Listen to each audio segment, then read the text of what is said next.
are 3 breakout sessions. We have one right here in Akajera Hall. I hope you remember this is Akajera, comes from Akajera National Park. And then we have one in Urukari. Urukari, I am told in my little Kinyarwanda, means a palace or the palace or a royal palace. So those who will be at Urukari Hall, you will be in a royal place. And I hope that a little bit of royalty will be smeared onto you, and when you come out, you will feel like a Kinyarwanda royal. Then we have bamboo. Bamboo, we all know, is very prevalent in the whole of Africa. It's a very important plant, isn't it? Even here, you may notice that there are some bamboos. And bamboo is used for many things. So there will be another breakout in Bamboo Hall. We estimate that this breakout session should last not more than 45 minutes. Now, within those 45 minutes, we have 2 parts.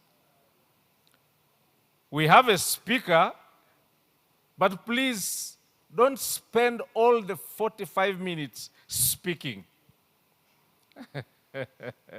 Let's manage time as good as possible. The aim of the breakout session is really to provide an opportunity for discussion. So the speakers will just set the tone. Just set the tone for 10 minutes and then open for discussion. In actual fact, when you are asked questions, it is easier for you to explain, to respond, than just to speak. So let the speaker speak for only 10 minutes. The rest of the 35 minutes should be spent on discussing and then question and answer. And please, discussants, if everybody is going to be a timekeeper, so the speakers are going to be in real trouble. When the participants notice that you have gone beyond, they should be able to say, no, I think it's question time.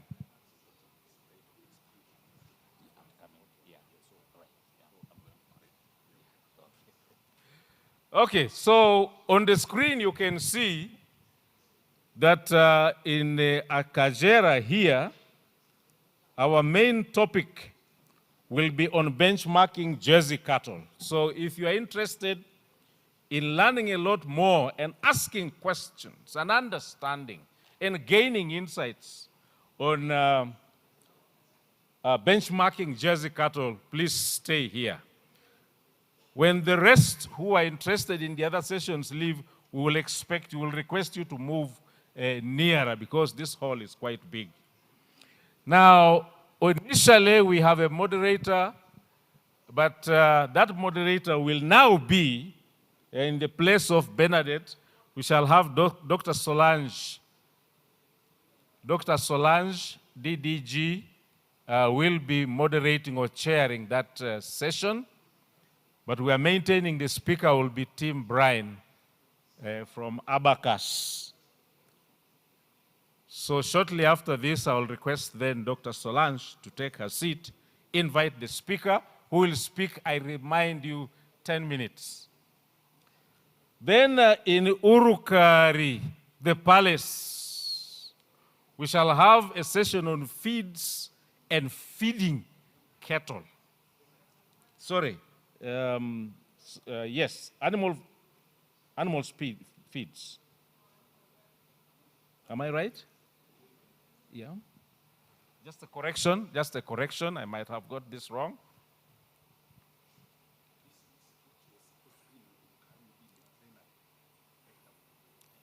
Okay. Okay. So to be animal in Urukari. In Urukari, animal welfare. Yes. Okay. Okay, thanks. Thank you very much. Thank you very much for that correction. So in Urukari, we shall have animal welfare.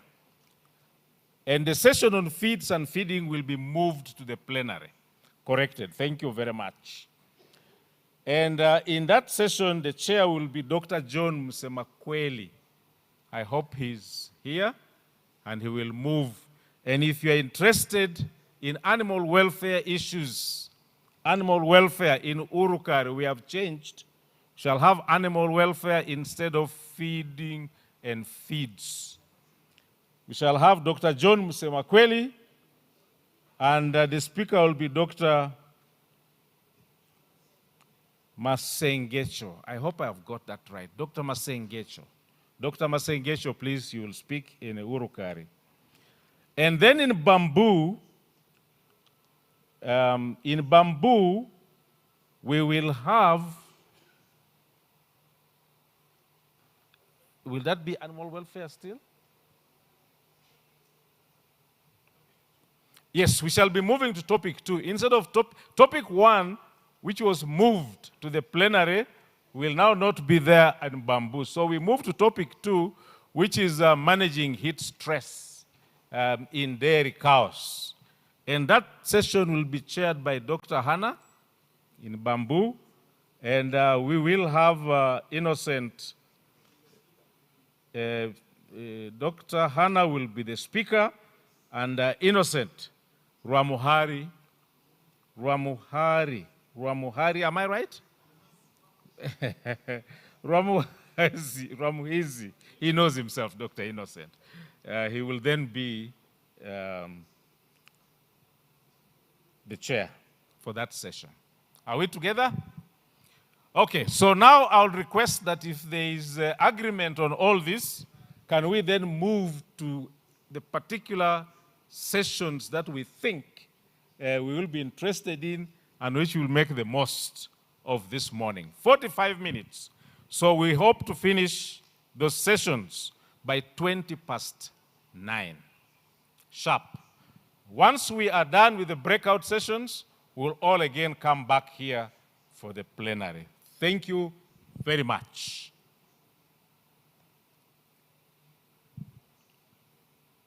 So those who are here, can you move a little bit?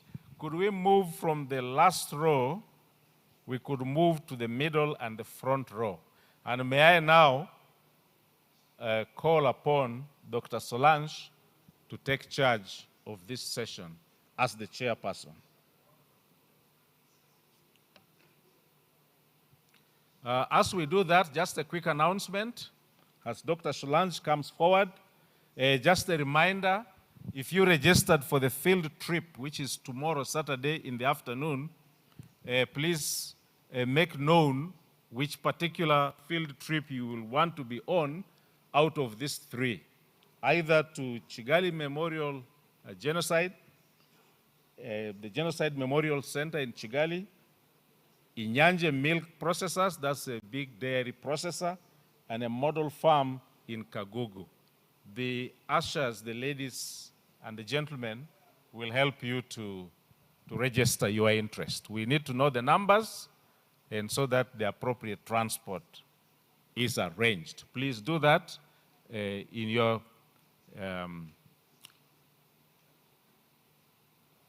free time.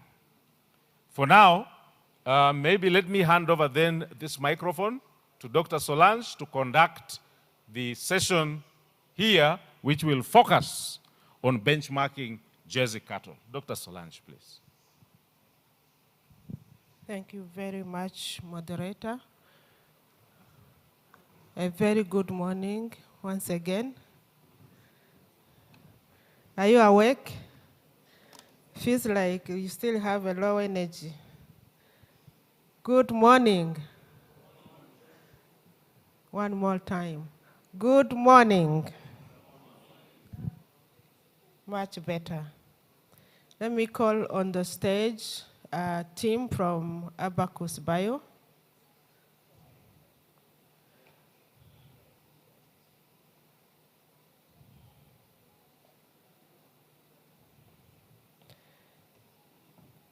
Good morning, team. Nice to see you.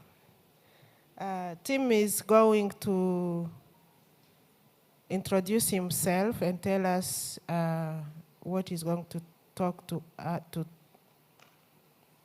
inform us about. And I am kindly asking the technical team to set up the timer and so that today we want to improve our time management compared to yesterday. Thank you.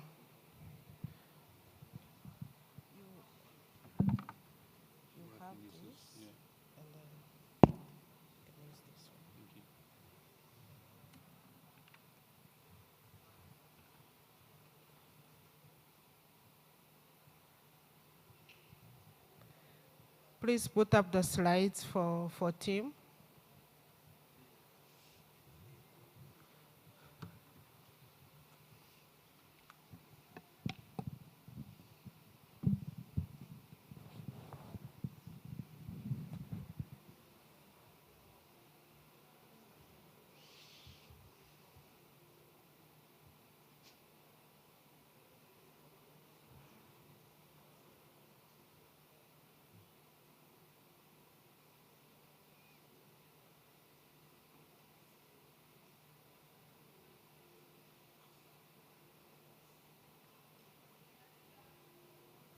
Thank you. Just a minute. Can the technical team beam the lights as well so that the presentation is much more visible? Put up the light setup for presentations. Thank you. Tim, you can proceed. Good morning, everybody. I can't promise that my talk will be 10 minutes, but it'll certainly be less than 45, so we'll have some Let me give you 15. opportunity for questions. 15. Thank you, 15. It's also a slightly technical presentation, so hopefully I can talk you through it slowly and there'll be some good learnings. So I'd just like to firstly acknowledge my colleagues who helped with this work, and today I'm going to present the Rwandan Dairy Profit Index. So Abacus has been working with Royal Jersey Society and also RAB to develop dairy technologies. And the project here is focused on developing an economic selection index called the Rwandan Dairy Profit Index to help rank international dairy bulls for use in Rwanda. I'm going to give you a little bit of detail about what a selection index is and why we should use one in Rwanda. A little bit about calculating economic values and economic weights, talk about the Rwandan Dairy Index and how it ranks international bulls, and then a little bit about the next steps and the things that we're working with RAB on while we're here in Rwanda. So I'm from New Zealand, and we have a term in New Zealand called jargon. I don't know if it's used here, but it's basically a description of some terms used which might not be very common. And so there's some words here that I would like you to remember. So trait is just an animal characteristic. I'm sure you're all aware of that. An estimated breeding value is an estimate of the genetic merit of an animal. And then there's an economic selection index, which is the topic of this talk. And it is a calculation of the total merit of an animal as a weighted sum of different traits, and I'll explain what that means in a slide or two. We've then got economic values, which are the profit generated from the change in a trait, and an economic weight, which is a weighting used in a selection index. And I'll also explain the difference between an economic value and an economic weight. So what is an economic selection index? There's farmers in the room here, and as you will know, the performance of an animal depends on multiple traits, and any genetic improvement program or any decision about what bull to use depends on multiple traits. And so we ask ourselves, how can we identify the bulls that have the most profitable genetics for Rwanda? And in front of you here is a simple equation, which is actually what an economic selection index is. So the units of the index are in Rwandan francs, so it's an economic financial measure. And then it's a combination of the economic weight for a trait times the estimated breeding value for a trait across all the traits that are important in the breeding program.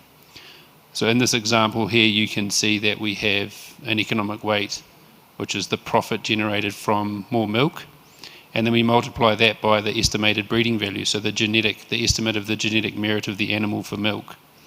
And then in this example, we've got feed and fertility and longevity. So this is what makes up a selection index. Maybe to demonstrate why a selection index is useful, I've got these charts here in front of you. So imagine that each of those little black dots is one bull. It's one animal that you're deciding to choose or not choose. And if we are making a decision about one trait, so let's assume it's the bull's genetic merit or the bull's performance for calving interval. And so there's a line through, you can see that on the left-hand graph there, a straight line through all of the bulls. And we want the ones that have a short calving interval.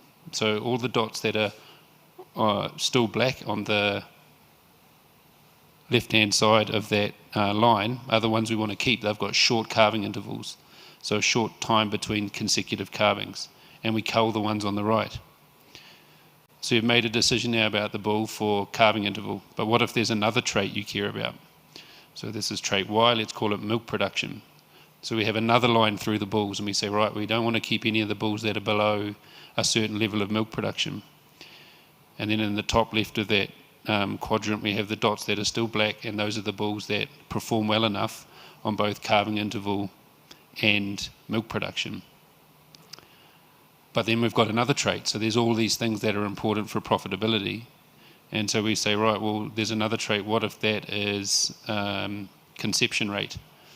So you can see that that blue panel is slicing through the bulls, if you like, in another direction. And we've got the bulls that are still in black that are near to us, I suppose, that they make the threshold for conception rate. So they're good enough for conception rate to keep. And so we've kind of done this three-way slice through the collection of bulls. And if you look at it in 3 dimensions up there in the top corner of the slide, we've kind of chosen the ones in that top square. And this is called independent culling. So we make a decision on one trait, we make a decision on another, and then we make a decision on a third. But that gets really complicated when there's lots of traits, and it doesn't account for the profitability or differences in profitability from different traits. And so what a selection index does, instead of doing 3 lines through this collection of bulls, it puts a slice through them, if you like, on an angle to identify the most profitable bulls. And so it allows the bulls to be selected based on their optimum or maximum profitability, rather than kind of threshold culling, which would just select the central candidates, and you would be missing out on some profit. So again, up in the top corner of the slide there, you'll see little blocks building up in the corner of that square, and that's identifying the animals that are the most profitable for the combination of traits that are in the index. And so we've got a tool now, we've built a tool which will enable the selection of the most profitable bulls for Rwanda. And why would we do that? So it squarely and firmly aligns with RAB's goal to improve dairy productivity through advanced breeding technologies. It provides a tool that RAB can use to support decision making when importing bulls. And we've started with key traits, so we've got fertility, milk, reproduction, longevity, and cow weight in the index, and the hope is that later on we'll expand to other traits. And in the future, the index could be used to also identify bulls that are bred in Rwanda and we can select in Rwanda. Just quickly, I'm not going to go into the details of the economic values for all the traits, but this is just a milk example. So we want to calculate the economic value. If you remember back to the start, that's an estimate of the profit generated from each trait. So we've got a milk price, 400 francs per litre, but we know that in order for the cow to produce that litre of milk, she needs some energy. So we subtract off the value of the milk, the cost of the energy, and the cost of that energy depends on what she's eating, the quality of what she's eating, and how much the costs of the feed that she's eating. And there's a kind of complicated model in the background of this which accounts for diet composition. So she might eat some grazed grass, some cut napier grass, some household forage, and some concentrate. And we also have different feed cost between seasons, for example, rainy and dry seasons. So we account for revenue and costs to work out what the profit is from an extra litre of milk. We do the same thing for fertility, for example. So I'll just go through this one briefly. As for the farmers in the room, all of you will know that it costs to mate a cow, either with a bull or with insemination. And so if more cows conceive each attempted insemination, then the cost per insemination, or the cost of conception rate for the cows, decreases. And so we repeat this exercise of calculating the profit from a change in each trait across calving interval, mature weight, and longevity, and that gives us our selection index. This is a slightly technical concept, but I think it's important to share with you, and that is that we have economic values, and that tells you the profit from a trait, but there's differences in the timing and frequency of expression of traits. So just to give you a real example, for a trait like milk production, if you select a bull and you keep a heifer from that bull, if she's good for milk production, then you get multiple lactations where that high merit for milk production is expressed. So you get multiple times that you get to realise the profit. And a different trait like longevity, for example, you only get one expression of that. So the cow just lives for a certain amount of time, and she expresses it, and she only expresses age to death once, because she at some stage will pass on. And so we account for this different timing and frequency of expression of traits when we go from economic values to economic weights. And then finally, we are applying this index to bulls from the UK. So we've got estimated breeding values that come from the UK. Because the production system is so different in the UK, we have to account for the fact that, a 10 litre, an increase in milk production for a bull of 10 litres, for example, that's not going to be expressed here in Rwanda, because the production system is so different. And actually, the average milk production per cow in Rwanda is only 28% of that in the UK. So we kind of scale down the economic values to produce economic weights that account for differences in expression when the data comes from a different source. So we've now got the Rwandan Dairy Profit Index. We've got economic weights for 5 traits: milk yield. So the profit from 1 litre increase in milk yield is almost 50 Rwandan francs. I guess it's important to point out here that for a trait like calving interval, there's a negative economic value. So if you increase calving interval by 1 day, so a cow doesn't calve, she calves in 366 days instead of 365, for example, then there's a cost to that. There's a cost of lost milk, because you have to dry her off earlier so that you can get her back in calf. So we have these economic values now, and we can calculate the Rwandan index. So what we did for this is we went to the UK and got a whole lot of estimated breeding values for international bulls. So these are bulls that are widely available around the globe. The semen is available in Rwanda if it was to be purchased in. And we found that there was about 2,000 bulls in there that have estimated breeding values for all the traits. We then looked at how the RDPI, or the Rwandan Dairy Profit Index, ranks these bulls, and we compared that to a UK index called the PLI. So just for context here, there's a tool like this that's built for the UK, and it's called the Profitable Lifetime Index. It's based on a high intensity production system, more like a US high input, high output production system. And the idea of comparing the Rwandan Dairy Profit Index with the PLI is to look at how the Rwandan index would rank bulls differently to an international type index. So the first thing we did was we took the top 100 bulls out of those 2,000, and we ranked them on the Rwandan index and the PLI, so the UK index. And you can see from this that when we ranked them on that UK index, all of the bulls that came to the top were Holsteins. When we ranked them on the Rwandan index, actually a whole lot of Jerseys came up into the ranking. So this index is changing the breed mix in terms of the ideal bulls for Rwanda. We then looked at how each trait contributes to the index value in Rwanda. So we so on the left-hand side, the y-axis there, you can see the index value in Rwandan francs per calf born. So we took those top 100 bulls and we said, right, let's look at how much each trait contributes to profitability in Rwanda.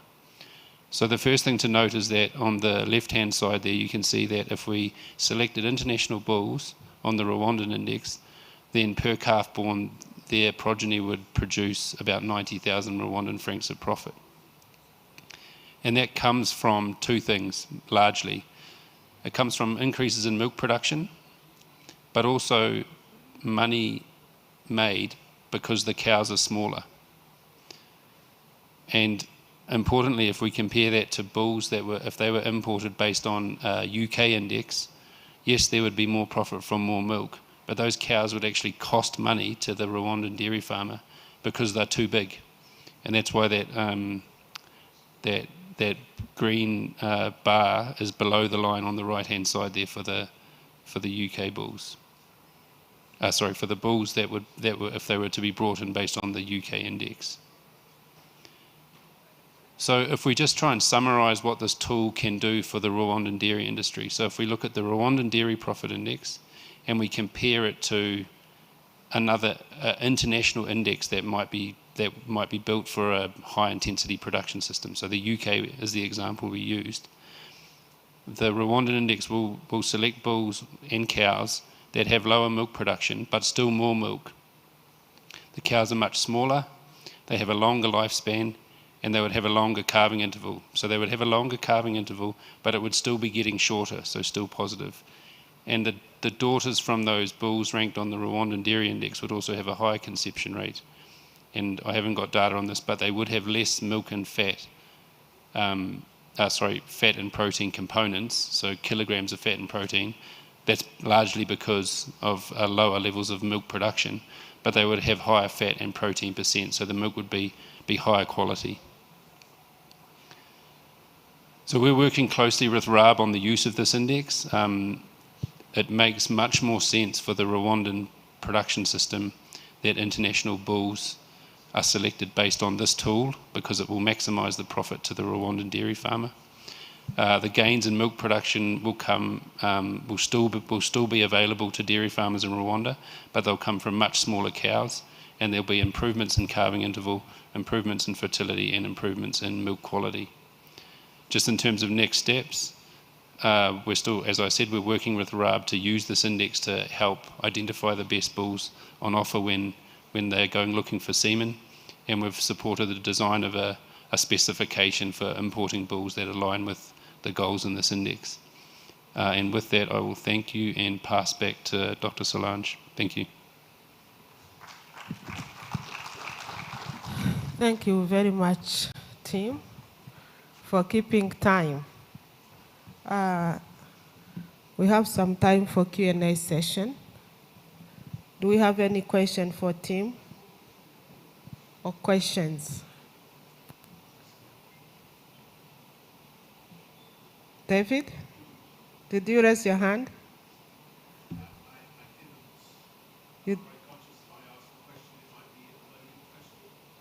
Okay. Let them. Do we have ushers in the room? I mean, so they can help us with mics?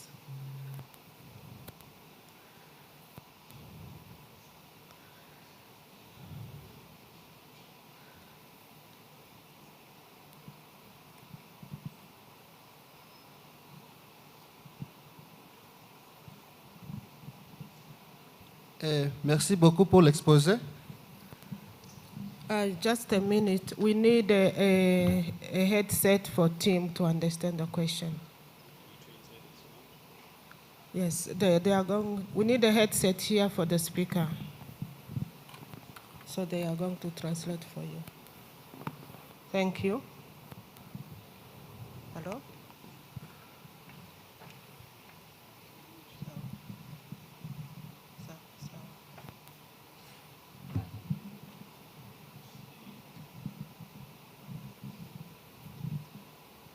Please Vous pouvez y aller, s'il vous plaît.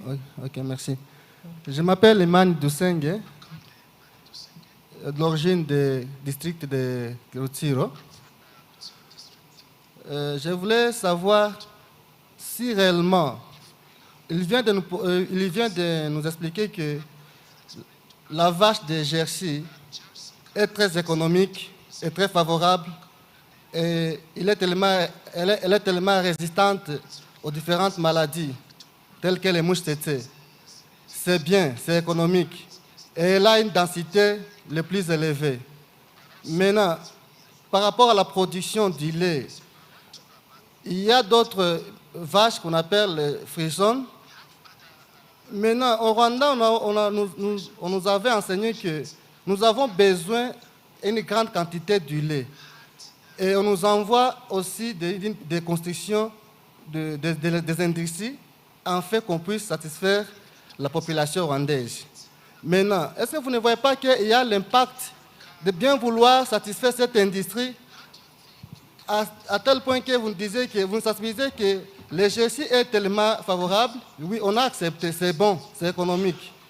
Mais nous voyons, lorsque nous amenez des différents projets pour l'industrie, et quand au moment où on a besoin à Saint-Dilé, comment peut-on gérer cette situation si, du moins, il y a d'autres solutions pour améliorer ou faire le mixage? Ça peut nous arranger de plus parce que nous voyons que la quantité que nous avons de produits aujourd'hui et l'objectif que les pays en ont besoin, nous risquons de tomber, de mentir au moment où notre industrie a besoin assez du lait.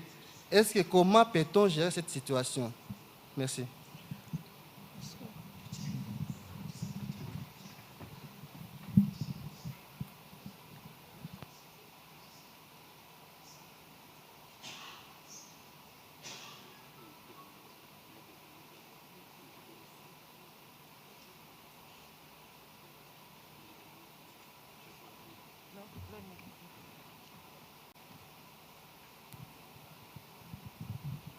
Thank you for the question. So you do raise a good point, like more milk is needed. I think the important thing to point out though is that you can get more milk by bringing in bulls that provide an increase in milk production, but you don't have to have a huge cow to produce that milk. I was reflecting on the comment that our colleague from India made yesterday, that he talked about a low input, low output system and talked about milk produced by the masses, not masses of milk produced by the cows. And so I think that's got some resonance here in Rwanda, where you can improve milk production, and a Jersey will improve milk production relative to the local breeds. Some Holsteins will improve milk production relative to the local breed as well. It's just that we don't have to have huge cows to get the increase in milk production. We can balance increases in milk production with a smaller, more efficient and more profitable cow for Rwandan dairy farmers. And if we can get the right cows across all the Rwandan dairy farms, that will lift milk production hugely without it being from huge cows that can't be fed by dairy farmers with limited resources.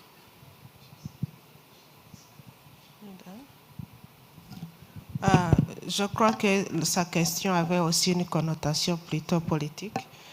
Et ça, je crois que c'est la responsabilité du gouvernement rwandais de répondre. Alors, je vais prendre l'opportunité de réagir à votre question. Il est vrai que dans le passé, on a privilégié la promotion de la vache frisonne.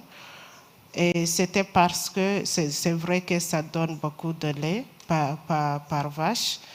Mais vous avez bien dit que nous avons construit beaucoup d'industries laitières, notamment la grande plante de Nyagatare.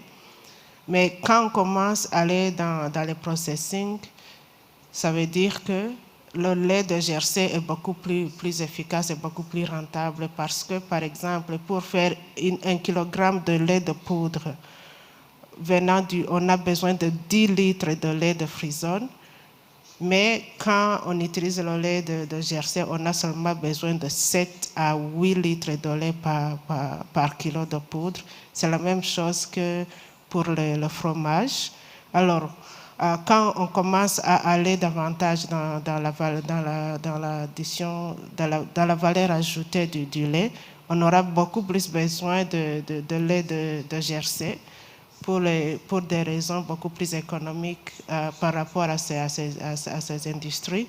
Mais si nous voulons la production de lait pour la consommation des populations à la maison, la vache frisonne sera toujours la première à privilégier. Et la vérité est qu'on ne dit pas à tous les Rwandais d'abandonner les frisonnes pour aller au Jersey, mais on offre beaucoup plus d'opportunités parce que nous allons bientôt commencer à changer la façon dont le lait est payé en payant les premiums. Et normalement, quand on fait le premium, on regarde le taux bituré, la concentration des lipides dans le lait et aussi la concentration de protéines. Et quand nous commençons à faire le premium du lait, alors c'est sûr et certain que le lait de Jersey passera en premier lieu, mais il y a de la place pour les frisons, il y a de la place pour les Jersey et il y aura toujours la place pour les vaches traditionnelles dont on a parlé hier. Je vous remercie. Do we have a second question in the room? David, you had a question? David Handbrook is over there.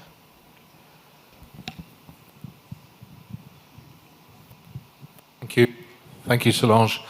So just to reinforce, I grew up with my father as a dairy farmer, and he had a saying which I think is very apt here today, which is a good cow is no bad color. And whilst I don't have a great understanding of French, I heard you say very clearly, there is a place for the Jersey, there is a place for the Holstein, there is a place for the Inyambo. And we are supporting the Jersey Association, but I'm very conscious there's a Holstein Friesian Association and an Inyambo, which is only right.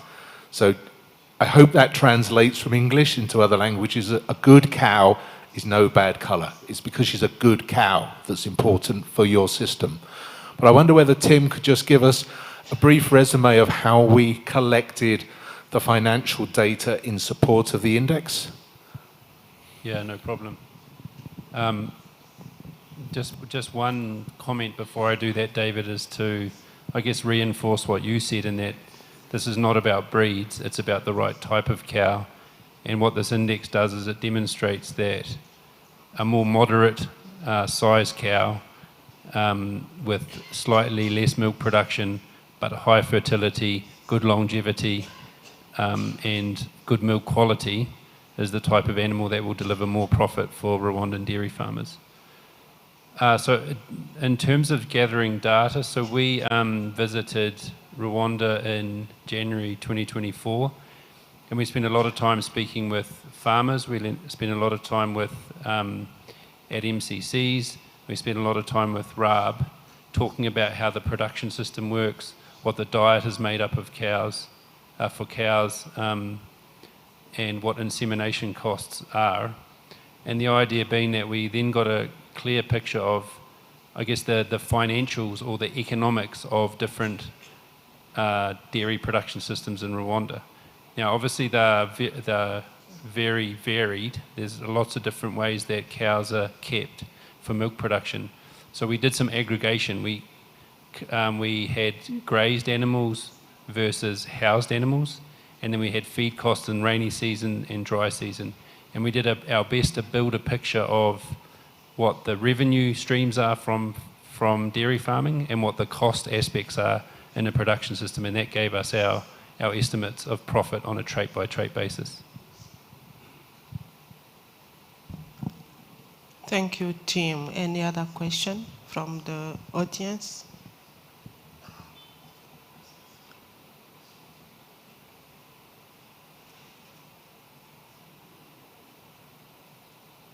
No questions? I know I'm a moderator, but I have a question relatively to to the discussions we had yesterday. And I'm not sure I think Tim can answer, but I wish also David Hanbrook to contribute. When we start getting engaged in this high level and scientific selection, the economic dairy index, how do we stay safe from the genetic erosion of our dairy cattle? Because the presenter of yesterday, actually, Professor Martin, showed us that we have almost 85% of our genetic being at risk of genetic erosion. So are we safe by aiming very, very, very high and having highly productive animals, but genetically vulnerable? So where do we draw a line of safety? So I'm just throwing it there. The geneticist in the room, please contribute to that, starting by Tim. Thank you. Thanks for the question, Solange. That's a very good question. So when we look at the index, it actually, let's say the top 100 bulls, there were 55 Holsteins and 45 Jerseys in there and a couple of Ayrshires. So there's going to be a lot of genetic variation in those 100 bulls. If we were to set a specification to go to the international markets and look for bulls, there's lots of genetic diversity on offer. So the way it works now for Rwanda importing genetics, I don't think there's a big risk of genetic erosion based on the bulls that you would import. Obviously, care needs to be taken when you're importing bulls to make sure that you don't import 5 sons from the same bull in one import and then mate all those bulls to their daughters in Rwanda. But that can certainly be managed. In terms of the local breeds, I think there is a job to do for the Intambo breed and other local breeds to kind of make sure that the pure populations of those breeds are maintained. And if that's done well, then I think the erosion can be managed just by sensible use of imported bulls from a variety of sources, and then proper management of the breed resources you have here so that they're maintained. And maybe David would like to make a comment on that as well, if he wants to, or other geneticists in the room.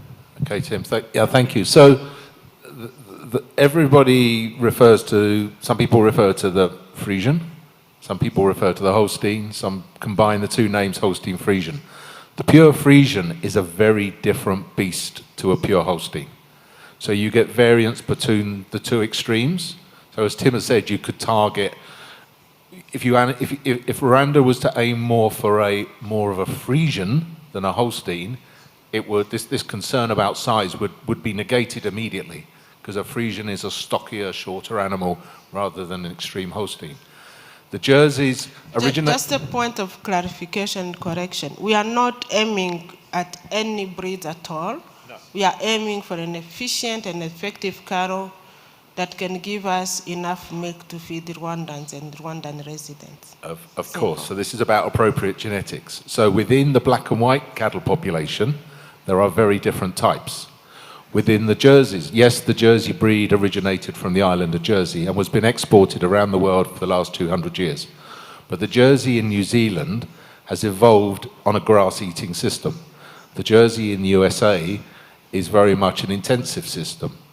The population of Jerseys, particularly in Denmark, have extremely high components, extremely high fat and protein. So there are populations of Jerseys and black and whites around the world that could be targeted specifically for what you need here in Rwanda. In terms of the local genetics, they are hugely important. You know, I don't think any of us would be wanting to stand here and say, ignore the local genetics and bring in exotics, because they just won't survive. So this is about deciding what percentage. It seems as if, I mean, creation of a stabilized Jersey-based breed similar to the Gelando, which is the black and white cousin, would be a fantastic opportunity. And we know how to do it. And it would take about 7 years to get a nucleus population of what we would term a synthetic breed. So it is possible. It's actually having that will and the desire to make that happen. Thank you, Tim and David. Solange? Yes? Sorry to interrupt. Can I just add one more thing?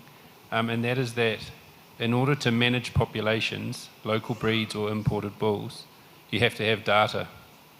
So if you want to ensure that inbreeding doesn't get too high, if you want to ensure that you're not using bulls over their relatives, you have to record the pedigree of those animals. And all of it can be managed, but it needs to be data-driven so that you can then maintain the population and ensure that inbreeding and genetic variation don't erode. Sorry, thanks. Solange, back to you. Thank you, Tim. A very valid point, actually, and that, I guess, our responsibility. And those of the breeders' associations in the room, we have a job to do. Thank you very much. We are coming to the end of this breakout session. Let us give a round of applause to Tim and David, who was corresponding. I picked on David because I know he works with Tim, so I hope you were not picked on so much. Thanks, Tim. Let me hand over to Dr. Martin. Is he around? If not, let me start by giving some logistical announcement for tomorrow. Reka mpere ku Banyarwanda. Nk'uko mubizi, ejo dufite session kandi ni umuganda. Kuba ari umuganda rero twahoze tuganira twibaza ngo icyiza ni ugukora iki kugira ngo tubashe kuza mu nama kuko yizakomeza. Dufite amahitamo abiri. Imwe ni ukuzinduka tukaba turi hano mbere ya 2:00 kubera ko muzi ko transport ihagarara 2:00. Iya kabiri ni ukubaha link yo gusaba travel clearance ku irembo mukanagendana name tags zanyu kugira ngo muzabashe kugera hano mu nama. Ariko twabonaga icyiza ari ko abantu bazinduka nk'uko mwabikoze uyu munsi mukagera hano kare 2:00 umuganda utarafunga. So for the guests in our midst, here in Rwanda, every last Saturday of the month is collective community work. So there are no transportation from 8 a.m. in the morning up to 11 a.m. in the morning. And yet we have a session that will be run tomorrow. And so for us not to miss our session and stay on the course of the program, we are pleading with the participants to come earlier before and be here on site before 8 a.m.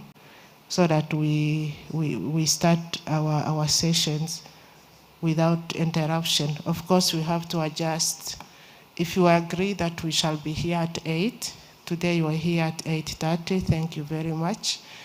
But we are pleading that you even squeeze your time of sleep a bit and be here tomorrow at 8 in the morning so that we start ahead of time.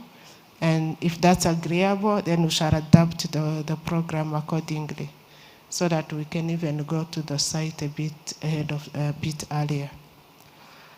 Do we have any requests for clarification about the announcement? Muzaza kare cyangwa muzasaba icyangombwa mu irembo?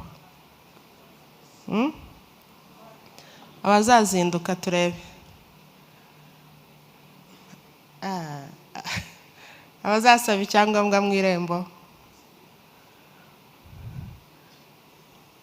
Mbonye umwe. Hariya hari umwe uzasaba icyangombwa, undi ninde? 2.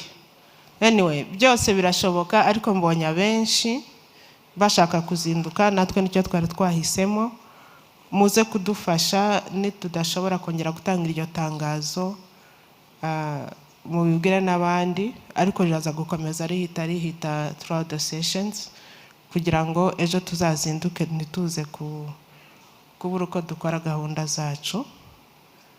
Murakoze, mureke dutegereze gato abagiye muri zindi sessions ebyiri hanyuma dutangire plenary session. Muri technique baba badushireho umuziki. Murakoze. iyo nigaragaza biguye ingangare ingeri zayigize umutwari inka y'urukundo mugabo mwigema aho batinya inkuba zishinze imyaka y'ingoma rutereza mugana nkabuka impangazamihigo yo muzamaco bitabangira iminega y'indekwe ihora ishindira ijwi ndamutsigurira yumva ntiki ikaba rwiyabirira ihamije iminega rwa mirindi ya mpabuka urugamba ntiyega yesuye ntiyimizwe ikabashebuja w'impanga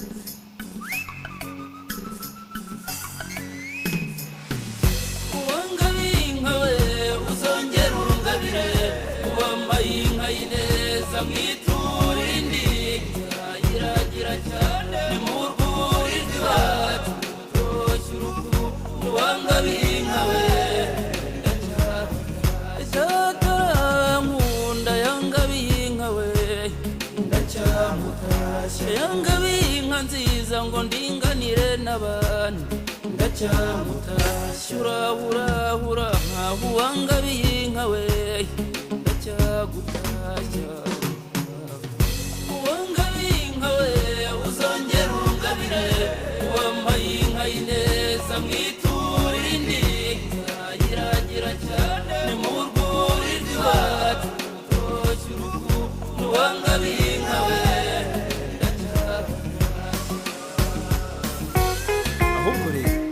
Bonirwa ryiza baganurwa ngarambo murenzo kurwanamaze nuko mbereza kuzana kurutsa bagira icumu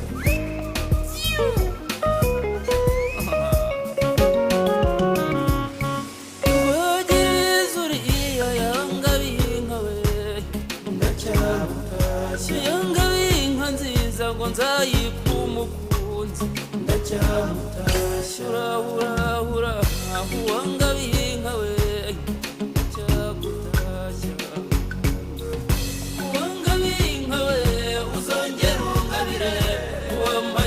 ineza mwiturindi iragira cyane ni mu rwuri rwacu rutoshye urukundo uwangabiye inka we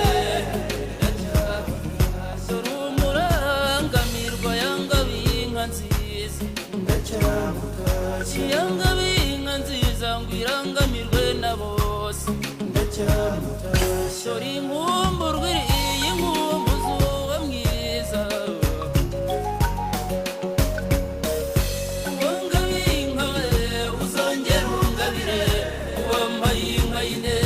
mwiturindi iragira cyane ni mu rwuri rwacu rutoshye urukundo uwangabiye inka we umugoboka rugamba yangabiye inka we ndacyamutashye yangabiye inka nziza ngo izakamira umuryango ndacyamutashye isine yamwiza ikabirongo y'izindi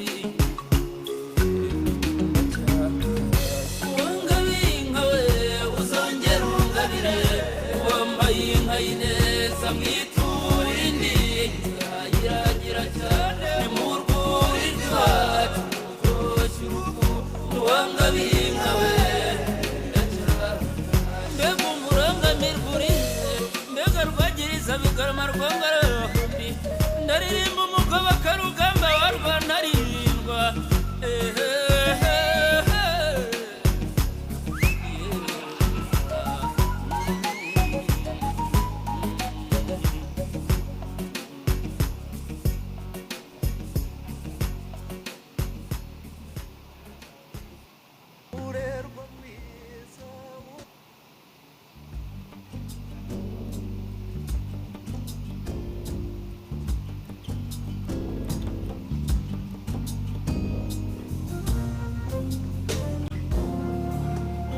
mwana wanyoye ntukiri muto kandi agaciro mazumo iyizire genza gutaguse n'uruburama genza ruhindura urucanege iyizire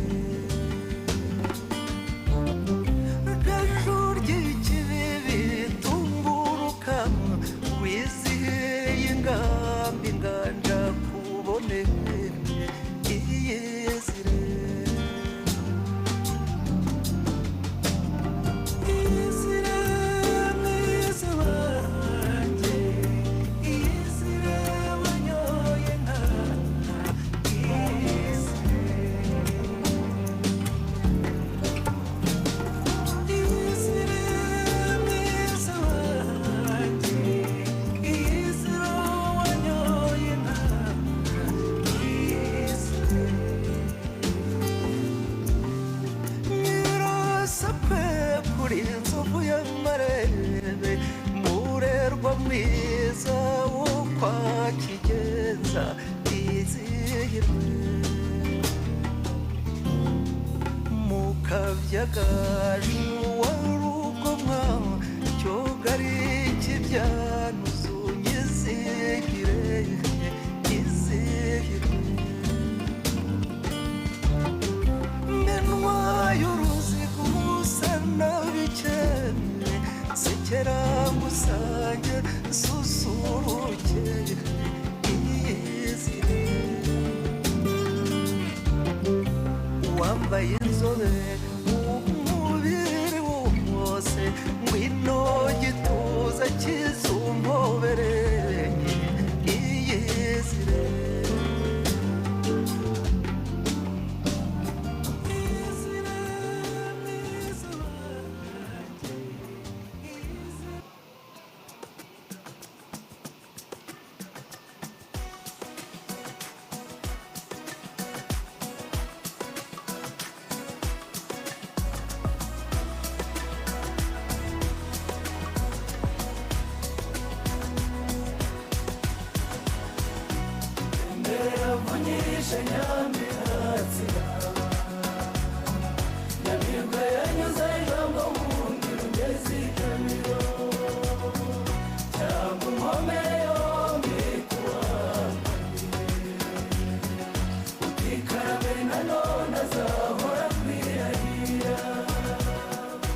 rugabanya babesha umushumba w'umugabo ndirahira umukizo ukiri Rwanda muransebe yaduhanze buri mudukomeze maze karamena none indamutso ya twese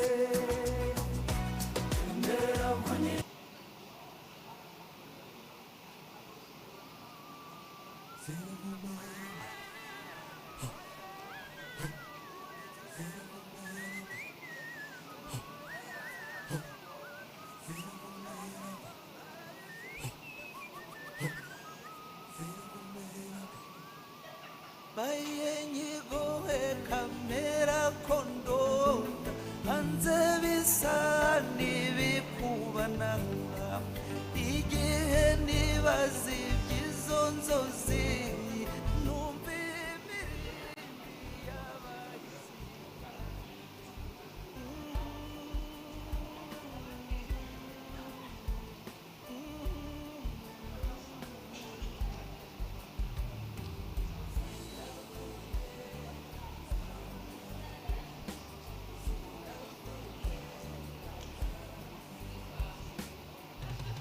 zivuye mu bihugu byazireze zikumbuye u Rwanda rwazire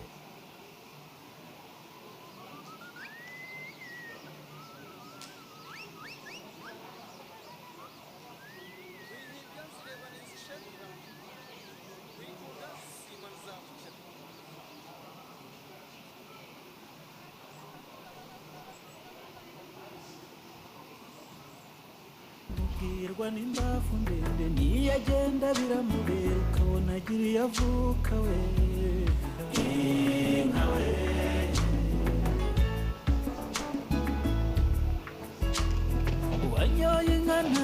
May I have your attention, please? Attention, please. The two parallel sessions are wrapping up their sessions. So I'm advised that in interest of time, please let us go get some tea break in the exhibition room. Of the breakout sessions, as well as the participants, and of course, very importantly, the speakers who set the tone. I guess, I don't know whether we have awards for them, but let's give a very big round of applause to all the sessions. I'm told that we were able to filter out a couple of actionable items. And we will be sharing those actionable items tomorrow when we have the last technical session so that we can pick up from there. Remember, we have those which are specifically national issues. We also have actionable items that we can implement at a regional level. And then we also have those actions that we can implement at the continental level. So I'm informed that we had very, very warm discussions and we were able to cover all that. Now, next year, if I am correct, Zimbabwe will be hosting a similar conference.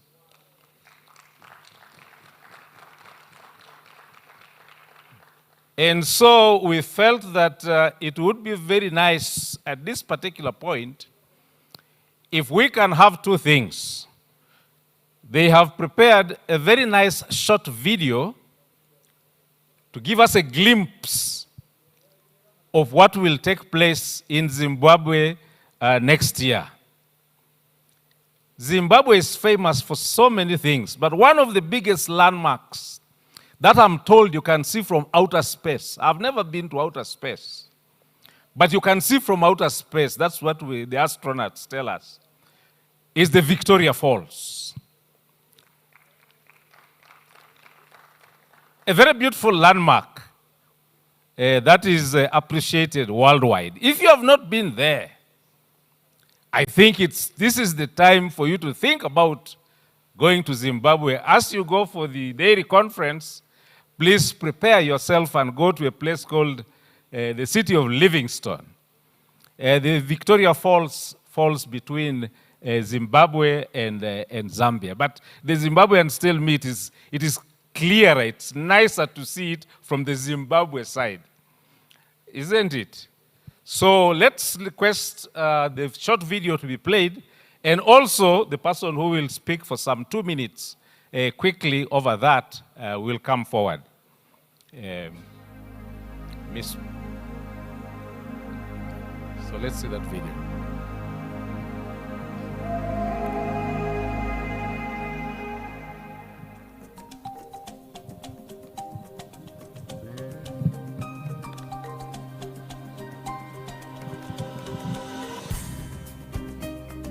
Everything in red is decreasing, everything in blue is increasing. But this is a calculation based on supply at country level, so the statistics of production and the balance of imports and exports, and the population. And we see that, contrary to some of the surveys we have at household level, in some countries we actually have a decrease on the continent. Others are increasing. So I was surprised to see so much red, especially in East Africa. But when you look also at previous figures before COVID, COVID may have impacted the dairy consumption for households. We still see that overall we may see a decrease in the region. And the interpretation could be that we have higher growth in population than in dairy production as a whole. So this is a calculation, but it's still important to basically to ground our decision making. But really what matters is this big picture here. These are the global projection on the different scenarios from the FAO, business as usual, or scenarios with more sustainability, or a scenario with less sustainability that they call stratified societies, where we look at how much do we need of increase in each of those commodities. And you see that we need more of everything at global level. We need, in particular, plus 40% of dairy products availability by 2050 at global level. If we zoom down to sub-Saharan Africa, under the same business as usual scenario, it's plus 100%. So if we want to meet the demand that we will have under FAO production in 2050, we need a doubling of the production of dairy on the continent. Another important picture, and I borrow this from the Rabobank, is that we cannot really rely on global markets and imports of dairy products to solve the question of food security and nutrition.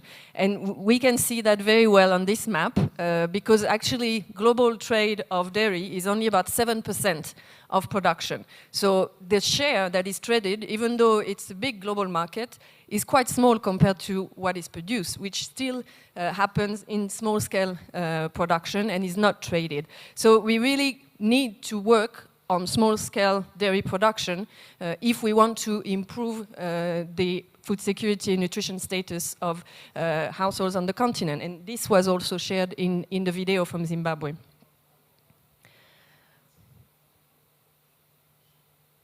And to further elaborate on this, I borrow these figures from the IFCN. You have here the breakdown of world dairy farmers, world dairy animals, and world milk production, broken down by the size of the farm in terms of number of cows. And you see that 97% of dairy farmers in the world own less than 10 cows, and they account for 37, a bit more than a third, of global milk production. So the majority have very few cows, and they still make more than a third of global production. And this is where we need to work to increase this share so that dairy products are more available to rural communities. Another way, again, to look at this is comparing the milk productivity trend in different regions. So this is a breakdown. It's not all regions in the world. It's a selection of regions to make the graph a bit more readable. And you see how the average milk productivity per cow has changed. This is based on FAO stat figures from the 60s all the way to our time. And you see that the highest increase has happened in Southern Asia, especially in India and Pakistan. Northern America also, very steady trend.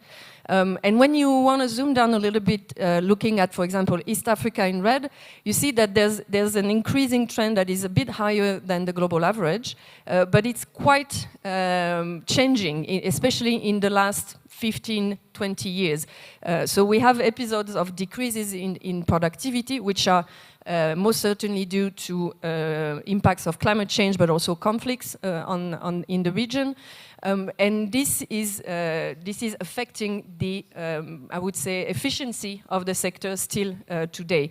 But because we talked about jerseys this morning, I'd like also to bring into perspective the fact that milk productivity per animal is only one metric to measure productivity. In certain situations where the limiting factor is not genetics, for example, when you have a limiting factor that is more on land and the area available for farmers, productivity per hectare is also a metric that should be used. This is very well known in New Zealand, where they look at milk solids per hectare rather than liters per milk. And I think this would apply very well also to Rwanda, and we heard about this logic a little bit in the session about Jersey cows this morning. So coming to the core of what we're doing at IFAD, IFAD invests with governments for poverty reduction in rural areas, and dairy is indeed a key sector for us. If you remember what our country director here in Rwanda, Dagmar, we said yesterday. And these are the reasons why it's so important, because it's a very popular asset. About 150 million farmers keep at least one dairy animal in the world, and most of them are smallholders and are estimated to be poor, at least 2/3 of them. We have also very big figures heard from IDF yesterday, 240 million people directly or indirectly employed in the dairy sector. You have a very interesting fact here. For every 100 liters of milk traded, domestically, locally, between 1.2 and 5.7 full-time jobs are created. So it's really an accelerator. 37 million of dairy farms are female-headed, and 80 million women in the world are involved in dairy. It's a large source of jobs for the young people. We heard from the Director General of AUIBA yesterday that 24% of the youth employed in agri-sectors are actually in dairy. And of course, an essential source of nutrition at household and school level for children.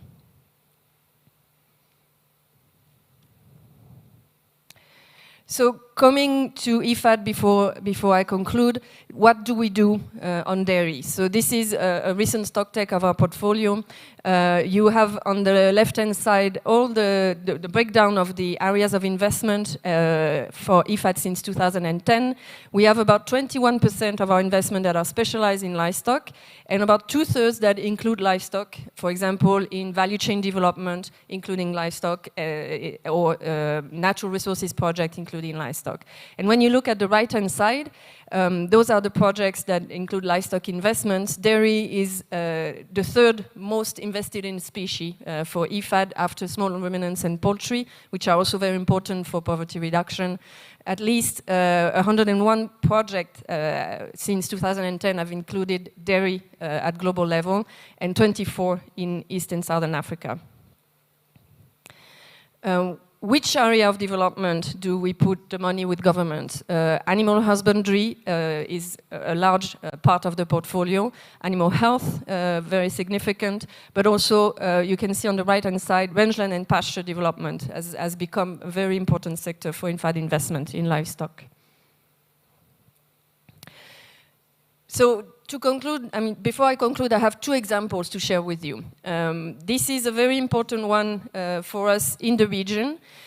It's a very large program in 4 countries, Kenya, Tanzania, Uganda, and Rwanda, called DAIMA, Dairy Intervention for Mitigation and Adaptation. This is a large funding proposal co-funded by IFAD and the GCF that will be approved soon by the GCF, and where you see all the areas of investment from this large program, from animal housing, manure management, animal breeding. Here we can clearly see a bit of Jersey blood on the picture, animal fodder, milking equipment, milk transport, milk processing in the value chain, but also rangeland and pastures, as I mentioned before, and also investment in research and technical support for farmers.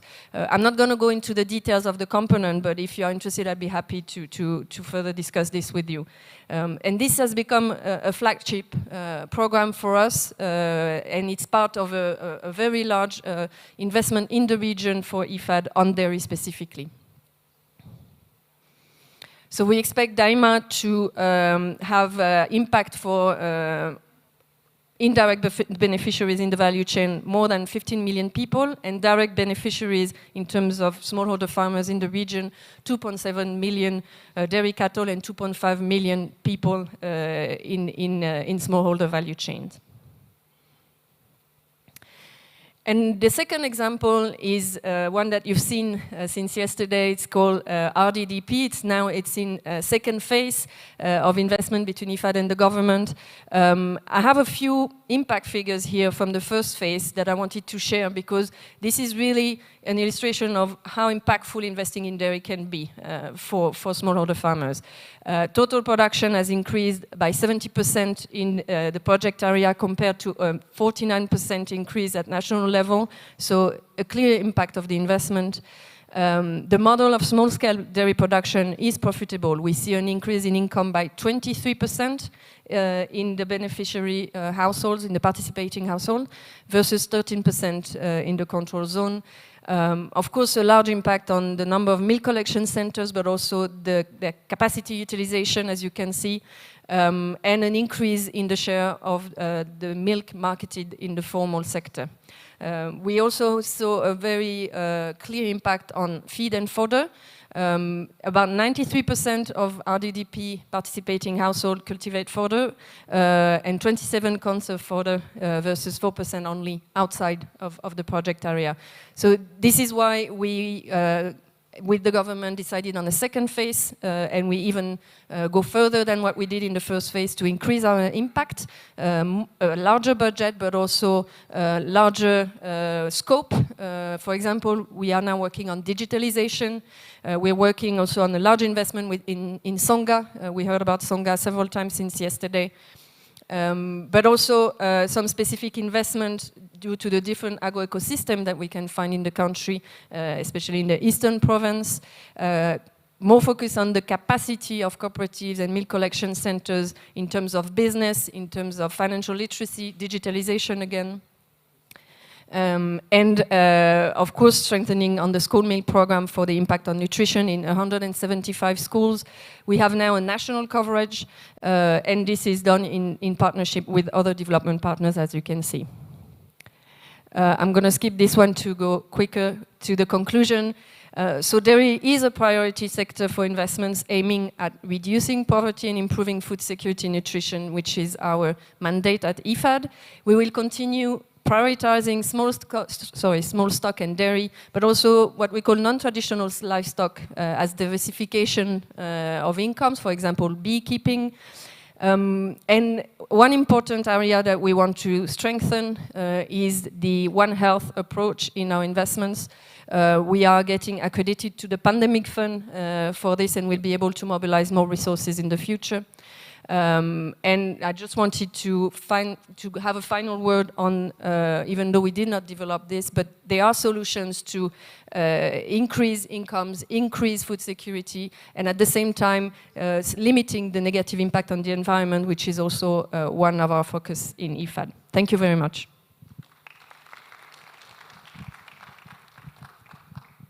Thank you, Anne, for keeping time. Just 26 seconds more. Thank you very much.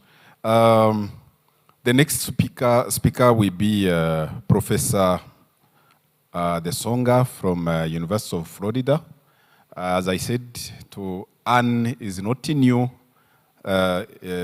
Professor De Songa has been also a partner of the Ministry of Agriculture and different researchers here in Rwanda, and is going to tell us briefly on what we can do to improve our feed, our animal feed and feeding in order to increase our dairy production. So for him to know, we have a long journey ahead. The government pledged to support the dairy farmers to grow from an estimated milk production per day, 3 million liters to 10 million liters in the next 5 years. And the government, through the Ministry of Agriculture, is working hard to improve on genetics. We are working hard to improve on animal health. And we need also we need to know where to focus so that we improve on our feeding and nutrition of our cattle. The floor is yours. Thank you. Thank you very much, DG. It's a very special honor for me to give this presentation today. I want to thank the organizers for accommodating me. And I want to start by saying very respectfully, I'm not going to speak for 15 minutes, please. They had permitted me, I think I traveled the furthest, is what they said, and so they are going to graciously allow me to speak a little bit longer. Okay, thank you. Thank you, FAO, thank you for staying away. So I will use your time. So on this slide here, as the DG was talking, my first visit here, I remember meeting with Dr. Rutagwenda, who was DG at the time. Such a distinguished, wonderful man who helped us settle. But I remember from that time working with him, with Minagri, with Rab, with the university, with different, Dennis and so on and so forth in different areas. And it has been a joy and a privilege. Rwanda is one of the leading countries, one of the most advanced countries in Africa. So when we come here, it's like, this is what Nigeria could be. That's where I'm from. When I came here a few years ago, we were working with Dr. Solange and trying to see what can the producers, the milk farmers do to achieve this target that the DG just mentioned, to increase their milk production. And we visited many smallholder dairies. Felix Ngamije, our country coordinator here, he took us all over the country. And we met Lady Leonis, and she was one of the visionary dairy producers that we met. And I remember my colleague and I were so impressed, and that's why I have put her picture on the first page. I've been given a broad topic, and it's a topic very close to my heart: feeds and feeding, climate effects, and then realizing the value. Realizing the value. So I'm going to very briefly introduce us to our university. I'm going to ask us a big question. I'm starting with that, I'm ending with that. How much longer? I'm going to tell you why Dr. Solange said, Bola, scare them, frighten them. I'm going to talk about feed and forage, why I think we should focus on it more than animal health, more than breeding, more than all these other things. You may throw me out after, but you will listen to me. Climate change impacts, and then we'll talk about the African White Revolution. Our university is one of the biggest, most comprehensive, and highly ranked in the United States, and we happen to be in a tropical, subtropical area. So in terms of relevance to Rwanda and a lot of Africa, it's probably the most relevant.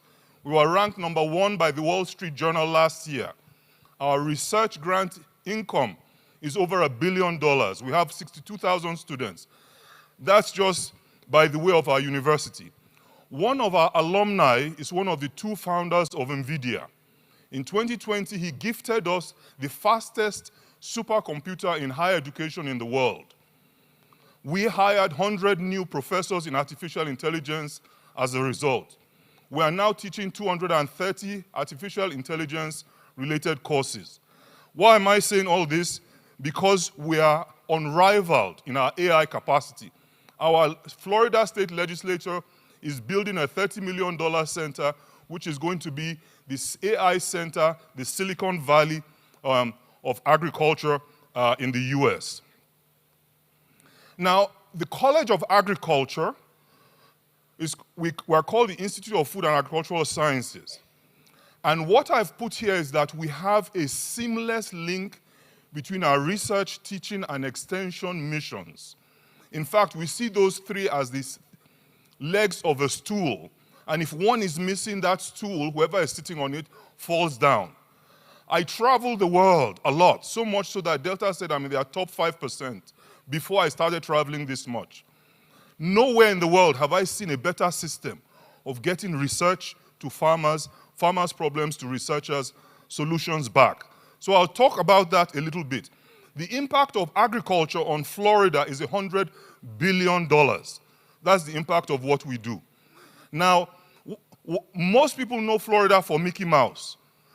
Florida, #2 industry in Florida is agriculture. We have over 350 agricultural commodities. And I settled in Florida because when I went there, I felt it was like home. It was like coming to Rwanda. Sugarcane, yams, plantains, all of that, okra, we have them there. The unit that I mentioned, that I lead, I'm the Associate VP and responsible for the Global Food Systems Institute. We work with all the departments and schools in our college and across the university to advance the global partnership mission. That's my mission. That's my responsibility. Earlier this year, we were in India. We met with the national banks. We met with chambers of commerce. We met with key universities, Secretary of Education, because we are advancing our partnership. We did the same thing with Brazil. So that's a picture with the president of Embrapa. I was with her a few months ago. We're doing the same thing. Why? Because we want to work with them in win-win ways, but we also, with both of those powerhouses, have a target on South-South capacity building. Okay? So we'll come back to that. That's enough about the university. Okay? I want to ask this question: how much longer? As I travel the world and I look at farming in the north, the picture on the left-hand side is a Brazilian company that came to us about 2 months ago. They want to start selling what they call this EcoSmart sprayer in the US. And this is a sprayer that has AI for detecting exactly where weeds are and applying the pesticide, the herbicide, exactly to where the weeds are so that there's no waste. In our university, we have developed all kinds of automated sensing machines, intelligent machines that can pick a ripe fruit, ignore a fruit that's almost ripe, and come back and pick that one later on. But when I come back and I see one of our mothers carrying a hoe in the hot sun, I ask myself, are we in the same world? Are we in the same world? When I'm driving up to Holeta in Ethiopia from Addis Ababa, and I see an old woman with a pile of firewood on her back, I'm asking herself, how much longer will we have this be? So this is the question I want you to have at the back of your minds as you listen to this presentation. Stunting is a huge problem. Stunting is 1 in 3 of our children is stunted. In parts of Africa where we work, 2 in 3 children is stunted. That means that their brains are not formed well, and they are condemned to a lifetime of underperformance and underachievement. And this is a huge problem. World Bank says if our nations are made up of people who are stunted, the penalty to our GDP is 10%. In Ethiopia, they told me it's 16%. What are we going to do about that? When we look at the future demand for milk, Africa and Asia leads the way, followed by Africa. The current consumption is very low, but if you are looking to 2050, the demand is going to increase dramatically. But the strategies that a lot of governments are using is by increasing numbers and herds. And I would beg to say that is not the right strategy. We need to look at increasing productivity per animal. Why did Dr. Solange say I should scare them? It's because of this problem of stunting. Sorry.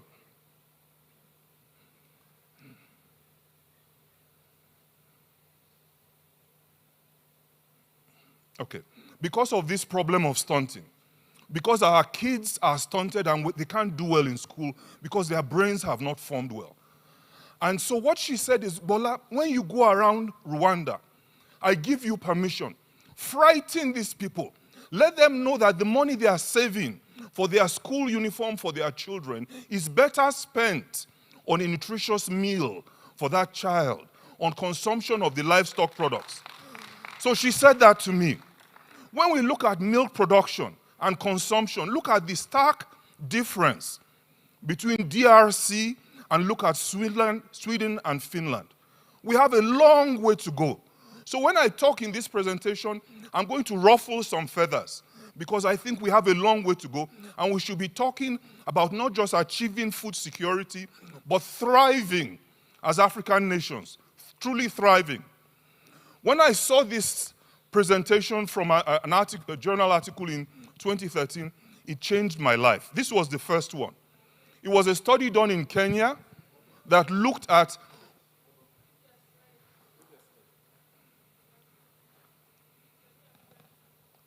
so this is simply showing the stark difference in global milk consumption by region or country in kilograms per person per year. It's a few years old.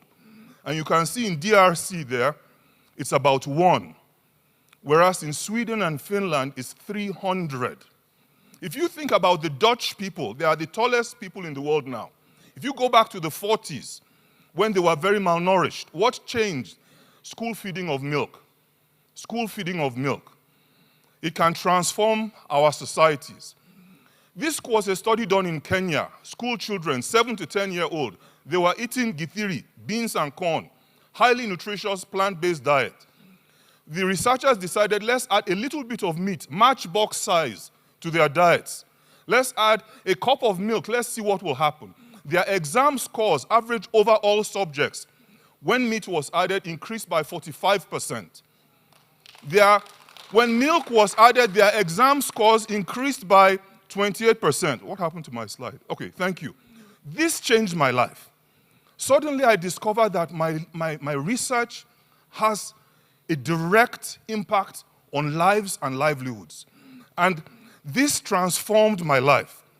We'll talk briefly. The organizers asked me to address climate change, so I'll talk about that briefly and then come back to the issues. First of all, let's know that even if you bring a purebred Holstein to Kenya or to Nigeria, anywhere, and you even put it in an air-conditioned room, so heat stress, pests are not a problem, and you feed it our own grasses, it's not going to produce the 60 liters of milk you get in Norway or in the US. Why? Because our grasses are different. The photosynthetic pathway we have is different. The architecture is different. So our grasses are less digestible intrinsically by themselves. Okay, so that's something we should bear in mind. In addition to that, higher temperatures stifle the development of corn plants, grasses, and so on in certain ways. So temperature, especially when you're thinking of climate change, can be an impediment to maximizing the productivity of plants. We feed a lot of corn silage to animals in the West. When I come back home, people tell me we should focus on what? By what? By purpose, is that the term we use? Dual purpose. I refuse that. Dual purpose is good enough if we just want to aim for food security. We need to aim beyond that. We are going to 2050, where the African population is going to be a majority population in the world. We have to prepare for that. And so we need to start thinking beyond dual purpose crops. Corn silage, when we feed corn, we harvest it, we try and maximize the starch content to drive milk production. Temperature is a critical factor, as you can see in this slide here. Temperature also causes heat stress. There was a session just there in the breakout. Really, you can reduce milk production by 10 kilograms for heat-stressed animals. I went to Mozambique once. The animals, the dairy cows, were in a completely enclosed building, no ventilation. They said to keep the pests away. I said, this is horrible. This is like putting the cow in prison. Rather, what we have in our university there, that's one of my colleagues, is open-sided barns. Open-sided, completely, no walls. On top of that, we have fans. We have misters to cool the cows. The bottom slide is from, where is Micah? Micah works with Tony Jibono. He's one of the dairy producers in Nigeria. There he is. They have open-sided barns, but they don't have cool, and they have purebred Holsteins. I said, Micah, please, start pouring water on these cows. They will be heat stressed. It's very important. Climate has so many drastic effects on livestock, on reproduction, on breeding, on nutrition, on immunity, and all of these are negative effects. So we need to brace ourselves and prepare for the adverse effects of climate. I want to really spend most of my time talking on this topic of achieving the white revolution. And we had a really exemplary presentation yesterday from India and how they had achieved it. And they have mapped out a course that we would be wise to follow, where India has gone to now become the dominant, the #1 dairy producer in the world. So we can look at, as academics, we are very good at listing problems. Challenges with our problems. We can list them and discuss and hold so many workshops to list them. But what about the opportunities? There are opportunities we have in Africa we don't have in the West. Here, there's still a huge appreciation for livestock. It's not there in the West. There's a huge need to use them to improve nutrition, health, livelihoods. It's an opportunity to employ women. So on and on and on. Those opportunities are there. And there are a number of ways, strategic entry points to improve dairying in Africa. And I'll only talk about a few of them. I'll talk about policy, I'll talk about sustainable intensification, I'll talk about feed. One of the things I was very happy about, I was privileged to give the keynote presentation at the American Dairy Science Society 2 years ago. And I showed this slide. It's from West Africa, it's from the Sahel, where the Sahelian countries complained to the EU that the dumping of fat-filled milk powder was crippling the native dairy industry. And to the EU's credit, they changed tactics and came to support the production. In my native Nigeria, that milk is still being dumped. It's still a problem. It's still a problem. So they had this campaign they called Stop My Milk is Local. My milk is local. We need to find ways to bring the West and the Global South to partner together to develop our dairy industry. And that's why I'm so proud of IDF and Rwanda holding this first joint meeting. So stopping the dumping is important. Emissions intensity has already been mentioned. Our cows, our indigenous animals, our production practices are such that the emissions of methane per unit of milk produced are much greater from our cows than from cows in the global north. We need to think about sustainable intensification to address this. And that means feed, it means genetics, it means health, and so on. But the easiest and maybe simplest definition I can give is based on what I saw as we went through Rwanda about 2 years ago looking at dairies. Because we will ask dairy farmers, do you want to increase your milk production? They would say yes. How? We will buy more cows. That was the unanimous answer. We will buy more cows. But sirs, and the farmers in the room, please raise your hands. Please, if you are a farmer in the room, thank you for being here. You are the reason we are here. Thank you so much. There is a major reason of avenue of increasing production. That does not mean you buy more cows. You can improve productivity per cow. That's the key. That should be our goal by better feeding. And I'm going to focus a lot on feeding in the rest of the talk. Next one, please. Let's see. Okay. So we have the pillars of livestock production. When we started our work all across the world, we asked several countries, what's the most important pillar of livestock production? Unanimously, vets, geneticists from 6 countries, Africa and Asia, they said it's feed. They said that's the greatest constraint. So this is not me speaking. This is the result of the survey. Why did they say that? Well, first of all, if you look at feed costs, they are the greatest cost of animal production. Here I put up to 60%, but in some cases it's up to 80% of the production costs. And animal source foods are nutritious, but they're expensive. And so if we're going to transform and prevent stunting using these animal source foods, which I now call brain foods, then we need to make them more affordable.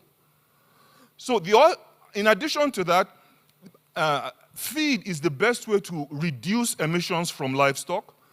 Feed is the best way to employ women and youth. It's vital. No matter the genetics you improve, if you don't feed that animal well, it's not going to do well. If you get all the best vaccines in the world, you don't feed that animal well, it's not going to do well. This was a survey of different ways of reducing emissions from livestock. And what they showed is that improving feed digestibility was the most robust, highest potential method of all the different methods that were examined. So it's very important. Yeah, when I come back, this is my friend, a very distinguished and honorable dairy producer, Livingston, is here. Okay, in the Nyagatare district. Livingston went from being a cow herder who was taking people's animals to the market to develop his own forage enterprise, where he now supplies forage seedlings and cuttings to the whole country. And he has cows. From that, he's built his house, educated his children, and so on and so forth. But whether it's Livingston or most of our other producers, we are mainly feeding crop residues. Crop residues.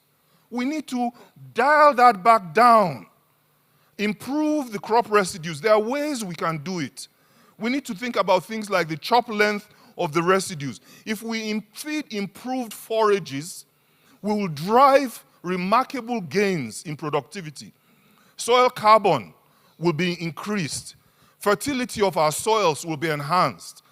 Greenhouse gas emissions will be reduced. So many benefits if we go to improved forages. But our awareness of, among many of our producers, our farmers, is not there about how critically important this is. And this can be the brachiarias and the decho grasses, yes, but it can also be cactus. This is one of my colleagues who has been working with me in Burkina, Ethiopia, and he went to Kenya and worked with the Maasai. This lady, Jane, when she goes to get firewood for her animals, for cooking, she's at risk of being mauled by elephants. So Jose went there, first of all, to do cactus feeding, and was able to dramatically improve productivity of milk from camels, from cows, and so on. But then he got her a biogas digester. And this biogas digester, the effluent allows her to grow nutritious vegetables, but now she can cook in her home. And now she's even pelleting this cactus. There are alternatives we need to think about, rather than feeding crop residues. When we are thinking about forage, we need to think, number one, which hybrid are we planting? We spend a lot of time, every year in our university, we do hybrid trials for every single forage. Hybrid trial, which hybrid would you recommend to the farmers? You grow the crop, you have to take expert advice, not what the fathers did. We have to predict the exact time to maximize the nutritional value and the yield. We have to chop to maximize consumption. If we are making silage, packing it just right is extremely important. The sealing, the feed-out rate. These are very important subjects that we can have a whole symposium on. When we came here, I was blessed to be leading this Feed the Future Innovation Lab for Livestock Systems, a $49 million project funded by USAID, and then the Gates Foundation gave us about $15 million. I'm working in many countries, but Rwanda was one of my top and favorite countries. And with the people in this room, we've done a lot of amazing things. I'm not going to talk about most of them, just about some of the feed things we did. We looked at, in Burkina and Ethiopia, what feeds are available. So we did a landscape, and we showed areas where there's high production, areas where there's glut. And so we can start transporting feed. You know, we can start looking at what feeds should be produced in those hotter areas that are drought and heat tolerant. We also brought fodder, improved fodder from Florida, from Brazil, validated them over 4 years. Now they have been registered by the governments, they are being used by the farmers. We did animal studies and showed how we could increase the growth of sheep and goats in Burkina, and we can double milk production in Ethiopia by better feeding. And so these things are very possible, they are very doable. It just requires concerted action. The researchers know what to do, but the information is not getting to the farmers. We built capacity to analyze feeds. In many of our labs in Africa, we have moribund equipment. So what we did is we said we're going to have a partnership between the National Research Agency in Burkina and in Ethiopia and the private sector. That way, we have made sure that when we bought this new equipment for them, it continues to be monitored and to be used. And now we don't even have to buy the expensive NIRs that are $70,000. The $1,000 one gives precise information that can be used to label feeds. We showed that if you can grow perennial forages, it can be more profitable than coffee, than many of the cash crops for smallholders. More profitable, much more, over a 5-year span. I'm going to skip that. Simple logistics. This was in Niger, where we went and connected feed producers in a place about 600 kilometers away to those who needed feed around the capital. Just that simple connection, this woman was able to sell her, buy feed and increase her income by about 40%. Just simply by connecting them. So there are simple things we can do. We developed apps for formulating rations. The one we have for Rwanda is called Zirakamwa. And in addition to formulating rations, we also can monitor the dairy farm, record keeping, health, all these different aspects. It's available. It's here. It's in the Play Store for anybody to use. So these are things we did. Very quickly on this study, it was one in Burkina Faso where a tribe where children don't eat eggs because they believe that if they eat eggs, when they grow up, they will become thieves. We worked with the village elders to agree to identify families that will feed 3 eggs a day to a child. And then, 1 egg a day. We would give them 3 chickens, they would buy 1 more. By the end of the study, those families were eating, their children were eating 6 eggs a week. We broke the taboo. It made the national news. The women were empowered. When the husband said, stop, we're losing money, the women said, no. Can you see our son? Have you not noticed a difference since we started feeding the eggs? We've done similar things with dairy here in Rwanda. So let me come back to this issue of achieving the African white revolution. I put that there. That's a Tesla Cybertruck. I'm not a Tesla fan, period, okay? The Cybertruck, don't even ask me for my opinion of it. But to have that, can you imagine having that in front of a mud hut in Nyagatare? Can you imagine? What's wrong with that picture? Okay, let me tell you what's wrong. Can you imagine bringing a Holstein, purebred Holstein, and putting it in a place where you don't have the feeds, you don't have the cooling, you don't have the pest management aspects? You know, that's a disaster waiting to happen. That's a disaster that's happened too many times. And instead, let's bring a Gerolanda, let's bring Sariwal, let's bring those genetics that has some tolerance to the local conditions, and so that we're not, you know, falling into this pit again and again and again and again. By 2050, Nigeria will be the 3rd most populous country in the world. Number 3, after India and China. Look at DRC, close behind. DRC is going to be like number 6 or 7. What we do, we have to prepare for that. So that's why I'm saying that we can't just go around with feeding dual purpose. We have to think beyond that to greatly increase our productivity. These are some of the things that we need to do. We need to rewrite the rule books. Number 1, there's been a lot of emphasis on smallholder dairy producers. Amen. Let it continue. Fully support. Let's also support the large producers. Let's support them in a way that they can provide available, affordable feed to the smallholders. The smallholders, some of them will be growing forage for them. Let's not neglect our large holders. Let's focus on demand. In Ethiopia, the Ethiopian Institute of Agricultural Research, the DDG told me for 50 years we've been trying new varieties of forage. Adoption has been less than 1%. As researchers, we do, if we build it, they will come. No. Let's make sure the demand is there first. Let's look at the market. Let's strengthen the market first. Let's introduce quality-based pricing. If you look at that graph, Burkina Faso, Ethiopia, Nigeria, no relationship between the forage quality and the price. If there is no relationship, then a farmer buys something and thinks that is good for their animals, but it's not going to drive productivity. We have to change that, and we're actively working on that. Capacitating women. Very few women are in this room. We need more. They are much more effective at driving agricultural changes. We need to catch the foxes. We have foxes stifling our dairy production. Learn from the Girinka program. When they give a poor person a cow, that poor person does not come back to the government for another cow. But what do? We give free fertilizer this year. Next year, we give free fertilizer. We give free seed this year. Next year. What are we doing? We are creating dependency. We're not creating an industry. We have researchers who will say they will not come to a conference like this unless they get a per diem. This is nonsense.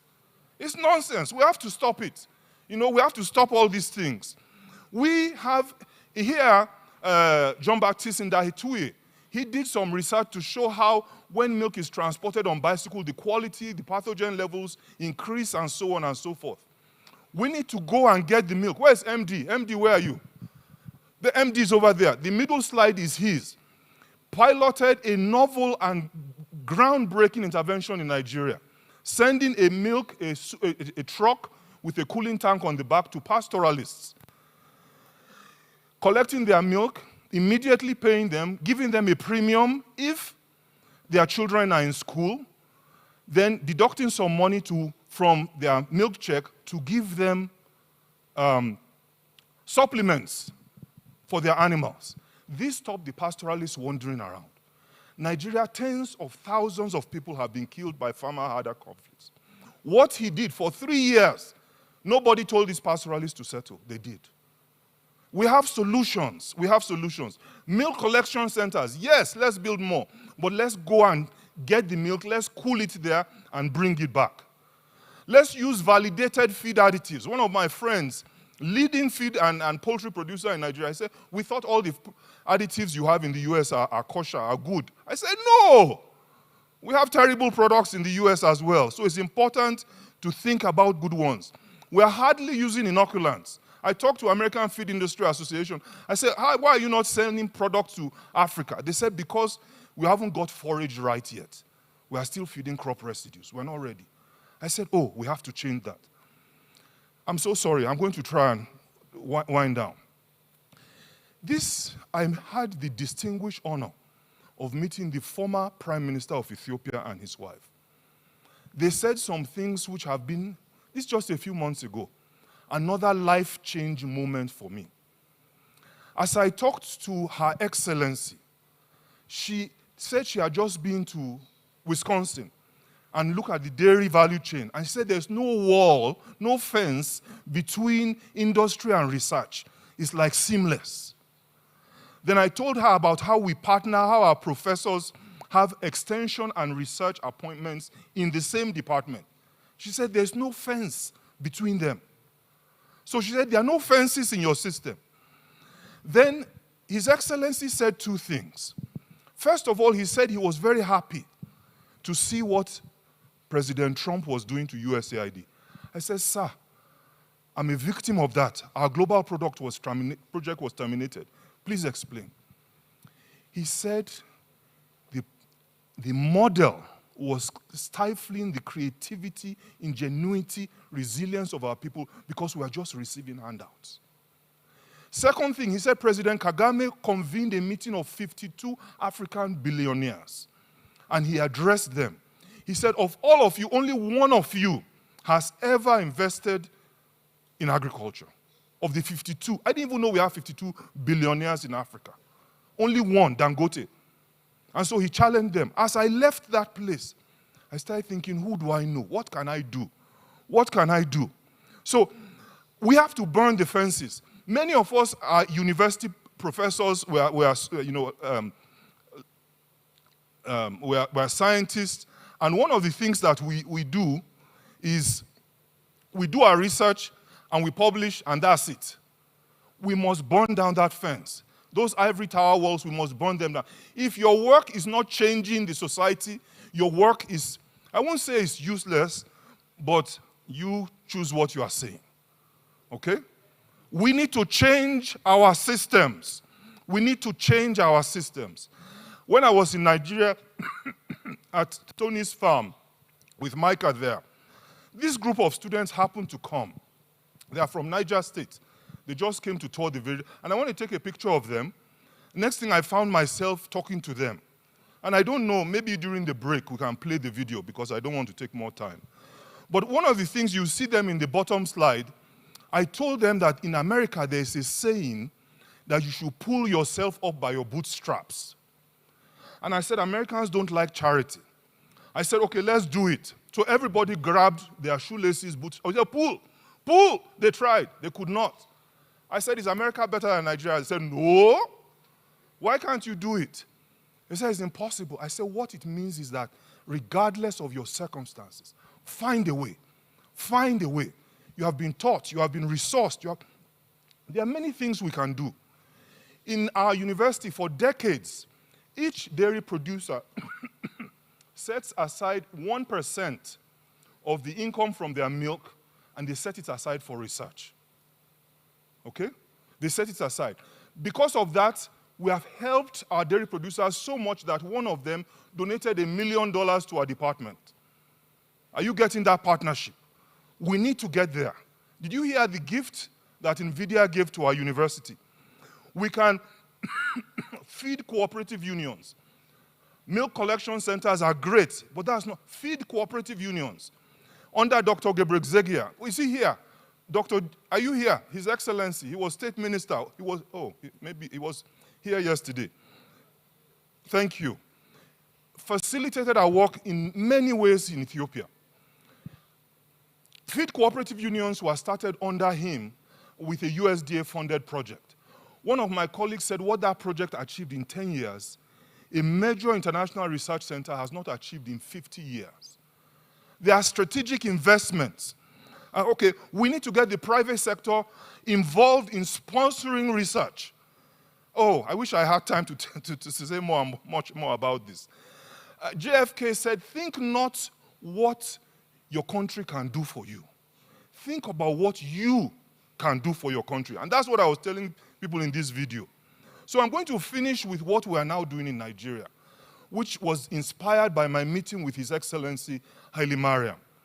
We have now started a small group of my friends and my cousin. My cousin is the president of the Bank of Industry in Nigeria. And then another one, some of my classmates, one is the biggest poultry producer, another one is one of the biggest finance people. And we said we must do something ourselves. We can't wait for government. We formed a small WhatsApp group. We called it Till the Last Hoe is Dropped. This is a picture I took in Ethiopia about 2 months ago. Young boy begging for money. How long? How long? How long will we allow that to come? So we call our group the list of these. These are my friends that we formed this little group. And we started looking at what interventions that have been validated by research can we employ, can we deploy. And so now we have MD, who is here with us, and 3 other visionary local dairy producers. And they're going to start feeding corn silage to dairy cows for the first time in a concerted way in Nigeria. What about you? What about you? So we have a backup of professors from our university who's going to be supporting this work. But I'm going to finish with this. How much longer? How much longer? How much longer? We have to do what we can. Each of us has to pull our weight till the last child in Africa is well nourished. And so I'm going to finish with this slide. What are you going to do as a government official? What are you going to do as a professor, as a researcher, as a private sector, as a farmer? What are you going to do differently? It is up to us. Let us pull ourselves up by our bootstraps. Thank you so much.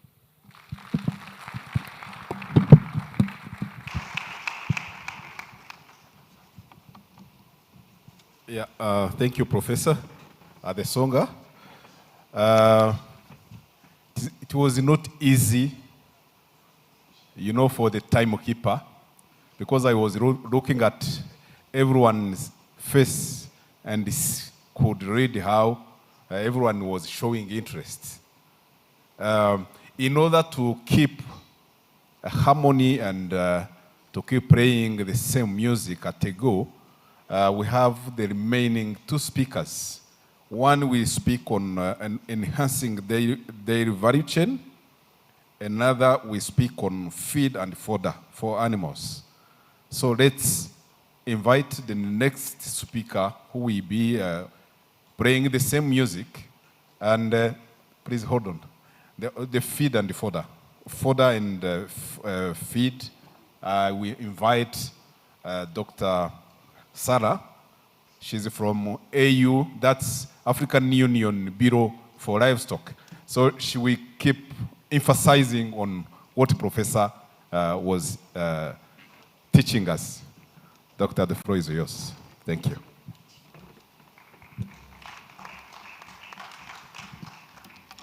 Thank you very much. And for me, I want to thank Dr. Bola. He's somebody I spoke with so much online, but I never met him. Today, I was very happy. I sat down next to him and I said, "What's your name?"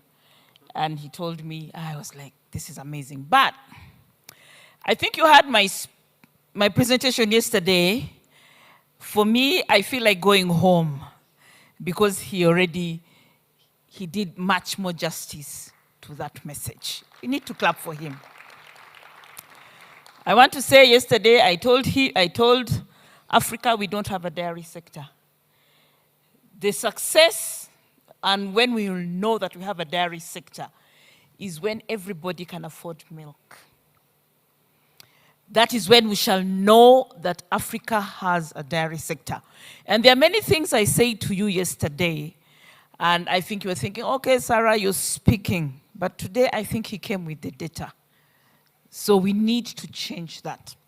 So today, for me, my speech is going to be on addressing feed and fodder shortages at a strategic level. I'm just going to take a lot of what he has said and say what we need to do as a continent at a strategic level. So, I work for African Union under the Resilient African Feed and Fodder Systems project.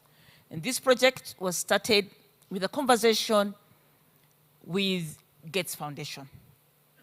And this conversation was about our declining food and nutrition security because of COVID-19, because of climate issues, and also because of the conflict.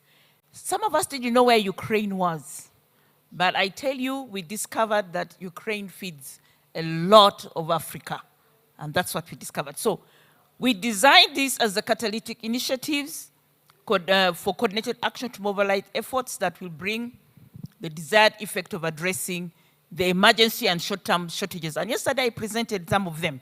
What happens? That in the last 10 years or so, every single drought that has happened in Africa has been the worst in living memory, one after the other. Actually, 4 droughts, including the one in SADC region recently. Also to inform and attract short-term increased investments, institute policy, regulatory, institutional frameworks for rearticulating and better organizing the feed and fodder sector and building resilience and ensuring more inclusive approaches that allow women to contribute to solutions and benefits from interventions. You can see we're speaking the same voice.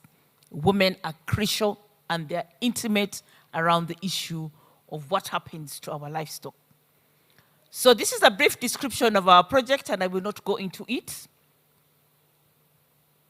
But our first year theme, we looked at our themes, we said, let's engender greater understanding. And we did a survey, and I want to thank Africa, because out of the 55 countries, 42 answered that survey. We got really important information out of it. The second year was proof of concept of impactful pathways and tools to address feed and fodder strategies in the short to medium term on the African continent. And the third one, which is this year really and to next year, is consolidating actions to deliver tangible results of enhanced capacity to address feed and fodder strategies in the short to medium term. And what did we discover? One, and these are things I said yesterday, I'll just repeat them for emphasis. Africa has 1/3 of global livestock resources.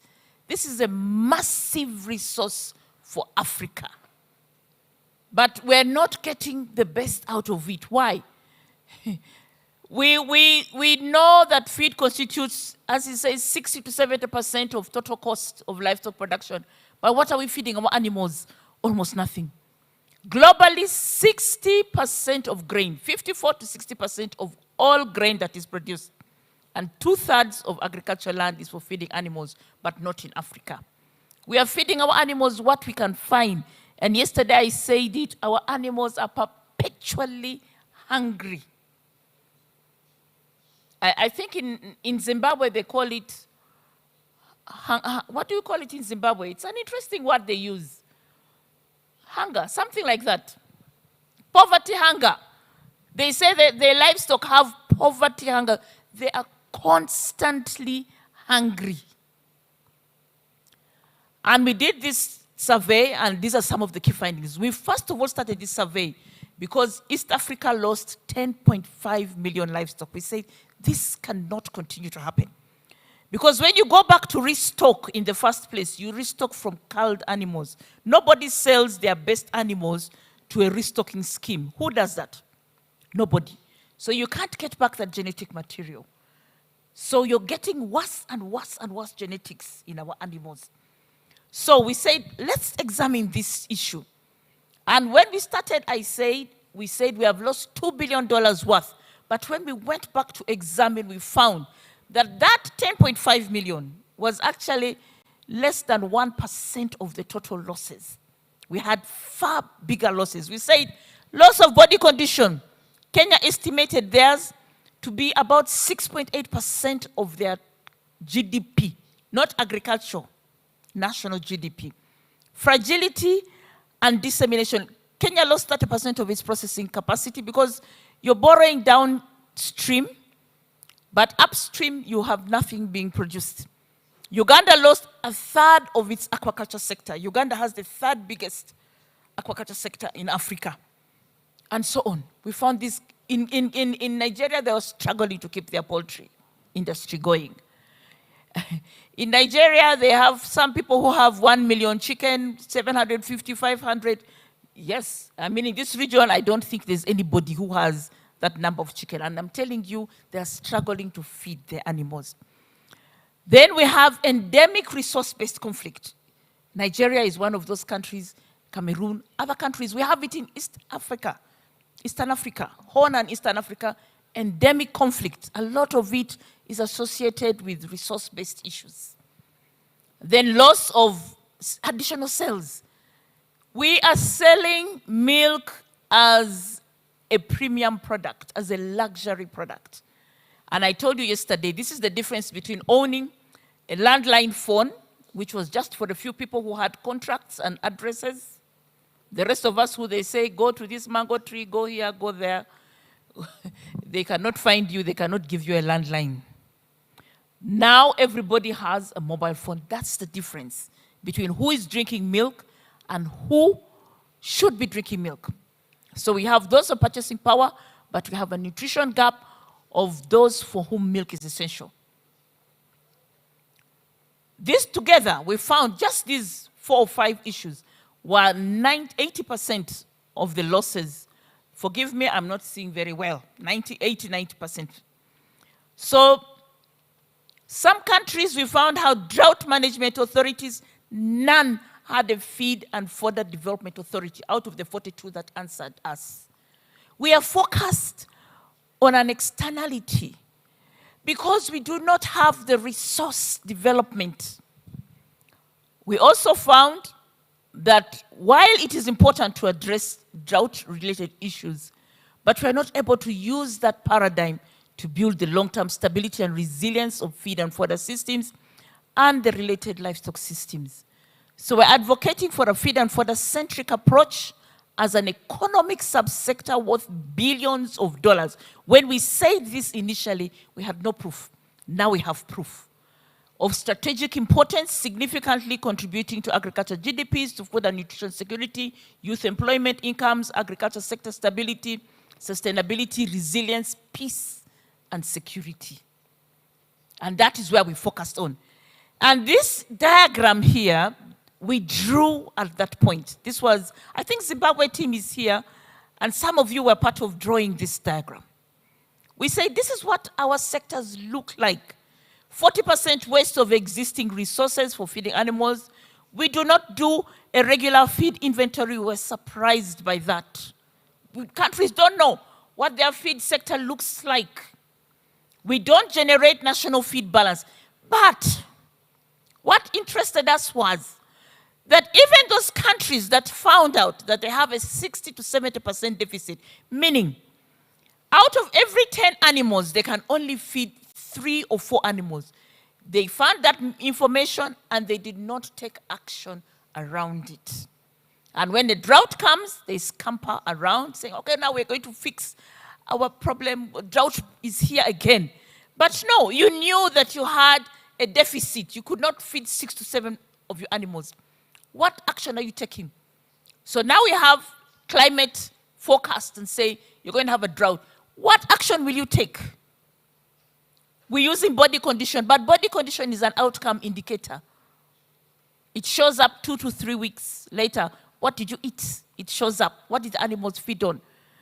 We have low capacity for remedial action. And then we looked at now, there's no connection between feed and fodder resources, animal feed, nutrition. We're not feeding to targets as feed is expensive. high inefficiencies, low productivity. And we are not connecting it to the human nutrition outcomes. So only 7 African member states are on track to address stunting this year. 7. I don't know if Rwanda is among them. 7. 19 have stunting between 26 and 79.9%. He told us what stunting does to our children. Can you imagine a country where 80% of your children are stunted? What is the future of that country? So this is what we are calling the nutrition gap. We are currently producing livestock source foods for purchasing power, for those who can afford. We do not have a dairy sector. We have a sector which is producing luxury goods. Because to buy these luxury goods, most African people, households have to use more than 10% of their daily income. We are producing Gucci. What are the things we are wearing? Those ones. That's what we are producing. And we are saying that humanitarian things are related to climate and other disasters. We forget that the worst disaster is what we're doing to our human resource. And he said it very well. So, for us, this is what a structured sector looks like. Why is this happening? And for us, we went ahead, and I will not go into it. You will read what it does. But we say we should be affordable and accessible. When we say now that we have a dairy sector is when, 1, feed and fodder is affordable and accessible, and 2, livestock source foods are affordable and accessible. They are in great quantity. So we asked our countries, we had 6 countries, Cameroon, Kenya, Nigeria, Uganda, Somalia, and Zimbabwe. We asked them to assess themselves, baseline vulnerability, crisis impact, operational resilience on issues to do with feed and fodder. And all the countries classified themselves, and this is the classification. I'm sorry. This is where they classified. Unstructured, unstructured, unstructured, unstructured. Only Zimbabwe has an emerging feed and fodder development sector. And we are saying that we are producing livestock. We have a livestock sector. So all of them are unstructured except Zimbabwe. All of them have to go back to the drawing board. All right, so then we said now, what action can we take? Oh dear. So yesterday I presented this to you, that when you feed your animals right, this is the formula that has cushioned and safeguarded global food systems. Feed and fodder security is critical to attainment of human food and nutrition security. And this we said to the team that drafted the Kampala Declaration. Okay, so I also leave these things, but our thing is to shift from a drought disaster paradigm to centralizing feed and fodder. Once you have feed and fodder, you don't care whether you have a drought. Of course, it has its impacts, but it should not be what drives what happens in your sector. We also said, that we are now critical to addressing human nutrition. There is untapped business. There's business potential. And we say this sector is one of the biggest, in fact, we say it is the biggest youth employer on the continent.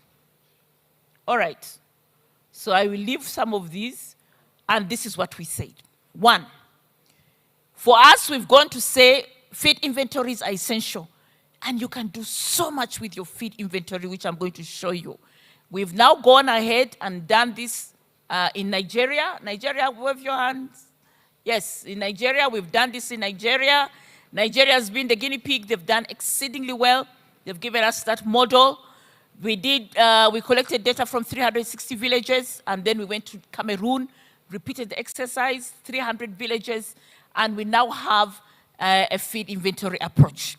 You get your national feed balance within 2 to 3 months, it's done. and you know what to do with it. And this is what you can do with that. So this is what we went through. We did a complete, we worked with International Livestock Research Institute and University of Edinburgh, and we did a complete transfer. Nigeria went ahead and said, we are putting this on our budget. Now the data set is in the National Bureau of Statistics. It will be partly collected. It will be collected by them. It is now institutionalized. They will know what the sector is. They are going to align the development of their livestock sector to their feed resource. And now they know where to put their money and where to go. And we've reduced that cost from about 1.2 million to 2 million, so countries can use. Nigeria used 200,000, the same with Cameroon. That means other countries can use less. As soon as we finish, Nigeria put this on its budget, Cameroon put it on this budget, Nigeria is going to do more work on it. Am I saying this is important? Because it shows us that now no country has a right to come back and say, we cannot do this. You need to know what resources you have to feed your animals, where they are, and they found 40% to 60% waste. What can you do with this? Very many things. Look at the things you can do. Look at the things you can do. You can strengthen your early warning system. You can address conflict, resource-based conflict, because you know this is where people are migrating, this is not where, this is where they feed, and so on. Look at all these things that you can do with that data. Structure, we can overlay, you know, everything. Anything geo-referenced can be overlaid with your inventory. I will not go through it because my time is up. We went ahead, again, somebody behind me is kicking me. I'm going to conclude. We also went ahead with these countries. By the way, as African Union, we are not the experts. You are the experts. You can ask each of these countries that we work with. This is what I want to say to us. Stop amalgamating or coming together, only aggregating as producers. Your answers is not only in production, it is end-to-end contracting. If you're only talking as producers, you will never get the answers. So we said multi-stakeholder platform, we said a data ecosystem, we brought everybody together, we have the ecosystem, we have a dashboard, which we tried out in Nigeria, and we're doing it for other countries. Also, we did the data as a service. So that is something we've done. We've gone to the business, and I'm telling you, business models, raising investments, sector coordination, women driving business. Oh, this week, Ugandan women in African women in animal resources farming and agribusiness sector, network, has done their first export of feed ingredients to the same network in Kenya. We gave these women 50,000. They have signed contracts for over $500,000 between the two. The Kenya team has signed contracts of almost the same amount with cooperatives. The women are doing business, serious business. As soon as we said, they told us this is what we want to do, Uganda told us we're going to buy our own trucks. I like women, I like that. I like that focus, and they will do it. I want to tell you with Nigeria, their multi-stakeholder platform, all the multi-stakeholder platform, all the countries are leading the way. We are facilitating them. In Nigeria, they raised $228 million for investment. We are putting these things on our website, how to do the business models, how to do profiling. That was the question asked yesterday. Profile your country. What is the business there? What is the livestock business? What is the dairy business? What is the feed and fodder business? We are putting those instruments on our website. How you profile, how you do a deal room, how you set up a deal room, how you prepare your deal room so that when you come, you're just signing the deals, and how you manage those deals after that.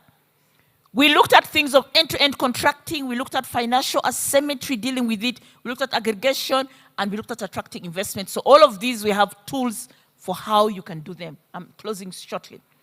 These are the things that we're doing in the different countries, but these are piloting these principles, end-to-end contracting, because we're not a people. As soon as it rains, we say, there's enough for animals to eat. But those animals are not being fed according to their physiological needs and according to to production targets. They are being fed according to what is available, which is not necessarily what will produce, optimize your production. Okay, so that is the things that we're doing. So, last but not least, we took this to African Union heads of state and government. That is the power of African Union, that we have convening power, that when we take this to our heads of state and government, they say this is an urgent issue. It was listed as an urgent issue for Africa to address. And it is an issue that all the countries signed on, first at ministerial level. We had the Specialized Technical Committee on Agriculture, Rural Development, Water and Environment, and it was a ministerial level meeting. Ministers came physically and online, and they all said this must be addressed. The issue of feed and fodder must be addressed as an urgent issue. And therefore, they told us now you should go ahead and develop these guidelines for development of feed and fodder sectors as critical strategic action to enhance the stabilization, efficient production of quality livestock source foods, resilience and protection of livestock-based livelihoods, businesses and economies, and for youth employment. But most importantly, of course, it's for nutrition.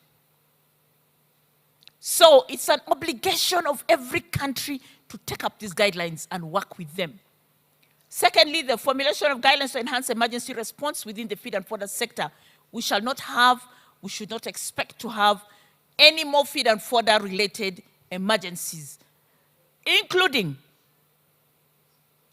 lack of nutrition for our children.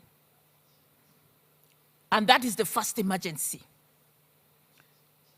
Because when you have 30% of your children stunted on a continent, it's an emergency, it's a disaster, and we have put it in that structured sectors.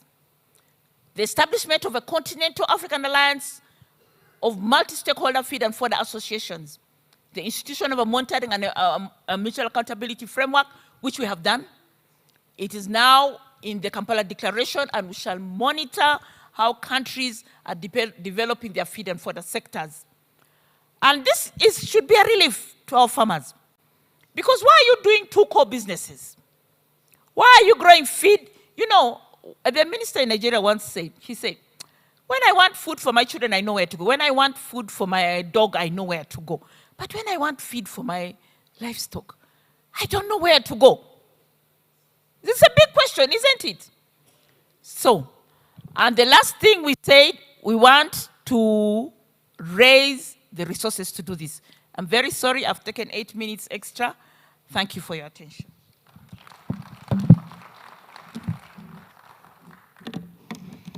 Sorry, sir. Thank you, Dr. Sarah. It is not easy to have the continental picture to share within 15 minutes. We hear you. Yes. And I hope that you are still enjoying, because the burning issue, as you can invest more than 70% in your farming, that investment is about feed. So we need to give it sufficient time. Our next speaker will be talking about enhancing the dairy value chain for the case of Tanzania. And being our neighbor, I think you know that you happen to be in Rwanda when we are celebrating our New Year. Whoever you meet, you wish him or her to have a New Year full of milk and honey. That's how we celebrate our New Year. So come and tell us how we can enhance the dairy value chain. This is Joseph Mabula. You're welcome. Thank you so much.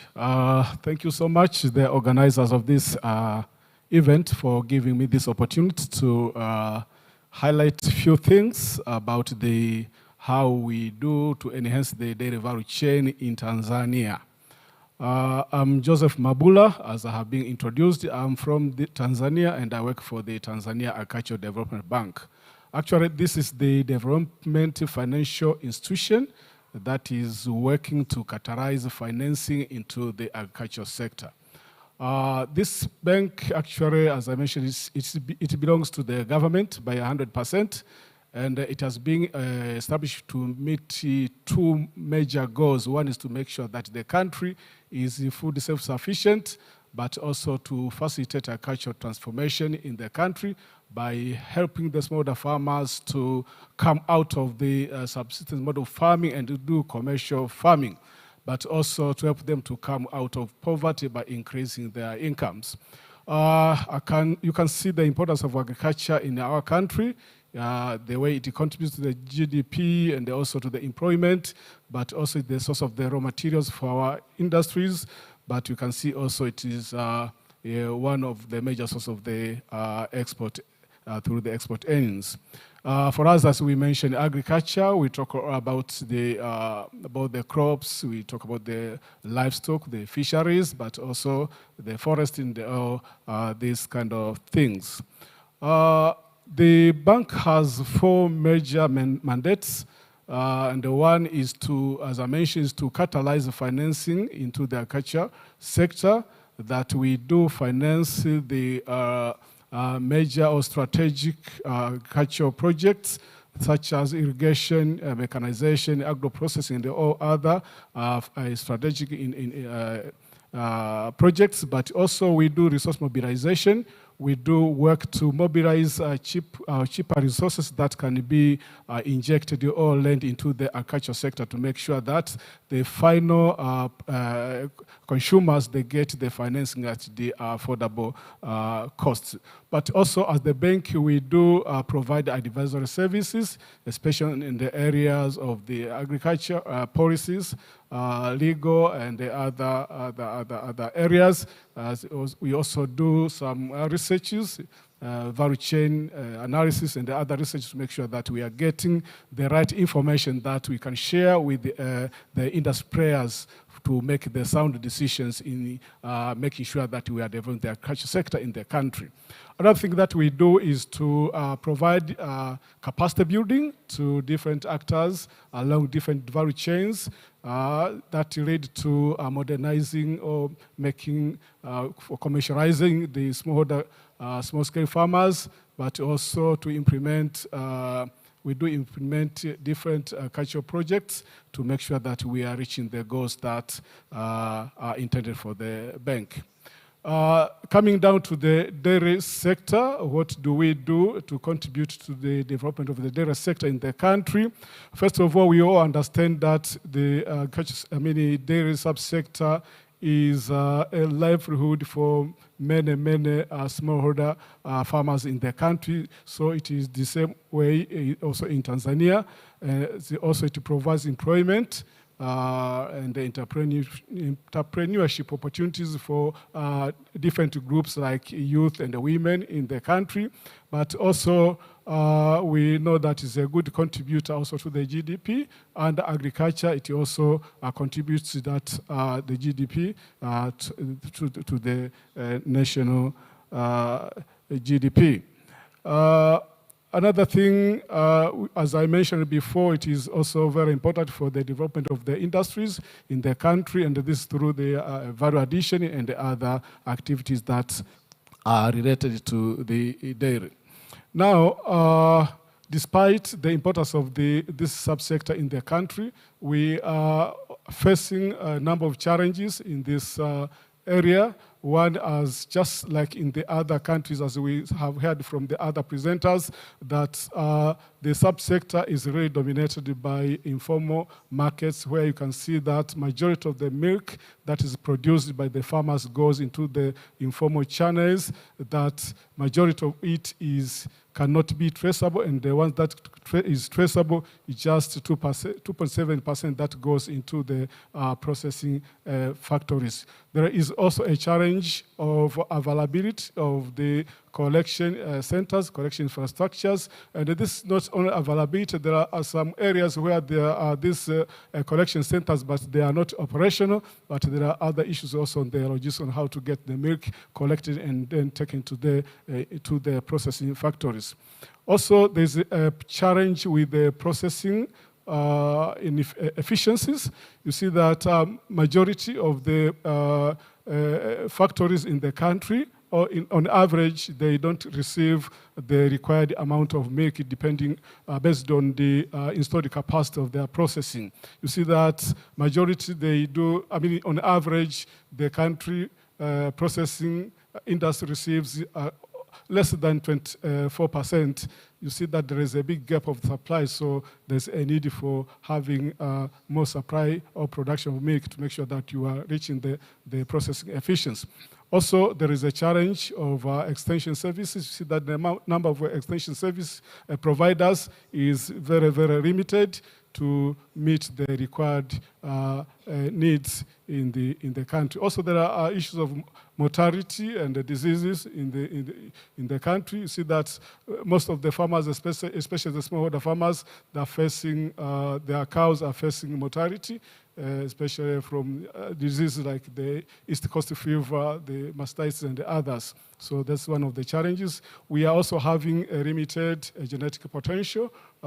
You all know that in the country we keep a large number of animals, but most of them, they have the limited genetic potential that production or productivity of milk is really very, very limited. Also, there's the issue of seasonality and poor animal nutrition. You find that during the rain season is where the animals can get enough pastures, but during the dry season is really a challenge. There are a number of other challenges like the farming systems, and the other is the limited access to finance for the farmers and process and even other value chain actors to invest into the dairy value chain. Now, in order to overcome these challenges, the Tanzania Agricultural Development Bank is implementing the TI3P project. That is the Tanzania Inclusive Processor-Producer Partnership Project. We do implement this project in partnership with the Haifa International and Land Olex Venture 37. We have been also working with the Tanega, who have been helping us in the issue of the gender and the nutrition. This project is funded by the Bill and Melinda Gates Foundation, who committed to provide us a grant of $7 million. But this fund is supposed to help to unlock $30 million that has to be invested into the agriculture value chain by the Tanzania Agricultural Development Bank. So that $7 million is being used to create a creative environment for the farmers and the other actors around the value chain to access financing from the Tanzania Agricultural Development Bank. We are working in 15 regions. These regions, we are working in the Lake Zone, we are working in the Northern Highlands, we are working in the Southern Highlands, but also we are working in the Zanzibar, including Unguja and the Pemba. So, as I mentioned, we are working with the Haifa International as one of the implementing partners, working in the Southern Highlands and Lake Zone and Zanzibar, but also working with the Land Olex, who are working in the northern regions. TIDB, our Tanzania Agricultural Development Bank, is the lead partner, and we are responsible for the strategic guidance of coordination, the overall coordination of the project. We are responsible for monitoring and evaluation, but also we are responsible for providing financing to the agriculture, to the dairy value chain. We target to disburse $30 million into the dairy value chain, as I mentioned, but we target to reach at least 100,000 smallholder farmers, but also we do work with the processors, who are the major markets for the milk that's being produced by the farmers. We target to reach 9 processors, but also, especially in Zanzibar and around the Lake Zone, we have been working to strengthen or to establish new farmer producer organizations where we do target to meet, to have 45 farmer producer organizations. What do we do? As I mentioned before, one of the activities is the enterprise acceleration, where we work with the processors to make sure that they are increasing their profit, they are increasing also their capacity utilization, but we are also working with the farmers to make sure that we are enhancing their production, their productivity, but we are also working with the different actors to make sure that we are increasing the demand for milk and the milk products in the country. You see that consumption of milk and the milk products in the country is still low. You see that in the country, the average per capita milk consumption is at around 67 liters per year. But the recommendation, see that FAO and the World Health Organization, I think they recommend to drink at least 200 liters of milk per capita per year. Also, we do support, we work on the milk aggregation, we are working on the to make sure that we are organizing the farmers into producer organization. Also, they do the collecting and selling of the milk, but also we do support instrument or construction of the milk collection infrastructures, where we have been constructing the milk collection centers, especially in the Lake Zone and the Zanzibar and the Patre in the Southern Islands. We do also working on the strengthening environment to we look at the issues of legal, we look at the issue of policies, working with the other with the private sectors, actors especially, to make sure that we are addressing these issues. We are also working on the gender issues and the nutrition. You see that we noted that majority of the income that was being generated or received from milk sales, was the decision to use it was being made by men, although despite the fact that the women play a big role in keeping the livestock or feeding them and doing all the services. But now we do encourage the decisions to be made jointly by the family members or the households, if it's the husband and the wife, and if we include the children, to make sure that they're making sound decisions. On the other hand, on the nutrition side, we are using nutrition also to do the campaign to sensitize the communities to drink milk and use other milk products, but I mean by telling them the benefits, the healthy benefits behind milk and the milk products. But we do enhance, advise the clients, especially those who have loans, not to take all the milk they are producing to the markets, but to retain some liters at the household for consumption at the household, to make sure that the children, the elderly, and the other people, age groups in the family, they get nutritious feed. Yeah. Another thing, as I mentioned, we do provide financing across the entire dairy value chain to make sure that there is sufficient investment just to bridge the investment gaps that exist around the dairy value chain. Now you can see some of the numbers, some of the figures that we have reached. You see that until now we have managed to disburse 15 million US dollars, which is 50% of the target that we have been given, and we managed to finance quality cows up to more than 2,500, but also we have managed to reach 11 processing factories with the financing, but also together with the enterprise acceleration initiatives. But also we have a matching grant component where we do use it to attract financing. For example, the smaller farmers who receive, come to apply for the loans, we provide them, yes, with a 25% matching grant, which comes from that 7 million US dollars that was given by the Bill and Melinda Gates Foundation, just to make sure that they are getting attracted to get the loans. So there are a number of achievements, and there are a number of matching grants that we have been employing. You can see there, or for the interest of time, maybe you can discuss them later outside here. But before I wind up, let me share with you some of the investment opportunities that exist. One is on the establishment of the breeding farms in the country. We have noted that as we have been trying to provide financing for purchase of quality heifers in the country, we see that we have been struggling to get the sources of the finance. We have been importing from South Africa, from Kenya, from Uganda, and from other countries. So there is a limited number of supply of the quality heifers in the country. So that's one of the areas that people can think of investing in.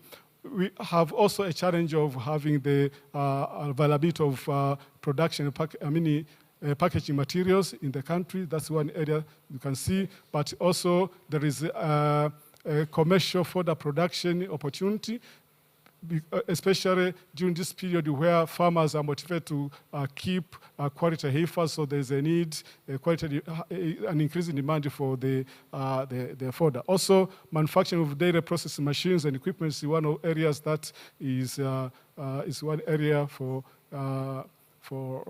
investment. Also, large-scale milk production. As I mentioned before, our factories, processing factories are getting less than 24% of the milk. So to increase the efficiency, if someone can invest in large-scale milk production, I think that one can help. Thank you so much for your attention. But we have some lessons. Just 1 minute, please. We have lessons that we learned, especially through implementing this project. One is that availability of financial opportunity has served as a catalyst for activating or attracting more members in the farmer producer organizations. So you see that the strength and even the motivation for the farmers to join the producer organization are being catalyzed by the financing opportunity under this project. Also, we have noted that the diverse challenges that are being facing farmers, especially the smallholder farmers, they really require holistic approaches or flexible approaches by financial institutions for them to access financing from these institutions. Also, many data stakeholders were used to grants from other previous projects, and that we have noted that shifting from those grants is really a learning process that we need to take it. Also, tackling supply chain efficiency and including the dominance of the informal channels are critical to attracting more processors and encouraging business expansion.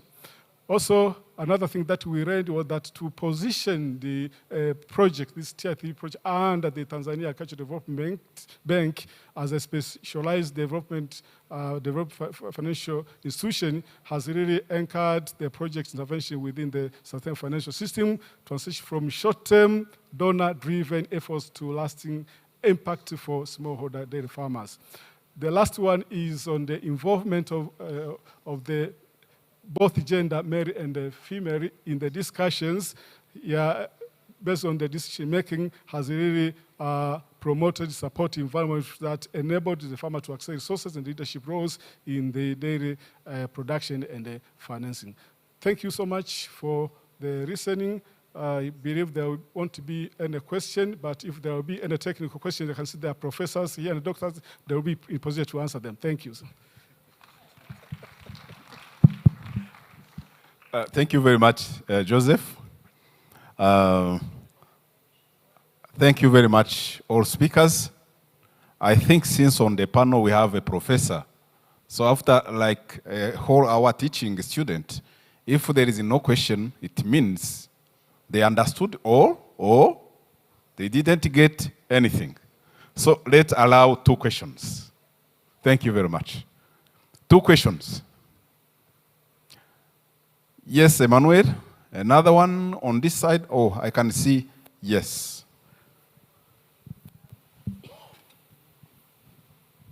And I think our speakers, they will follow, they will know if the question is addressed to me, if you forget their name, but you can mention Professor, you can mention Anne from IFAD, then from Tanzania Agriculture Bank, and from African Union. So you know who to address your question. Thank you. Thank you so much. And straight to the point. Mine can be answered by any of the panelists. Farmers will always get an incentive from their farming profession, from price of milk.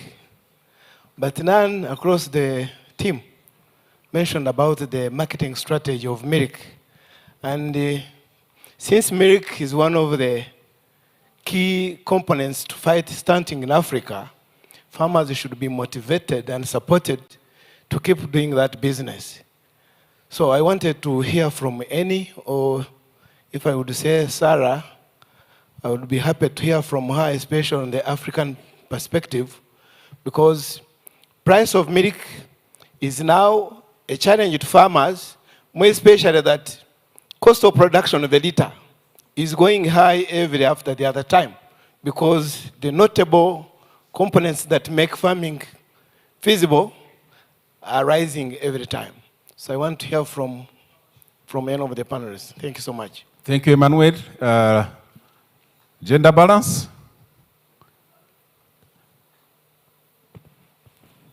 We allowed one question, one more. Because I was trying to be the timekeeper, but there is another timekeeper to me. Okay. Thank you very much. I'm Betty Rwamuhizi. I work with Women for Women International Rwanda.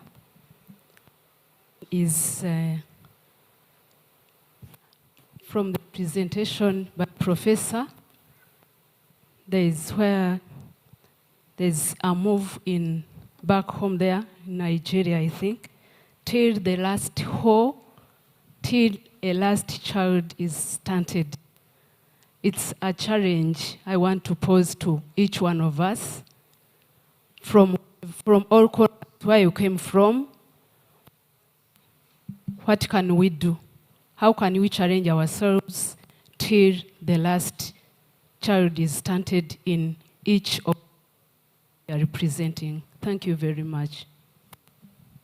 Okay. Yes, Professor. Oh, we start from the African Union. Dr. Salah, I think you can use. Okay, thank you very much. Our model actually starts with the market. And like I said, we are redefining the market for Africa. We are not saying it's the same way that the rest of the world looks at their market for livestock source foods. We are looking at our market from the fact that we have children who are stunted, we have high malnutrition, we have failed to reduce this malnutrition. In fact, if you go and you look, I liked his data very much, the professor's data, and that's why he's here. Because his data showed that a lot of our protein intake is coming from crop. But if you take a small child, how much food can you feed them? How much protein can you feed? An egg is far much more than you can feed half a saucepan of beans or I don't know, something else. So the livestock source foods, as he said, they're brain foods. I think this is the power of livestock source foods. So we want a redefinition of the market. And that is what is going to unlock this sector. It's the same way, like I told you yesterday, there was a redefinition of who needs to use a phone. This has been a problem we've had. They said, no, the ones who can use a phone are those who have contracts, who have a formal address, a road which has a name. Those things never used to happen in those days. And that is where we had the fixed line phone. No. The mobile sector said every human being communicates and every human being transfers money. What does that mean? Make it a functional sector. It's the same way. So now we need to expand our idea of the market from purchasing power to who needs those foods. So that's the first thing. And that's a policy thing. We need policy statements from our heads of state and government, from our ministers. We need a policy statement which will now give impetus for the drive by the private sector. Secondly, it is important to do end-to-end contracting because we don't understand feed. So, as I said, when it rains, we say, that's where our animals are going to eat, but they are not getting the nutrients they need, not even enough for the targets we want. So we must start by consolidating what the market looks like. And that needs a policy statement, and that needs impetus to our sectors. But I think the most important thing I want to say to this sector is, you must be the voice that insists and say, we have solutions, we have answers, we can drive a change in the need for livestock source foods. You must be the voice, because you understand what he said here. I said it a little bit yesterday. He said it extremely powerfully. He has that data. Can you imagine the difference between the child's performance? It means, what can our children do? What can technology, what can our children, what can Africans do? These are things that you need to say to your minister, to your president. And it should be said powerfully and repeatedly until we have a policy change. Thank you. I want to supplement you. You talked about as one on the continental level, and Anne is leading a global livestock component on our within our partner effort. So she needs to supplement you. Thank you. 1 minute. Thank you, DG. If you allow me, on the market, I think an important indicator is how much of the milk at national level is going into informal versus formal market. Here in Rwanda, we have about 70% of the volume that are in the informal market. If you go to Tanzania, it's higher. If you go to Kenya, it's lower. So there's also a switch, I would say, in the transformation of the dairy sector from informal to formal. In the meantime, we should not have this transformation to the expense of household level consumption. So it's important to constantly work on nutrition awareness in households so that not all the milk goes into the market, but also remains at household level. And I think as part of this, digitalization is super important. You mentioned smartphone, mobile phones. I believe that as part of the transformation in Kenya, the very high level of digital payment that they've achieved, they were first nation in the world in terms of volumes of transaction done through mobile payment before COVID. So they've always been very advanced in that. This has also benefited dairy farmers because they could have their payment on the milk very regularly with their mobile phone. And I think this helps the transformation of the sector a lot. It's an important factor. Thank you. I think the first thing I would say is these animal foods, we need to stop denigrating them. We need to understand that they are superfoods. I told the American meat industry that you should stop calling these animal foods protein foods because they have so much more than protein. They have better protein than plants. The quality is better. They have micronutrients that are missing in plants that are vital for growth, for cognition. They have fatty acids, all kinds of micronutrients. So they are a cluster of super nutrients.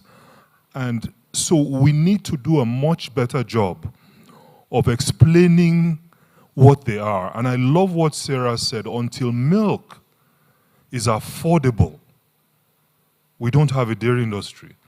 Until milk is affordable, accessible, and widely available, we don't have a dairy industry. If all the milk that, when I come to Rwanda, I remember once I came, Felix took me, I went to buy a huge can of milk powder, and I took back to the US. Why? Because my wife and I, we grew up on milk powder. So for us to change and grow our dairy industry, we have to address that. We have to create demand for local milk. How do you do that? It's beyond us here. It is us here, like Sarah said, like Anne said. It's us talking to our stakeholders, our government, and so on. But we need heavy, heavy campaigns. In the US, they created what they call the Got Milk campaign. The Got Milk campaign leveraged celebrities to show the power of milk, the importance of milk in the diet. We need that. So some of you are connected to people in Nollywood, sports stars, and so on. We need to work with them. We need influencers. Just like that study with eggs in Burkina Faso had to target the influencers to get the word out. We need to figure out the respective influencers at different cohorts of our societies and get the words out that these animal foods are superfoods. And let me finish by saying, let's not underestimate that there is a very strong, well-funded lobby against livestock products in the West. Very strong. So much so that they have tried to reduce consumption of some of those products. And I'm not saying that moderation in consumption in the West is important, absolutely. But there is a well-funded lobby that is trying to reduce consumption, and they've even tried to blanket it across the world. And yet we need those foods so much in Asia, in South America, in Africa in particular. And so let's get the word out that these are brain foods. Some of you have sat in our sessions here in Rwanda where I've said, those of you who are working in livestock production, you are working in a noble profession because you are impacting the lives, the livelihoods, the GDP of our countries. Let's get the word out. Thank you. Thank you very much to our speakers. The organizers have prepared some gifts to you. I would like to invite Dr. Solange and Florence to come to the stage to offer these gifts to the speakers. Thank you very much for your time, and bear with me, it was not easy to moderate within the limited time we were having. So next time we try to have enough time for you to express yourself. Thank you very much. So in the meantime, you can stand up.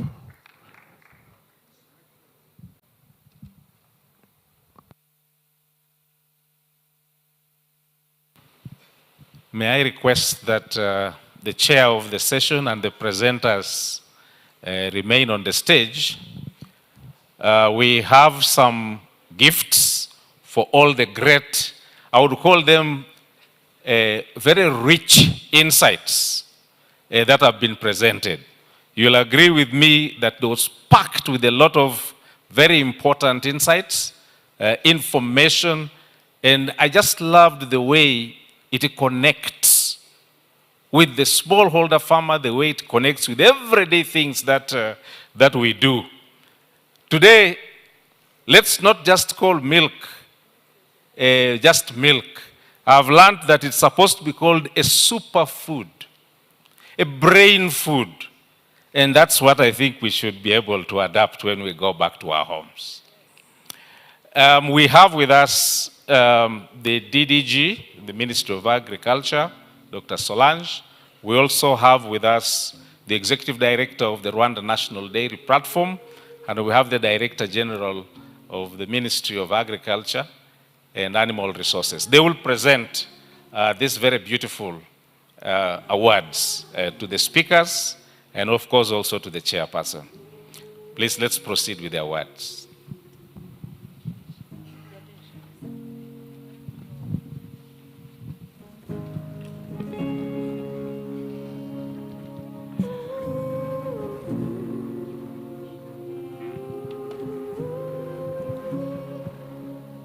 Make sure there's a photo opportunity taken, yeah, for each award. And then at the end of it all, we will. Let's give them a very big, rousing applause.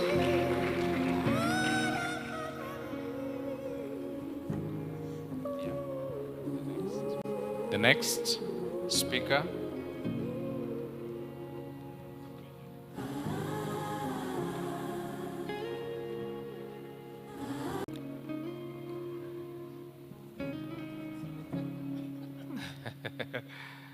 Very beautiful. Yes.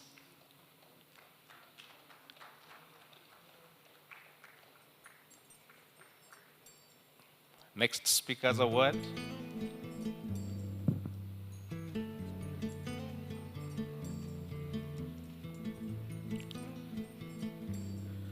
we will take a group photo at the end of it all.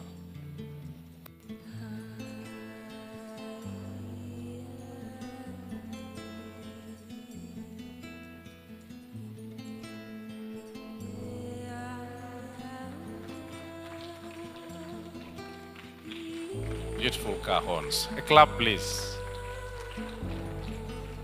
And the next award, Dr. Sarah, African Union.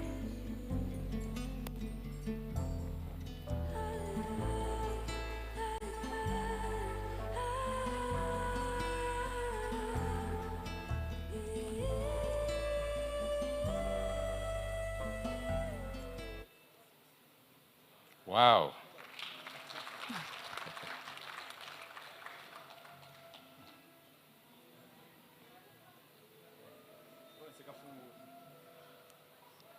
Okay, we can now all get together, just write there with our words, and then we take one, remove from the wrapping.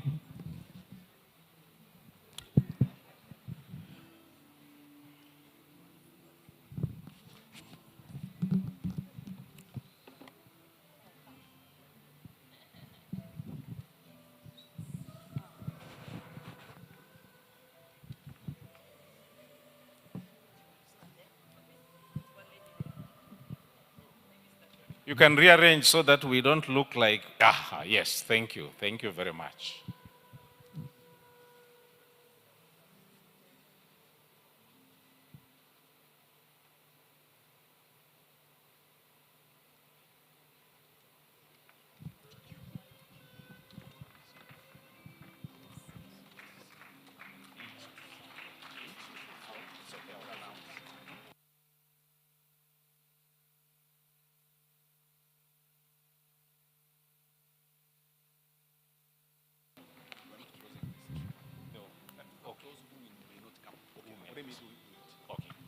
So that they come by 8 a.m.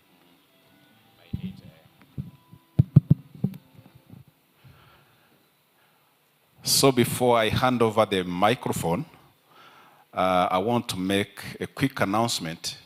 Tomorrow we have what we call community work, which means from 8 to 11, there is no movement apart from someone going to that community work. So for the interest of our conference, we would like to inform you that you need to be here at Kigali before 8 so that we keep our conference on. Otherwise, if you miss that time, you will decide to join the community work, which you will enjoy as well, or you remain at your hotel until 11 when the traffic is allowed, is open. So that quick announcement, keep it while the conference is being going on. Thank you. No, they are translating. Yes, the community work in our culture, in our ancestor practice is called umuganda. So that word, you keep it, umuganda. The last Saturday of the month, we gather together and we do different activities, including cleaning and other things. Thank you. Thank you very much, Director General, who was also the chair of this session, for a great job well done, and all the speakers. Let us just sort of stretch. We are now at midday. We are expecting to go on for the next 1 hour, or slightly less, but we have been seated for so long. And those who have been to football fields, stadia, there's what they call a Mexican wave. Let's try to do that. We all stand up. We all stand up. We all sort of stand up. And then I will go to my right, don't go yet. And then I will go to my left. And then I will go forward. And then I will go backwards. So we all go together. Okay, are we ready? You have to stretch your hands as high as possible so that all the fans in the stadium can see. Then we go right, all of us. Ooh. Who is going left? Go right. Then go left. My right is your left, and your left is my right. We go again. We go again. We go forward. We go backwards. We go forward. We go right. Oh, we go left. There's a mixture. Thank you very much. Thank you. Thank you very much. Our next session, we will see how far we shall go. We have 5 presentations, and the focus is on dairy processing and related services. And in this session, we have some of our presenters who are due for their travel very shortly, in about 3 hours or so. So definitely like them to present now. We have the following. The chairperson of the session for this dairy processing and associated services will be a member of the executive, council member of the executive of the International Dairy Federation, Dr. Shah. You are welcome, sir. Please come forward. The first presenter will be coming from Prompt. He is Dr. Sadindra Tati, and he will be presenting on transforming the dairy supply chain. Dr. Sadindra Tati, please welcome. Our second presenter will be Miss Doreen Mungongo. She will be presenting on the current and future perspectives of dairy in Tanzania. Ms. Doreen, please, you're most welcome. Come forward.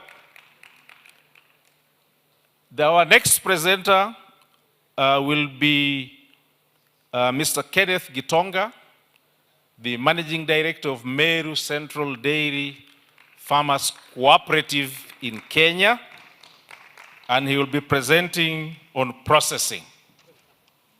Welcome, please, Mr. Gitonga. Our fourth presenter will be from Biofoods, and he will be presenting on quality-based milk payment system.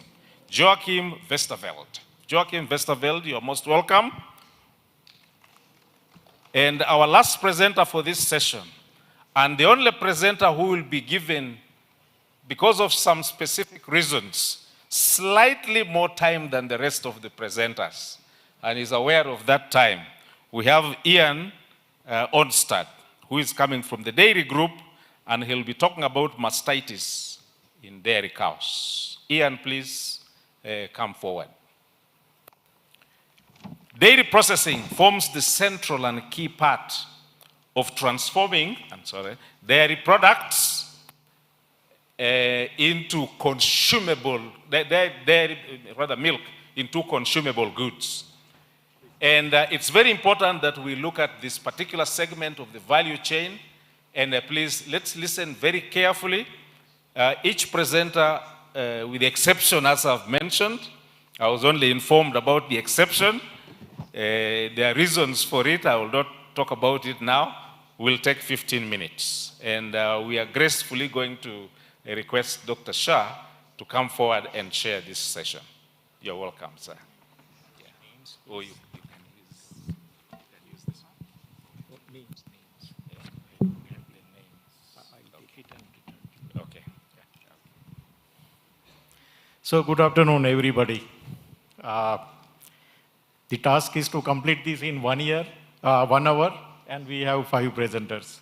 So I request all these speakers to have 10 minutes each. I know it's difficult, but then we will try to make it and then give 10 minutes for the question and answers. I hope it suits you, everyone. Because from yesterday we have seen that, we are running out of time, and let us, try to make up some time. Dairy processing, as we all know, is a very, very important, aspect of the complete dairy value chain. It not only helps us in improving the product quality. For the product quality is very, very important, but also it helps us to improve the shelf life of the milk products.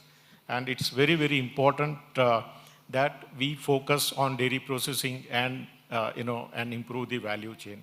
So we have the, speakers, which are all presenting different sets of their experience, their knowledge.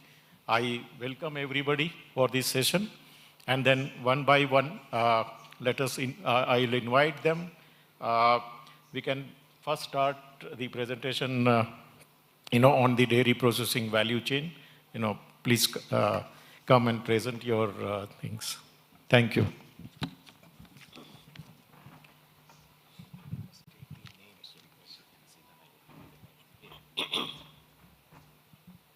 Moramotse Kigali.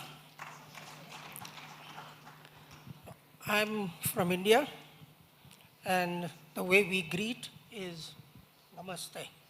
Namaste. So I'm representing a company called Prompt, which is a company based in Ahmedabad, India. Ahmedabad is very close to the epicenter of the Indian White Revolution, where all the respected dairy companies are, including Amul and also our National Dairy Development Board. Yesterday, we heard from our chairman of National Dairy Development Board about how the Indian story, which is so phenomenal and so amazing, is built on the fact that it is not mass production of milk, but it is the production by the masses. So it's the smallholder dairy farmers who have created this entire revolution. And I believe that there are similarities, more similarities than differences between the Indian ecosystem and what we see here in Africa.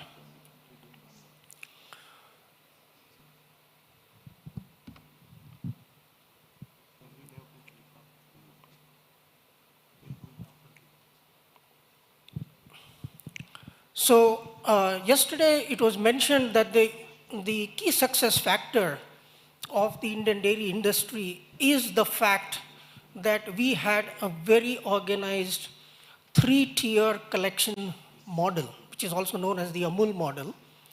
And in this three-tier collection system, it starts with the farm and the farmers, goes to the collection centers, further processing, and then back distribution to the consumers. So our parent company has been involved for the past 3 decades in supplying equipment and software to this Indian dairy industry. And we are proud to say that we have been a contributor to that growth story through our products, technologies, and the software. Our company is involved with making testing equipment, collection software, and also we are now more involved in the farmer-centric technologies. But the key thing is that it's the digitalization of the entire dairy supply chain, which is very crucial to making an efficient ecosystem for the dairy industry. And so we've been involved with that, and we are proud to be part of that entire supply chain. Now today I'm going to talk a little bit differently about an innovation that we have launched in India, which we are now bringing it into Africa. Milk is a perishable commodity. It is a white gold, but unfortunately it degrades very fast. While we are #1 in the world, there are challenges of milk spoilage as well as milk quality. And in order to address these two challenges, we developed a solution of instant chilling of milk, which is very important in the supply chain to arrest the bacterial growth. Now I will just highlight this one graph on the right here, which shows the growth of the bacterial count versus time. So while at time 0, the milk anywhere in the world is of very high quality, it is the time delay of travel particularly in the extreme temperature conditions, which exponentially grows the bacteria and causes the milk to get spoiled. So as you see in this graph, it's both a question of time as well as temperature. And keeping in mind the Indian ecosystem of small dairy holder farmers spread out across vast geographies, traveling in milk cans under extreme heat conditions to the closest collection center, and then selling the milk. Keeping those challenges in mind, we developed a product called Milko-Chill. It is an instant milk chiller which understands that in rural India there is not sufficient reliable electricity. The farm volumes are very small, and under those conditions we wanted to develop a chilling technology to chill milk which is less than 500 liters per day. So we have two different models. The 500 liters was the big one, but then we realized that there are so many collection centers across the country which are even less, couple hundred liters. And so this is a thermal storage based technology which instantly chills milk. And rather than I talk too much about the features, I'll just mention that it is a fully 4 patents packed, including a thermal heat recovery for hot water and so forth. But how it works is essentially the farm bring the milk to the collection center. They pour the milk into this machine. It goes through the cooling tank, which is on the top, and it comes down instantly as cold milk at 7 degrees temperature. What this does is now it immediately arrests the bacterial growth, and now the milk is safe for further travel to the collection center, where you could go for further processing or for further chilling. The benefit of doing this is not only that you have eliminated spoilage. Of course, that is the most simplest benefit.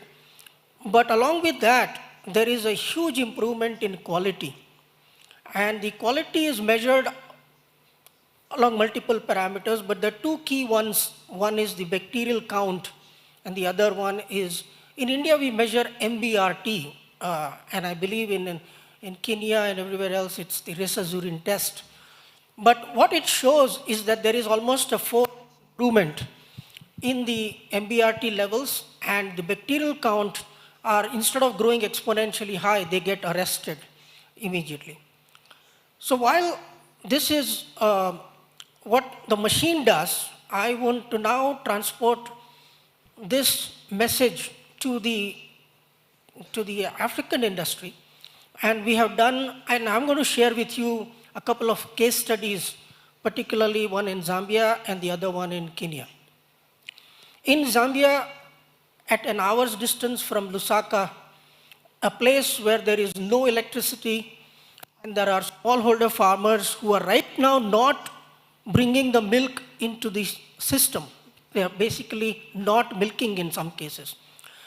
In such a place, our partner Littleson has established an energy hub. It's in Shimukumi, it's an energy hub. It's solar powered with the Milko-Chill machines. And what this has allowed to do is we have brought in farmers who are unable to sell their milk or even milk the cattle, now bring this milk here and get paid substantial kwachas, and so there's a direct income for them, direct improvement in the livelihoods. The fact that these are solar powered means that there is no expensive diesel gensets and backup, so there's a huge energy saving, and this milk is now being collected by the processors. And this case study is privately done with no grants, and right now we have gone now on to Energy Hub number 12. Our vision is to replicate this across Zambia and across the neighboring countries. Similarly, in January of last year, we got a grant from the Gates Foundation, and we decided to do a pilot project in Kenya. So with the help of Kenya Dairy Board, we identified 10 cooperative societies spread across in the western part of Kenya. And at these cooperative societies, we installed a combination of solar powered as well as electric powered milk-o-chill machines. And I think it's right now we are in the collection of the case study data, but in the interest of time, I will say that there are energy benefits, there are quality benefits, as well as bringing farmers into the organized sector, which was unable to do without this intervention. We have lots of examples of Mumberes, Kamendi, places where so far from the from even the possibility of taking it to a processing center. I just want to play a 2-minute video about this technology. In the interest of time, I'm trying to stick to 10 minutes, I'm rushing it, but may I request to play the video just very briefly, just a 2-minute video. In a world where agriculture is the backbone of many economies, dairy farming is a lifeline for millions of smallholder farmers. Milk, often called white gold, not only nourishes families but also provides stable income, shielding farmers from crop failures. Yet poor milk quality and spoilage before reaching the market threaten this lifeline. Bacterial growth during long-distance transportation under high temperatures leads to millions of liters of milk wasted daily, along with the dreams and hard work of those who produced it. This is where our innovation, Milk-o-Chill, steps in. Milk-o-Chill is a revolutionary, solar-powered instant milk chiller with thermal storage technology designed to chill milk at the source right after milking. This immediate cooling arrests bacterial growth, preserves milk quality, and extends shelf life, ensuring more milk reaches the market without spoilage. Tailored for the Indian dairy industry, Milk-o-Chill can transform dairy farming globally.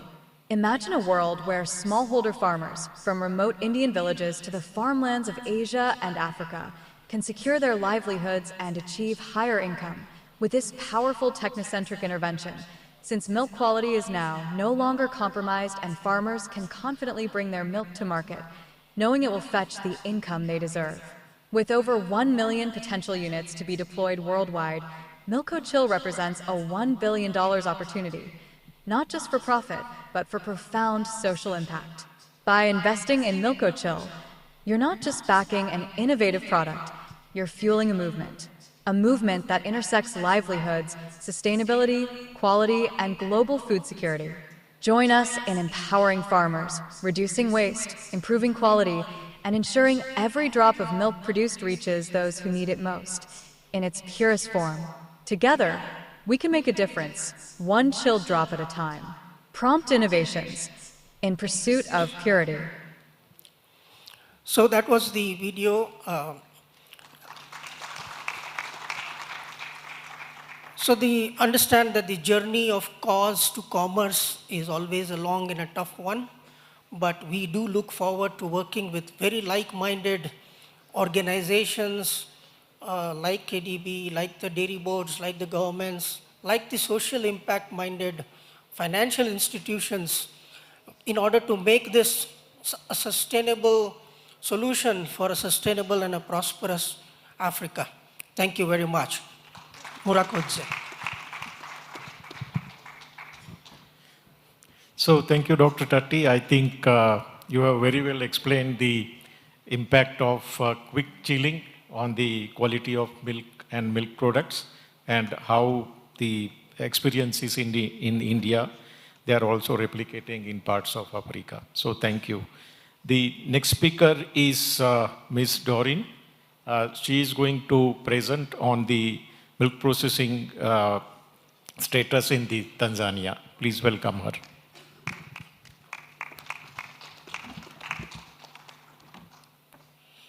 Thank you so much. My name is actually Deorini Day, but people call me Doreen for the sake of the difficulty of the name. I am from Tanzania Dairy Board, Tanzania, on behalf of the government of Tanzania and Tanzania Dairy Board Registrar, Dr. George Msalia. Kindly receive their regards.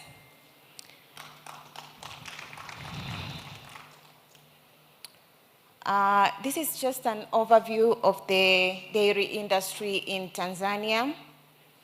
As many other African countries, dairy farming is very important to the Tanzanian community, the small community, the poor community, and also the ones who are rich and who have money, because as we have seen from the other presenters, the dairy industry has contributed so much to the regular income of the farmers, but also the regular employment of many managers, example myself, of the dairy farms or the dairy sector around the dairy value chain, but also to the nutritional value of the household.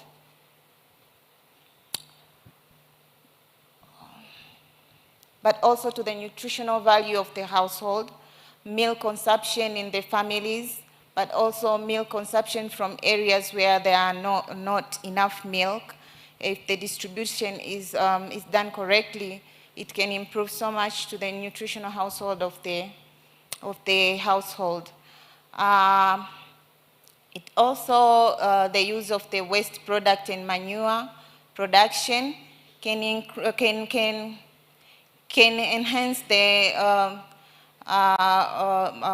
crops crops growth in the farms.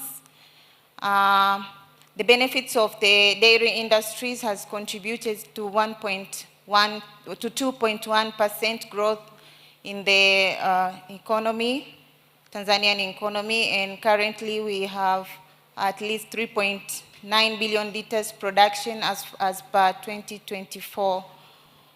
But in brief, in production, 70% comes from traditional herds. In Tanzania, it is also a problem. We don't have a lot of the modern breed, so almost 70% of the farmers still grow the local herd. 30% of production comes from smallholder and commercial farms with improved crossbreeds. There is negligible amount obtained from other stocks from goats, sheep, donkey, and buffaloes for specific communities or markets. Production is not yet sufficient, and therefore importation is recorded and needed in our countries. In the collection, currently we have at least 258 MCC collection centers. As per 2024, we have 152 plants of processing plants. Some of the ongoing interventions of offset of production, collection, and processing are as shown in the table. We have some veterinary services, some artificial insemination centers like the Nike or AI centers, AI camps.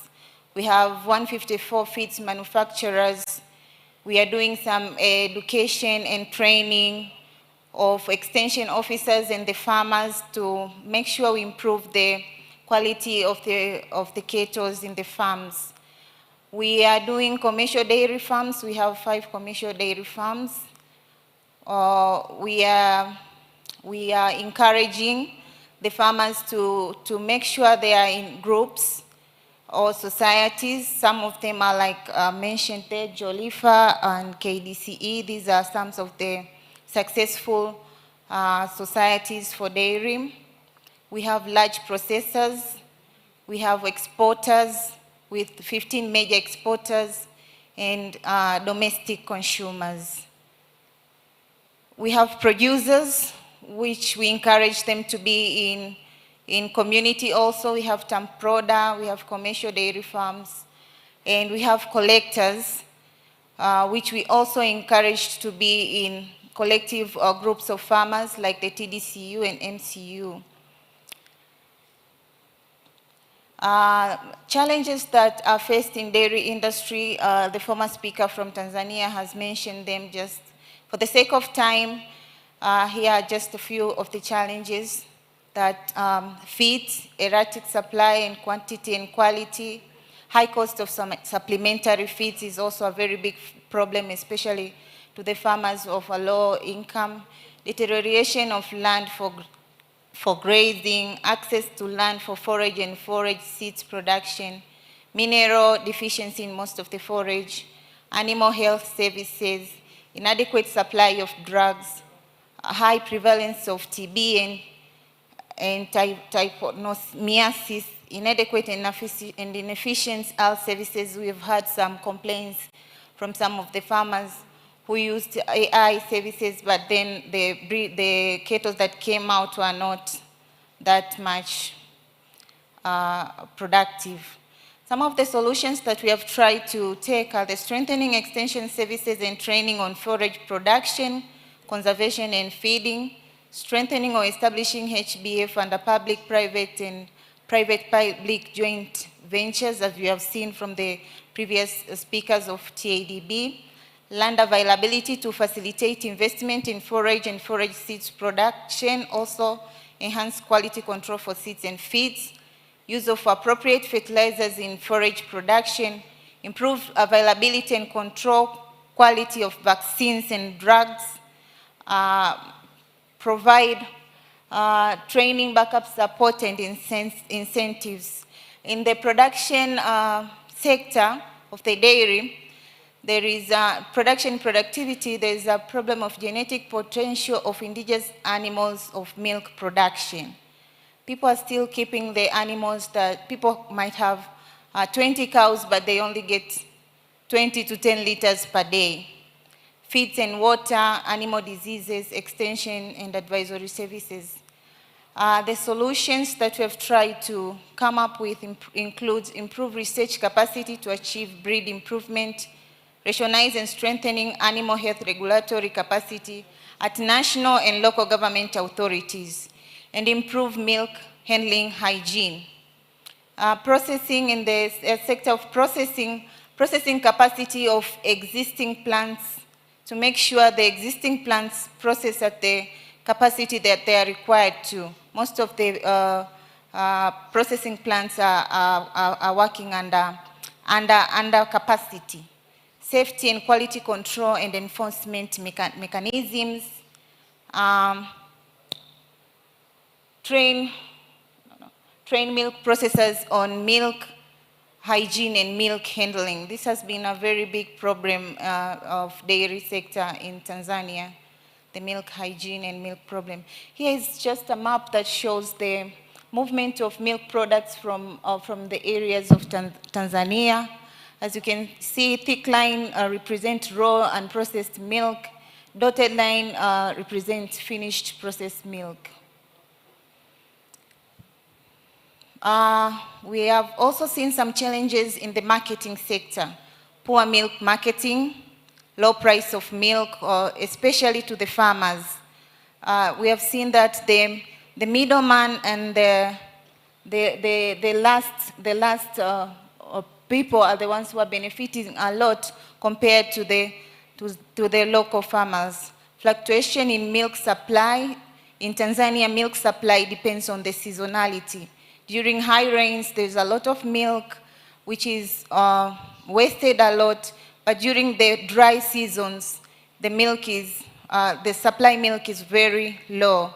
Poor quality raw milk, absence of quality-based pricing incentives.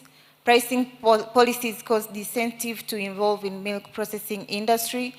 And the solutions that we have tried to come up with is introduction of quality-based standard and pricing to encourage quality milk problem. We are still working on this, and it is still a big challenge. Increase processing capacity during good seasons. TDB to introduce milk price according to quality. Training of traders in the informal sector. Encourage to channel milk through formal sectors. formalize milk trade by training and licensing of milk traders. We are trying so hard to make sure the milk traders who are informally, we have some centers which we are aware of that milk is, they are selling a lot of milk. So we are licensing them and we are training them in order to take them from the informal markets to the formal markets.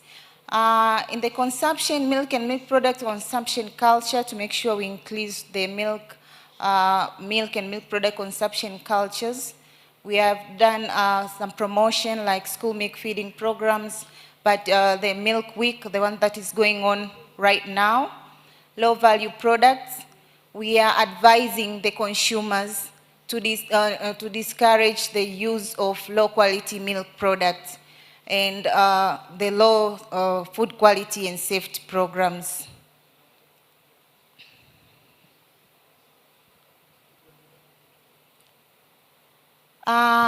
Some of the other challenges include limited budget to implement the required investment, but also high importation and growth of black market of such products to avoid tax and non-tax. This is a problem that we encounter, especially in the imported products. We have a lot of milk imported products, and many of them are coming through the black markets. Little importation and low contribution to GDP. Okay. Dairy industry in Tanzania is dominated mainly by the informal market, and we are not proud of that. And some of the priority areas for the development of value chain in Tanzania include increased productivity.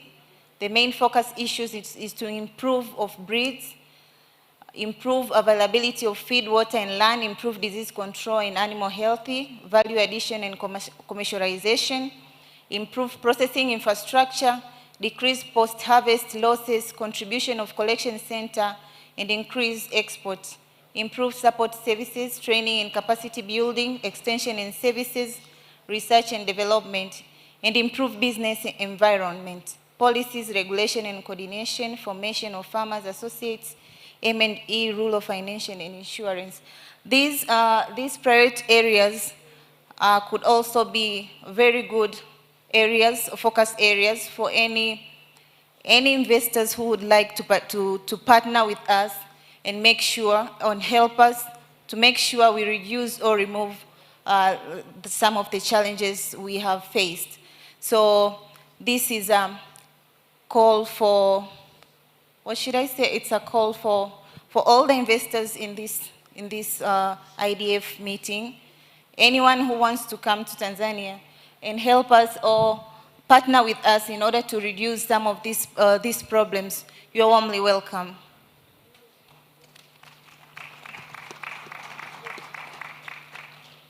As Tanzania Dairy Board, we are working with other partners such as TADB and IFAD to make sure we tackle some or most of the problems that we experience a lot. Currently, we have two projects, ongoing projects. One is about to start, the other one is still going, the one with TADB. We have one project is called mradi wa mabadiliko katika tasnia ya maziwa kwa kuzingatia mabadiliko ya tabia nchi, which is translated to climate smart smallholder dairy transformation project. And the other one is mradi shirikishi wa wasindikaji na wazalishaji maziwa, which translates to Tanzania Inclusive Processor Producer Partnership in Dairy, the one that Joseph was talking about, which is partnered with TADB.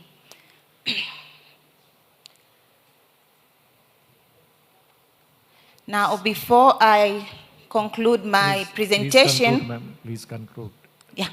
Before I conclude my presentation, these are some of the tariffs and taxes for those who would like to import dairy and dairy products in Tanzania that you can consider before doing that in this country. So thank you so much for listening. I hope because of this meeting, we are going to have many solutions, expertise, and anything that will help our community and our dairy industry. Thank you. Thank you, Madam, for explaining the status of dairy processing in Tanzania. Also, informing us about the challenges and the solutions, and also inviting the stakeholders to come and support Tanzania. So thank you so much. The next speaker is Mr. Kenneth. He's going to explain us on the milk processing status in Kenya. Please welcome Mr. Kenneth.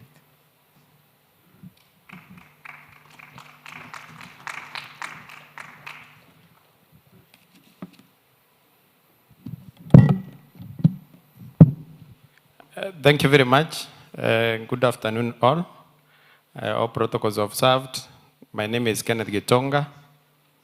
I'm the CEO of Meru Dairy Union, a farmers cooperative organization in Kenya, doing processing, production, and marketing. And I want to say the big question now in the room is no longer what. The question is how. How do we achieve these big dreams we have? And I'm here to allude to what our chair of the session said yesterday, that cooperatives is the way. I'm an employee of farmers through a cooperative. And I'm also personally a farmer. I produce 600 liters per day. And also sit in the factory where we are doing processing. We have done our studies in the world, and we have seen the solution to increase production and milk is cooperatives. India is where it is because of Amul and the cooperatives in India. The chairman said yesterday that they are planning to form 46,000 more. That tells you the direction. If you go to Israel, the kibbutz system is what controls the dairy sector in Israel. You know the dairy industry in Israel, how important it is to the world. Go to Europe, the Fisherland Campaign and the others, they are all cooperatives. So the big question is, no matter how much we discuss dairy without discussing the cooperative, then we are discussing the raw material, but we are ignoring the big vehicle, which really will take us where we want to go. I have a few slides to confirm what we are doing in Kenya, or just confirm what we are trying to do there. Meru Dairy Cooperative controls that 1% of processed milk in Kenya. And the message here is simple. The farmer follows the milk to the market. We produce, process, and go to the market and get the money. And that is why the farmer will get more motivated and motivated to move forward.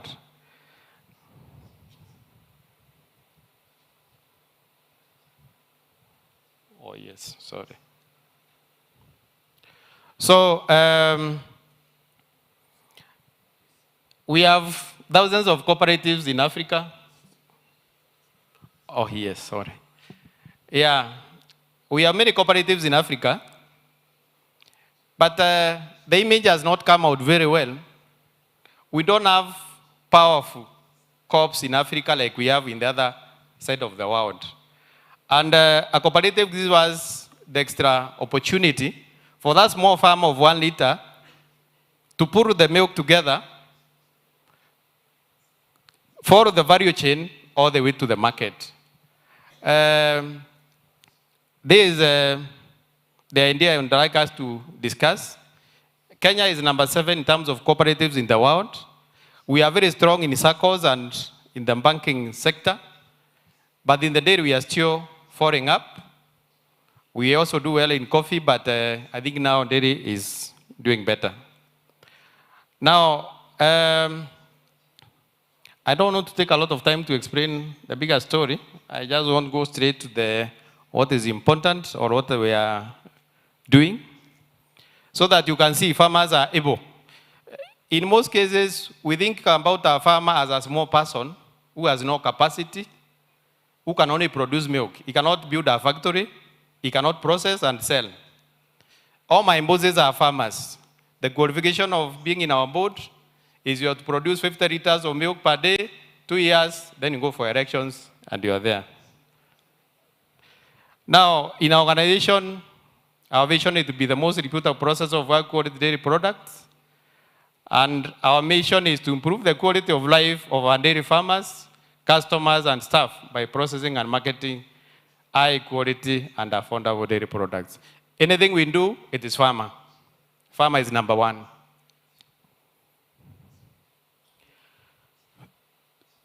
Sorry. So, dairy industry in Kenya started quite early in the 1920s. In 1925, that's the time we started processing the national processor, KCC, Kenya Cooperative Creameries. And Meru farmers registered many cooperatives, but we started processing in 1982. That is our main milestone. And we got a grant from Europe. That time, the Finland government gave 2 processing lines to Kenya. One came to Meru County, another one went to Kitinda in another county. And since then, the one for Meru succeeded, the other one was not able to move. So for us, we were able to maintain. And from there, we have been processing throughout up to date. As we stand now, we have a capacity of 900,000 liters per day. But the current intake is 600,000 liters per day.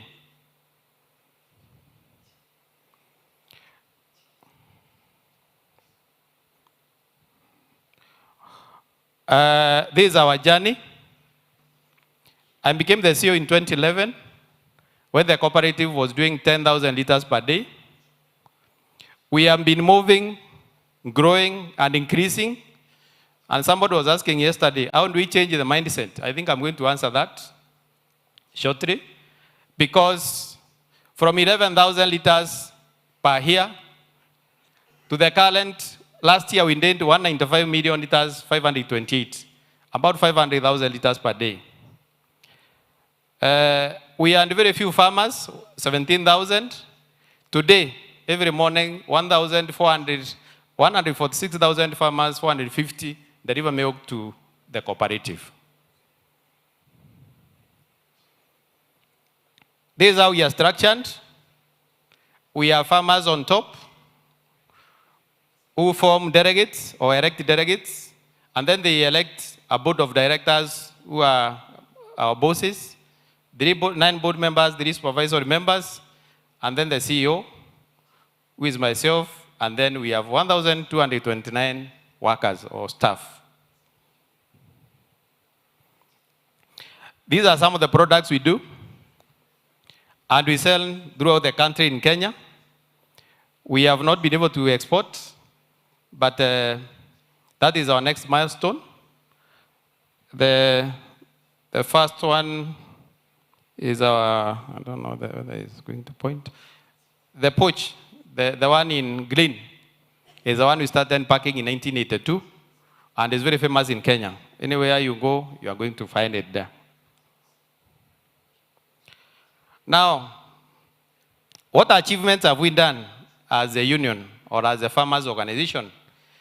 We are controlling, we have been able to expand our market to the level that 1% of the processed milk in Kenya is controlled by the farmer himself.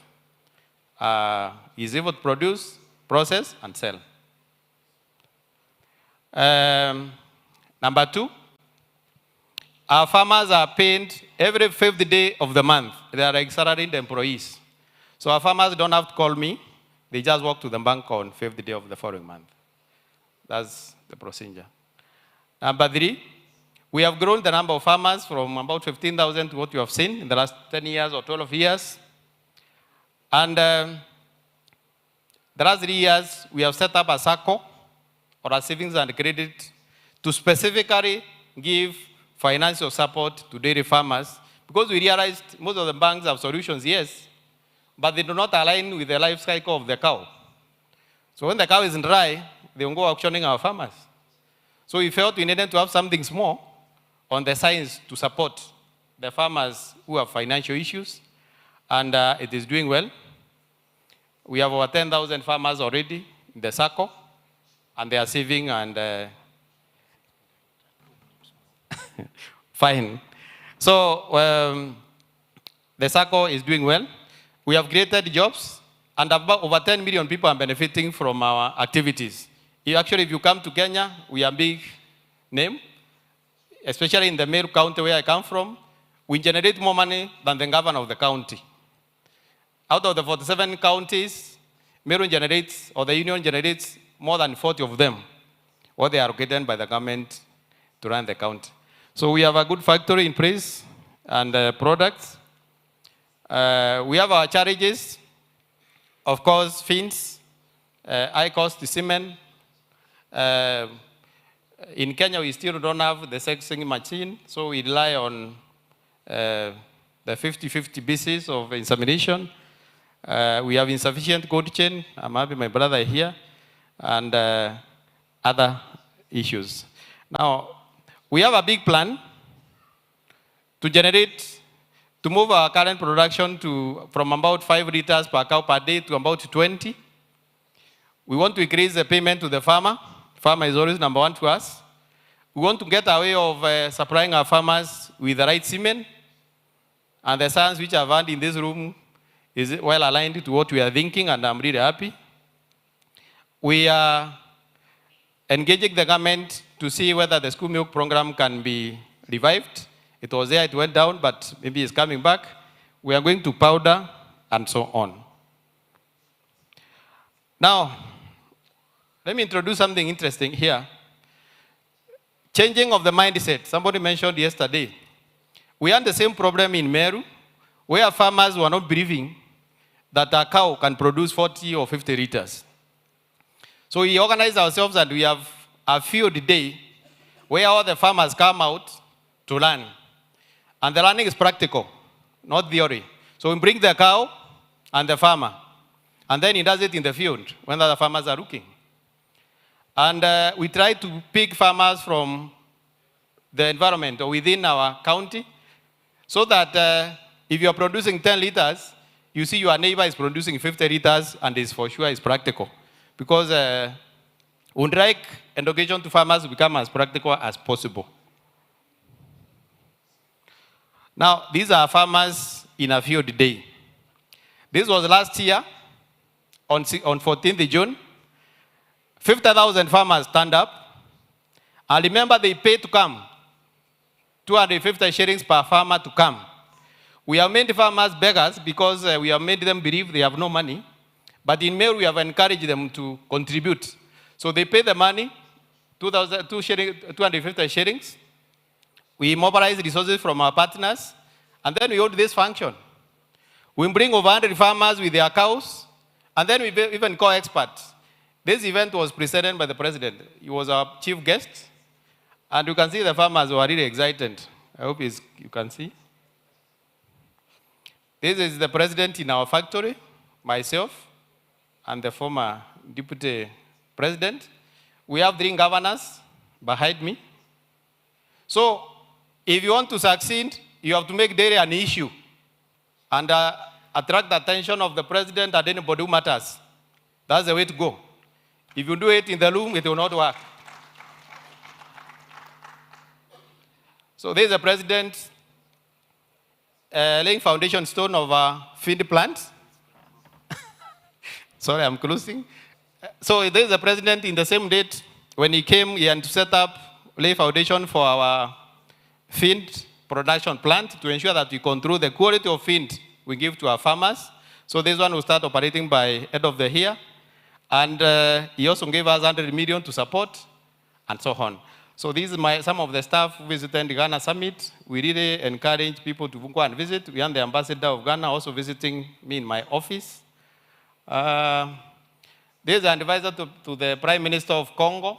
We're having discussions on how we can start a discussion because they're having a big issue of milk in their country. And these are some of the market activities we do. We go visiting our customers to see. And we didn't dance and make noise during that day. So there's a call from our workers. They sing to our farmers and make them happy, and it's a big day. So to make it a real issue, when we are talking about milk, everybody has to keep quiet that time. Eh? These are some of the CSR activities, and that's all. Thank you very much. See you.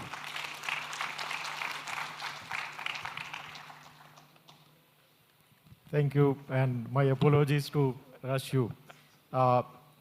Thank you for actually presenting on cooperative sectors in Kenya, the journey and growth of cooperatives, and also the achievements and challenges. I think what I like most was, saying that I am the worker of farmers, and I think it is lesson for all of us, all the professionals who are working, that if we keep the farmer in the center, I think most of the policy which we devise will always be beneficial. So it's now, let us invite Mr. Joachim from Biofoods. He is going to present on quality-based milk payment systems. Welcome, Mr. Joachim. Thank you so much. Good afternoon, everyone. Good to see you.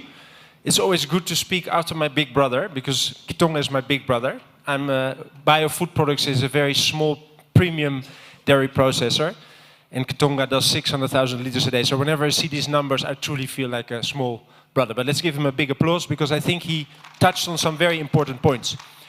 So I know Mr. Shah is very firm on time, so I think I'm going to start with the end, because then at least I know for sure that it's going to stick. How does that sound? Is that a good idea? Yeah. Then at least when he shoves me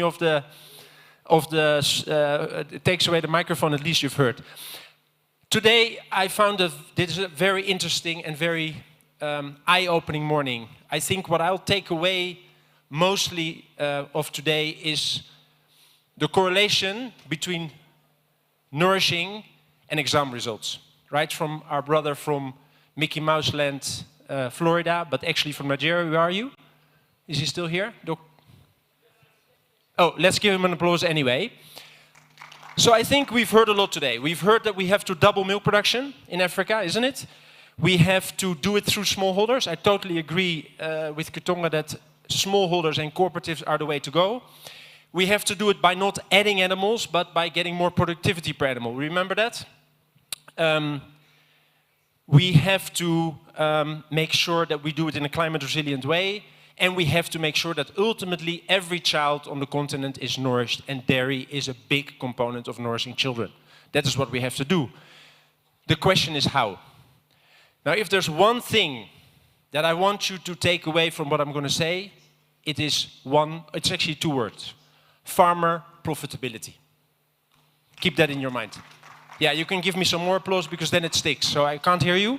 Farmer profitability, let's say it together. We are convinced, I am convinced, and I think everybody's convinced, we can train whatever we want.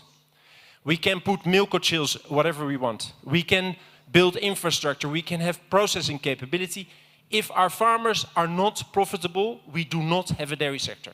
Because farmers that do not make money will not apply what they've learned. Yes, thank you. Farmers that do not make money will not invest. Farmers that do not make money will not take farming seriously. They will basically say, I have a cow, it gives me a couple of liters a day, but I have my main business somewhere else. Are we together? You recognize it? Great. Now, how does this work? It works.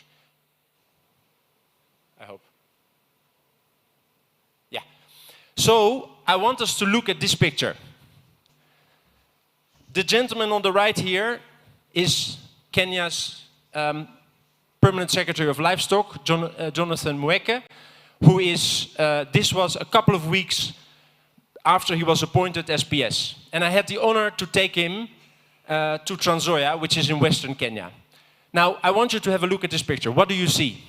Except that you see a PS and two other people. What do you see? Anybody? A graph.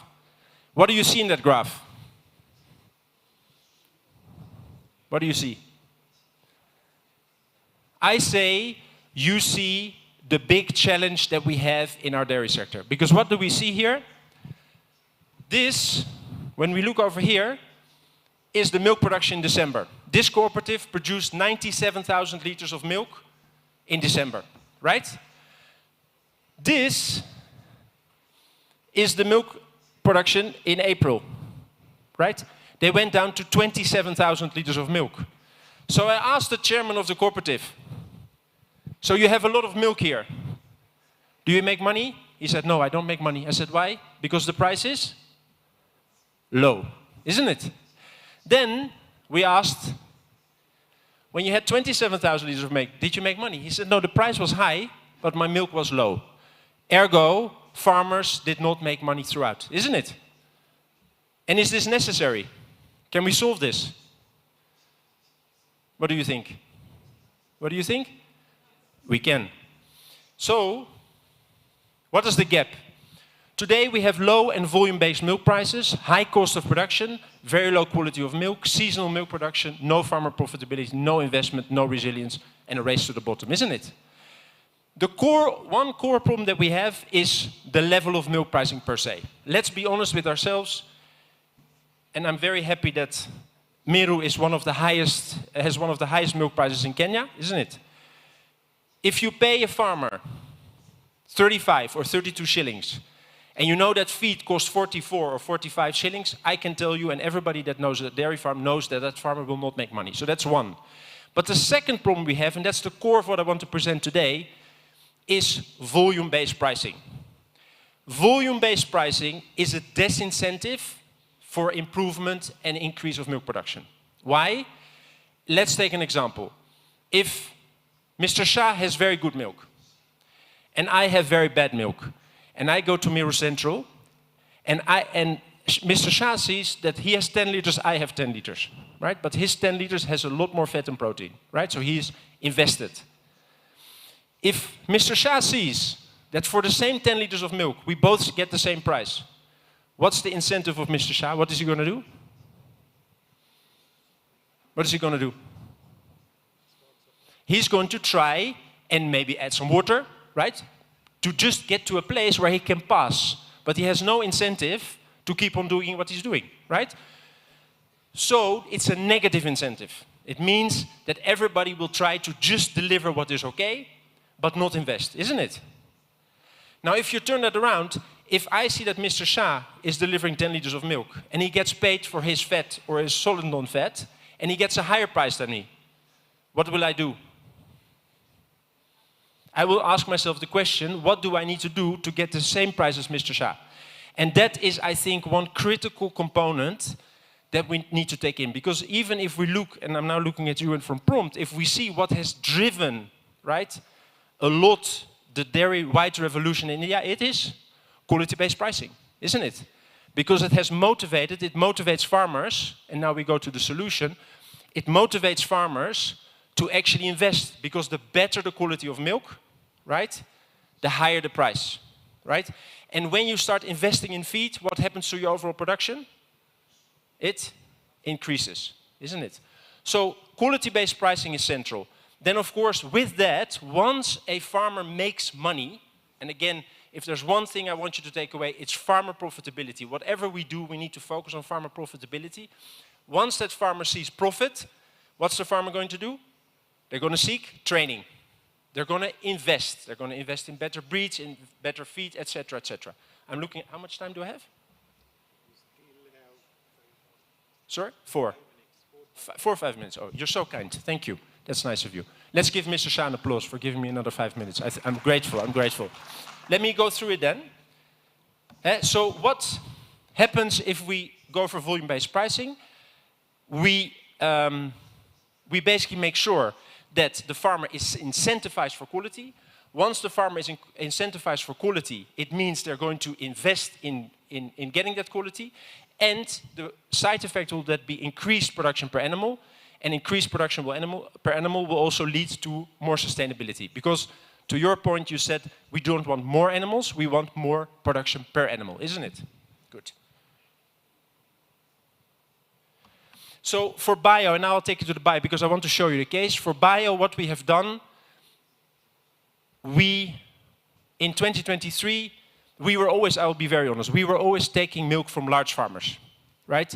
Because we told ourselves, the quality that we need for our products, we cannot get it from smallholders, right? Because the problem with smallholders is that if you have a lot of milk that's being pooled, if one farmer puts in milk which is not okay, all the milk spoils. 1.5 years ago, we started an experiment, and we actually started working with Momberes Cooperative because we saw they had the opportunity, and we started to implement a system of quality-based pricing with Momberes Cooperative. And I'll show you what the result was. So what we did, we said to the cooperative management, we're going to pay you a higher price if you achieve certain quality parameters. And I'll be very honest, the first meetings were not easy because the management said this is going to be tough. But when they saw we gave them a good price for the milk, they said if we achieve it, there will be more profit for the farmer and there will be more profit for the cooperative. So they started thinking, and I'll give you some examples of what they did. For instance, they had 5 milk routes, which lasted 6 hours. They said if we make it 10 routes, which last 3 hours, it means that the milk will be unchilled for longer, which means the TPC will go down, right? They said if we train our farmers not to milk 2 hours before collection, but half an hour before collection, right? The TPC again will go down. Then they did a lot of farmer trainings. We did tests. So we started in November 2023. The average price from the processor was 38 shillings. Average milk production per member, per cow, was 3.7 liters per day. The TPC count was anywhere between 2.5 and 3.5 million. We had many recessorant fails, and aflatoxin levels were far above 500, which is the allowable, and we as Bio, we prefer to have it at 50. So when we started implementing this, farmers, first they needed to convince farmers, but once farmers saw that there was a price increase possible if they changed certain things, they started changing. Now, 1.5 years later, what we see is average milk price to the cooperatives is 55 to 57. Average milk production has gone up to 5.7, but many farmers are actually reaching 7. That is a doubling of the milk production per cow for every member of the cooperative. TPC count is below 400, but reaches very often 200. What do you think, Kitonga? Good achievement? Happy with that? Thank you, thank you. My big brother, he likes it. Recessorant is a pass, and we've been able to bring the aflatoxin level down to 50. The most important thing here to note, which is not on the slide, if you do the math, if the farmer gets a price increase of about 40% and doubles production, it means the farmer income goes up by about $500 per cow per year. I have gone many times to Momberes. I have seen farmers that are investing, that are adding animals, that are getting production of 15 to 17 liters, all based on pricing, all based on the fact that they can make money. So what this small pilot proves, farmers are business people, right? If you show them there's a business, if you make sure they can make profit, they will invest, they will learn, they will change, they will adopt the latest technologies, and that's good news for you, because then they can buy a milk-chill, and you can actually make tremendous progress, to the extent that now Bio is able to take that milk and actually use it. And that's why I completely support Kitonga in the approach cooperatives are the way to go, because I think what brings us together today is that we see we need to grow dairy through smallholders, through more production per animal, so that we get more milk from less animals, that we have farmers that are profitable, and that produce milk that produce more milk that's of higher quality, because that means that Kitonga and I ultimately have a more efficient supplier, and if we have a more efficient supplier, it means it also drives our efficiency. I think. Please conclude. Am I in time? Time, yeah. Fine. I had another slide, but I will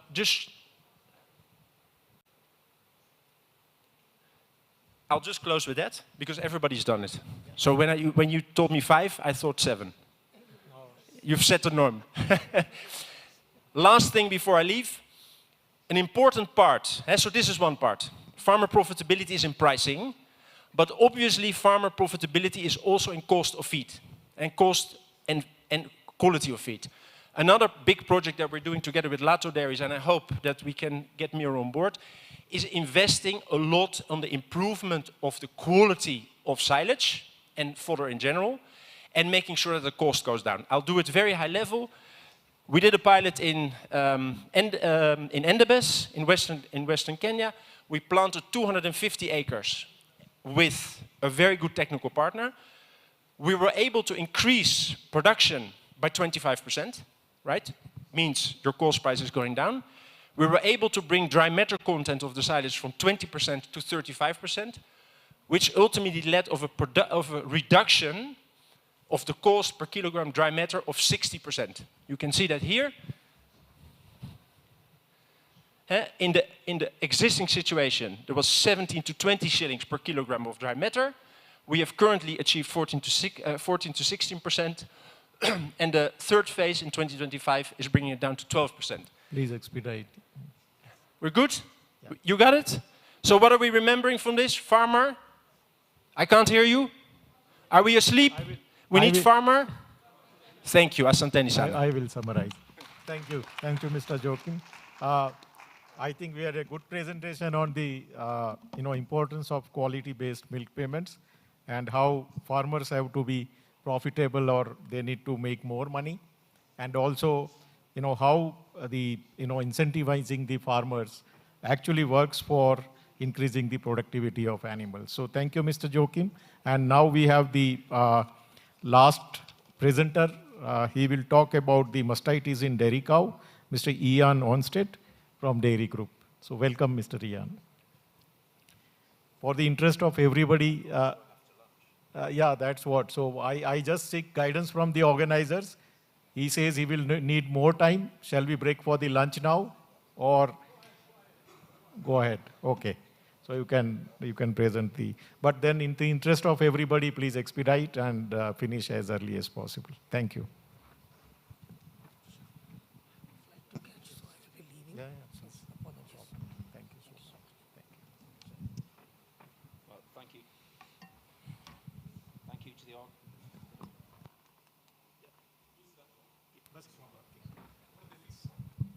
Thank you to the organisers for the kind invitation. There appears to be some confusion as to the length of my presentation. I was under the impression that I was going on immediately after lunch. Apparently, I am the starters before lunch. So actually, how long would you like me to speak for? I was told I had 45 minutes. You look hungry. So I will try and keep it as quick and as smooth as possible. So my name's Ian Onstead. I'm an independent dairy consultant based in the UK, and I work very closely with dairy farmers and dairy farm businesses all around the world. So I was incredibly encouraged with the previous speaker, because ultimately everything I do is all about farm profitability. That's the key message. If we're going to get behavioral change, we need people to be making money. So I've been asked, as part of, I'm involved in a project with Ripple Effect Rwanda, the Ongara Amata project, and I've been brought into this project to advise and help on milk quality. So as a result of that input, the organising committee has asked me to speak about the effects of mastitis in dairy cows and the impact on milk quality and composition. So I want to take you on a little bit of a journey. I'll apologise in advance if we have some mastitis experts in the room, but I think it's always useful to go back to basics and build back up to some practical take-home messages.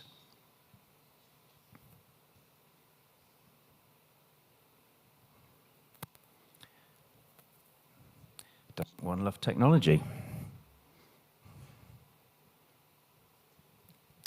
Okay, so just to set the scene, if we think about the real cost of mastitis, it's the greatest single loss to the global dairy industry all around the world. In 2022, it was estimated to be costing somewhere between just under 20 billion and 32 billion pounds per year. That's the total annual cost to the dairy industry. If you take the single cost of a single case of mastitis. That's going to be costing somewhere in the region of £250, that's Great British pounds, about 335 US dollars, or nearly 470,000 Rwandan francs. This is a serious economic drain on the industry. So what is mastitis? Let's discuss what is a mastitis infection, but then we need to think about the types of infection. So are we talking about clinical infection, or are we talking subclinical infection? Why is it important? Why does mastitis matter? And then let's think about mastitis and milk quality around the world. This is not an African problem, this is a global problem. And finally, what can we do on a practical level? What can we implement? What can we recommend? What can we suggest that's going to improve the situation? So let's think about mastitis. So apologies, there are one or two graphic photographs. I know lunch is coming, but I'll make apologies for the graphic photographs. So what is a mastitis infection? It's basically a bacterial invasion of the udder. So bacteria enter through the teat canal, they enter the teat, they get into the udder tissue, and they become established. They create an inflammatory response, and we have a mastitis infection. Now, depending on the number of bacteria that penetrate through the teat canal into the udder tissue, that indicates and it tells us how severe the infection will be. So is it a mild infection? Is it moderate? Is it severe? Or is it fatal? But also, depending on the number of bacteria that are present, we may have a clinical infection or we may have a subclinical infection.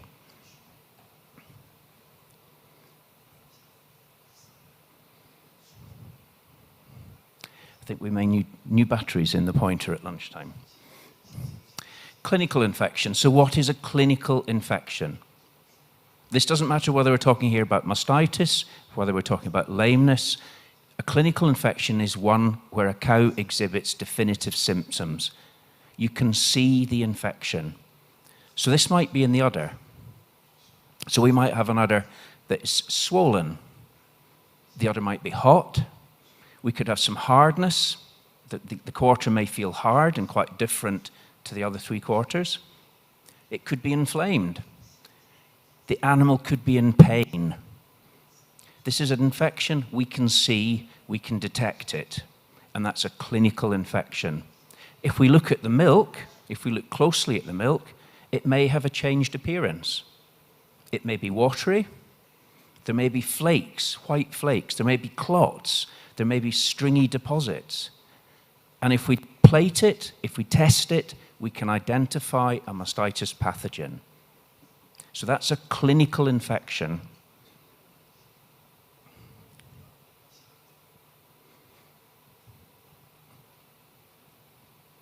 Anybody got a battery? Next, okay. Subclinical. These are infections we cannot see. So the cow is exhibiting no definitive symptoms. She looks normal, the udder looks normal, the milk looks normal. So it's very, very difficult to identify the problem. So the milk looks normal, so how can we tell that that cow has an infection if we can't see the difference? So we could test the milk, we can identify pathogens, we can grow bacteria. We can also look at the somatic cell count. So the somatic cell count is an indication of the white blood cells that are in the milk. The higher the number of white blood cells, the greater the level of challenge. So if we think about the immune response and what actually happens when a cow becomes infected, when the pathogens enter the udder, the cow's natural immune system takes white blood cells or leukocytes and they dive across the membrane into the udder. The role of the leukocytes is to fight the infection. So they engulf the bacteria, they try to destroy them. And that way we have a natural immune response and hopefully a self-cure. In many cases, we have to help the cow and we help her with infusion of intramammary antibiotics. But basically, The higher the level of leukocytes, or the higher the level of cell count, the greater the level of infection. If we have access to somatic cell count testing equipment, that's tremendous.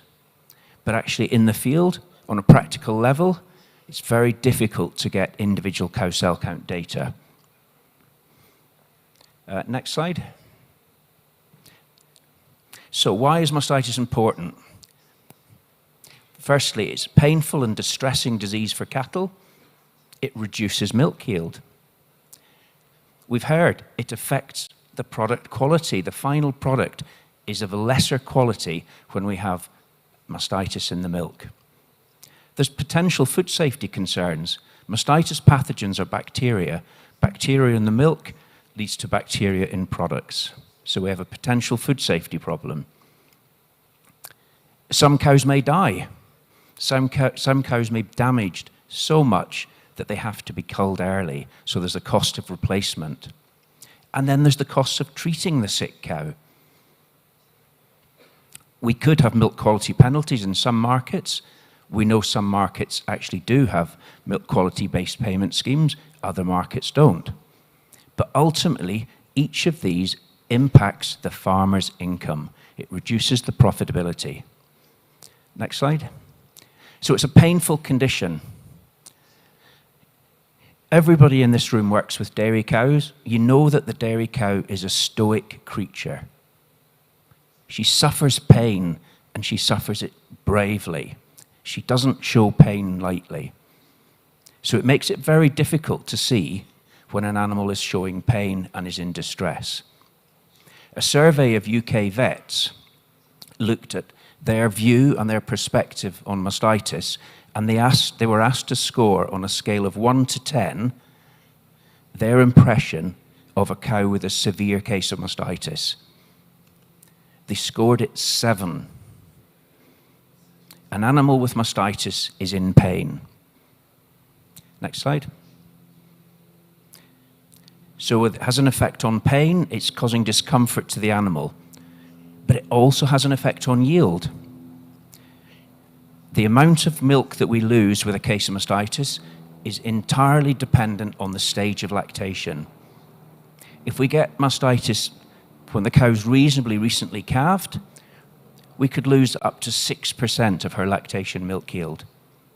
If she's middle lactation, because we've already had the benefits of the first 50% of the lactation, the yield depression is less. It may only be 5%.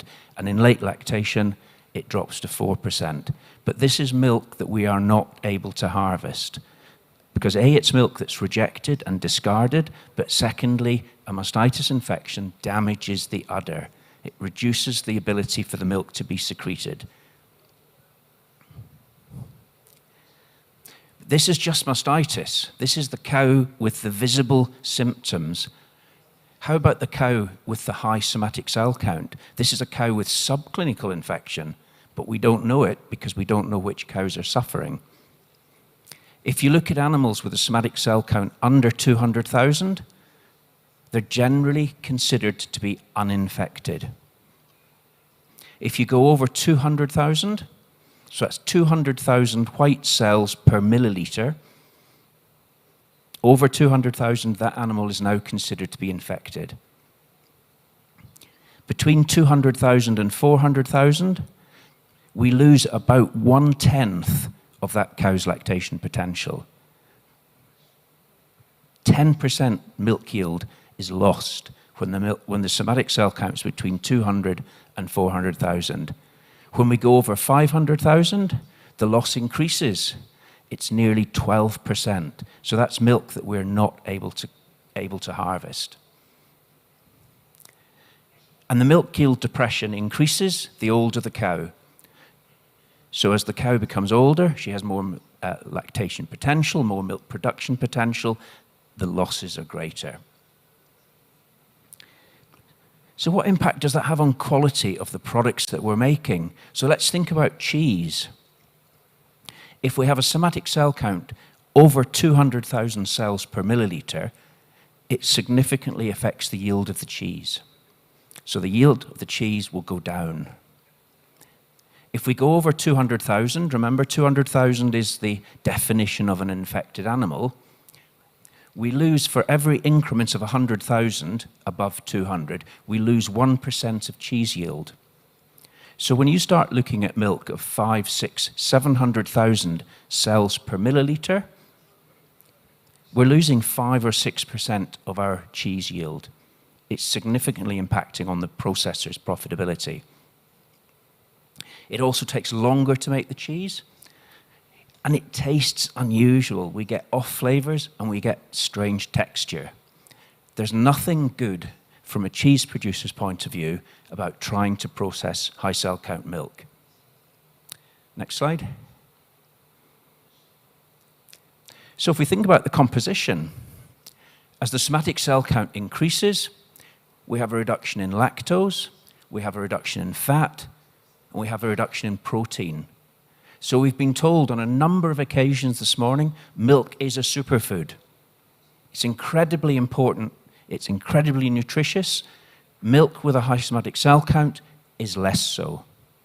So there's sound, good, logical, economic health reasons for driving down both mastitis and somatic cell counts. Next slide, please. If we have clinical mastitis that gets into the system, it will have a higher total bacterial count, because these cows have mastitis, they have bacteria in the udder, the bacteria come through into the food system.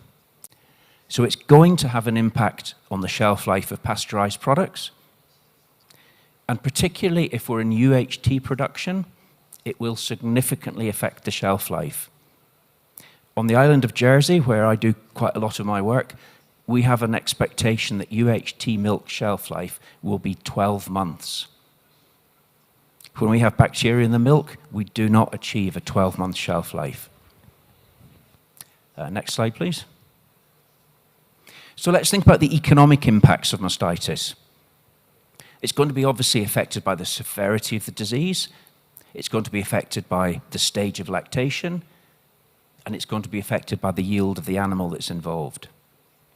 So when we're trying to understand the cost, we need to think about the animal's yield, we need to think about the price of the milk that we're being paid, we need to think about veterinary costs, we need to think about any premature culling, we need to think about any time that's involved, and we might introduce or start to incur milk penalties, milk quality penalties. Next slide, please. So I started off with a slide showing the global impact of mastitis as a disease and how much it costs the industry globally. The other thing to bear in mind, and we've heard a little bit this morning from some of the speakers about the trade in dairy products, somatic cell counts can be an incredibly strong barrier to trade. So within the European Union, if you want to put any milk product into the European Union, the somatic cell count has to be less than 400,000. Any milk going into the US has to have a somatic cell count less than 750,000. So it's a very legitimate but very effective barrier to trade. And generally, the level of cell count, it's easier to monitor than clinical mastitis. Clinical mastitis is notoriously difficult to monitor because it's incredibly difficult to record. And the mantra that I live and die by is if you can't monitor it, if you can't measure it, you can't monitor it. So when we're trying to improve mastitis, we're trying to improve somatic cell counts, we need to be able to measure what we're looking for. And this is just a snapshot of a number of countries that I'm involved with, where we look at the national somatic cell count. And you can see there's quite a range here from Brazil with a national average of about 470,000 cells per milliliter. And then you get down to some of the Scandinavian countries where they're significantly lower. So Finland, for example, has a somatic cell count of 138,000 on a national level. So there's quite a disparity even in what you would describe as developed dairying nations. And within the UK, if we look at the situation since 2003, you can see a general reduction in somatic cell counts. But you'll see a period of between about 2012 and 2014 where there's a marked reduction in somatic cell counts. Now, I would love to say that was because I was giving some exemplary advice to the UK dairy industry. I'd love to say that. That was actually the introduction of a milk qualities payment scheme. So we started to penalise more heavily for high somatic cell count milk. The carrot and the stick effect. And when we look at clinical mastitis, very, very difficult to monitor. But if you think within the UK situation, we're running at about 35 cases of mastitis for every 100 cows. Now, since the 1960s, you can see a dramatic improvement from over 120 cases for every 120 cows. But we would like to think in Europe that we're actually quite good at mastitis management, but we still have around about 30 animals out of a group of 100 who have one case of mastitis a year. 30% of our dairy herd has a case of mastitis. So let's think about the cost of it. So we think about the lost milk sales, the severity, the cost of antibiotics, the milk price, the time that's involved, veterinary costs, increased culling, fertilities, and importantly, we lose genetics. We lose some of the genetic gain if the younger animals are culled as a result of mastitis. So when we actually look at the cost of infection, can I have the next slide, please? Thank you. This is, as you say, based very much on the yield of the cow and the milk price within that country. This gives you an indication of the cost of an infection. You can see it in pounds, US dollars, and Rwandan francs. What you will notice is the countries with the largest number have the highest milk yield and a very strong milk price. There's a very strong correlation between yield and price. So let's just finish off now with a few thoughts on some of the challenges that we all face on a daily basis trying to improve milk quality. So we're trying to reduce mastitis, we're trying to reduce somatic cell counts. So I want to just talk for a few minutes about intervention at the farm level, then a little bit about milk transporters, then we'll talk a little bit about the milk collection centres, and then finish off on milk transportation. And at this point, because I'm very conscious of time, this is not an exhaustive list of solutions for each of these points. I've cherry-picked some of the things that I think you might be most interested in. So at the farm level, we know that if we have a cow with mastitis, she has a lot of bacteria in the milk. If we have bacteria in the milk, this has big implications for milk quality. So we have to keep abnormal milk from being sold. That's very difficult when the culture in some countries is to allow the calf to suckle before we milk, because you all know that some of the abnormal milk is the first milk to be extracted. So if the cow is suckled by the calf, you then go to milk her, you may see no change, because the clots or the abnormal milk has already been removed from the udder. So we need to think about this culture of allowing calves to suckle before milking. We could look at the actual first draws of milk, we could examine those for abnormalities, or we could actually do some very quick cow-side testing to look for changes in the milk. And the example I'll use is the California mastitis test. Next slide, please. So the California mastitis test basically uses a reagent called lauryl sulfate, which reacts with the leukocytes, and it causes a gelatinous reaction.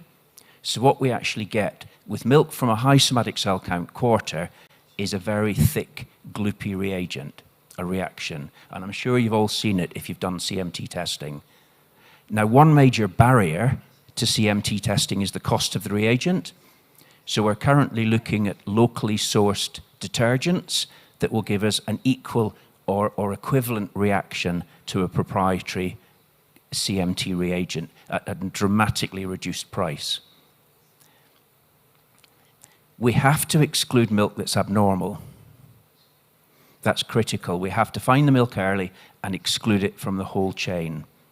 And that's why I'm passionate, and I understand the practicalities of it, but I'm very passionate about discussions about milk quality payment schemes. We're asking people to do more at every level, and if we ask them to do more, we need to reward them for that endeavor. Please expedite. Please expedite. Yep. So we think about cleaning the milking containers, trying to avoid plastic containers, washing them at the correct temperature, washing them with some detergent, and air drying them. So very basic husbandry matters, but we have to provide the training, we have to provide the support for the farmers. Next slide, please. Milk collectors collect from multiple farms by their very definition. And then when they arrive at the milk collection centre, it's very difficult to identify individual farms in an individual milk can. So what we're trying to do is get some form of very basic testing done by the milk collector before he receives the milk from the farmer. So whether that's just looking for density and doing a very rapid alcohol test, it's the first sift to try and stop that milk getting into the chain. And it's important for the milk collector because the financial risk very often stands with the milk collector. If his milk is rejected, he doesn't get paid. Next slide, please. Can you, one more? Thank you. So Rizazorin testing, everybody's familiar with Rizazorin testing. The previous speaker referred to it on a couple of occasions. It's the largest cause of milk rejection in Rwanda by milk processors. The difficulty is when Rizazorin is done on a bulk milk sample, on a 2,000-litre tank of milk, and it fails, we don't know the problem farm that caused the failure. Next slide, please. Can we have two more slides forward? I just want that one. So what we're introducing is a concept of penning milk containers. So the milk container arrives at the MCC, we try to pen them, and they're not released from that pen until they've gone through the series of tests that are required. Because that way, when we have a failure from that pen of milk, from the composite sample from all of those cans, we can then go back and test them because they're still in a line. Next slide, please. And this is a really nice example. If you understand Rizazorin testing, you understand that blue is good, pink or white is bad. We had a composite sample from 10 milk cans that failed. So we knew that at least one can had poor quality milk. Because those cans had not been accepted, we retested the individual can. And you can see the second can on the right-hand side reacted badly. So the other 9 cans were accepted. That 10th can was rejected. So the quality of the milk from that MCC on that day is better. Next slide, please. So finally, with the milk transporters, we've already talked about the challenge of high ambient temperatures, moving milk through the day in full sunshine. We need to think a little bit more cleverly about how we keep milk cool. So it's arriving in the churns cool. If it's being transported in churns, non-refrigerated, we need to keep it out of the sun. We need to have some shading. And let's schedule the arrival time at the processor to avoid it waiting in a queue in direct sunshine.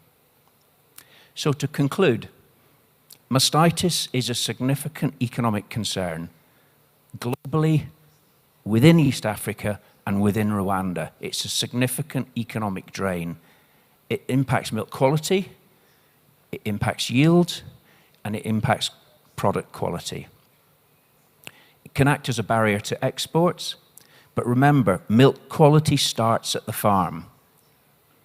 milk quality will never improve once the milk has left the cow. So if we start with good quality milk at the farm and then move up through the chain, we have a significant opportunity to improve milk quality. And my final slide, just like to acknowledge my input and my work in Rwanda is supported by Jersey Overseas Aid and the Royal Jersey Agriculture and Horticulture Society. We work very closely with Ripple Effect Rwanda, and some of my friends and colleagues from Ripple are in the audience today. But finally, I just would like to thank all the farmers who are working within our project, the milk collectors and the MCC staff. Because if we don't have support and help from these guys, the project will fail. Thank you very much. Thank you. So thank you, Dr. Ian. I think it was really a good presentation on, on the subclinical and clinical mastitis. We learned a lot of things on mastitis, also how it is causing the economic losses, not only to farmers, but also to the processors as it impacts the yield of the milk products. So this concludes the session on the milk processing. I hope you all enjoyed the speakers. It's my duty to thank all the speakers for the wonderful presentations they made. And let us join me in giving big applause for all of them. Before I think the session ends, Professor Bola from University of Florida just want to have a minute before we conclude. So please welcome, Professor. Thank you very much, sir. And please, the tech people, if you could show the first slide. I want to very, very briefly talk about aflatoxin. It's a big problem that leads to dumping of probably billions of tons of milk. Is that there are two types. There's aflatoxin in milk, which is aflatoxin M1, and there's aflatoxin in feed or food, which is B1. Over 100 countries in the world have aflatoxin regulations. And in many of our African countries, we have selected the EU threshold, which is one of the most stringent. Next slide, please. Now, the irony is we did a global survey of 64 countries involving 6 billion people who are trying to find out how true it is that milk contaminated with aflatoxin M1 will cause liver cancer. That's the main fear and the main threat and the reason why we have the standards. Can you go to the previous slide, please?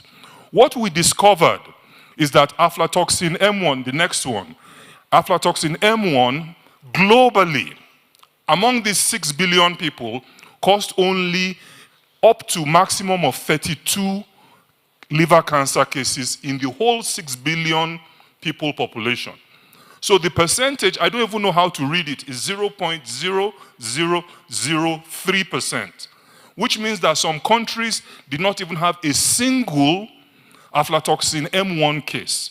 Aflatoxin B1 is more dangerous and causes up to 12,000 times more liver cancer. But what we have is milk. The aflatoxin in milk is not as dangerous. So we published a paper in the American Journal of Clinical Nutrition. And the last slide, please. What has basically happened, no, the next one, is that we have made a mountain out of a molehill. In this our publication, we said that the FDA, the EU, have got it wrong. And I don't have time to go into details. Now, what does that mean for you on the ground today? Because this affects all of us. What it means is that we are still working with regulatory agencies to try and get them to understand this. For instance, we've been working with the Partnership for Aflatoxin Control in Africa, and they are working with the African Union on this. Until the regulatory bodies, whether it's within Rwanda or AU or in another country in India, until they come and accept, we have to follow the guidelines. We have to follow the stringent guidelines. But our research is showing that B1 is the dangerous one, not M1, not M1 in milk. Our research is showing that we're throwing away a lot of milk that could nourish our people, and in particular, our children.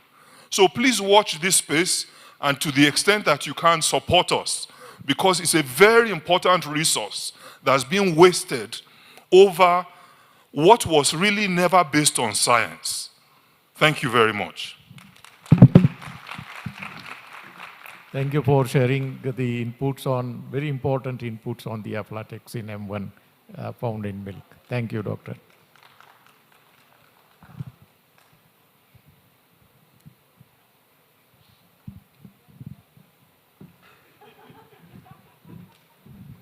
Thank you very much, Dr. Shah, for leading a very, very informative session.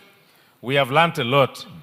What Professor Adesogun has just mentioned in the 3 slides has really caught me, and I'm like, oh, thank God. Yes, I'm like, thank God. We have been throwing away milk out of wrong information. I think this is extremely useful, and thank you very much. Thank you very much. We also would like to say that 2 of our presenters in this session have had to leave because their travel was getting too close, and so we allowed them to leave, and at the same time, we also were able to give them their awards before they left. May I invite Dr. Martin Kimtai to come and help us present the awards to the presenters of this session. As Dr. Martin is coming forward, I just want to mention some few reminders. Tomorrow, please be reminded that there is communal work between 8 and 11. And so,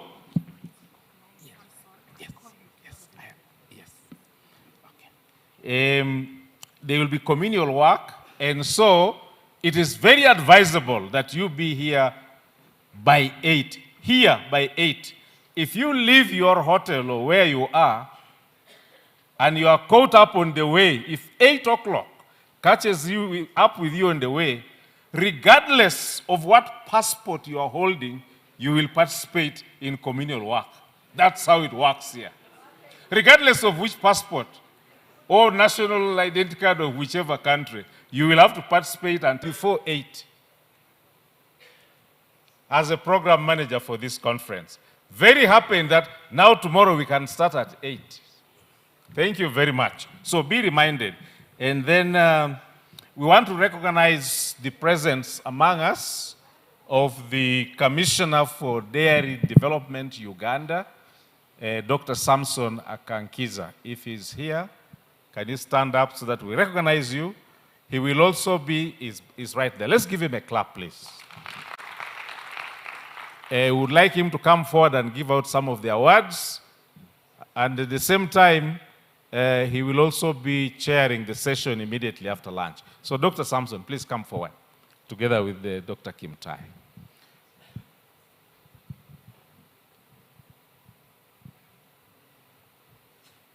Hey, come along.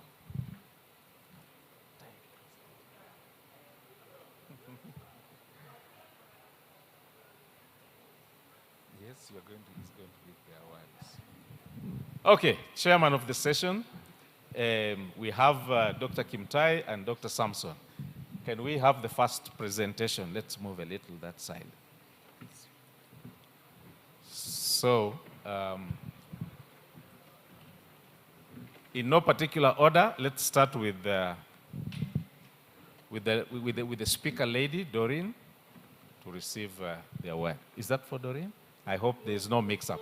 Just a moment. Let's change it. It's for who? Where is the one? Okay, for the chair of the session. Yeah? For who? Start with the lady then. Sort out. Sorry, just a moment.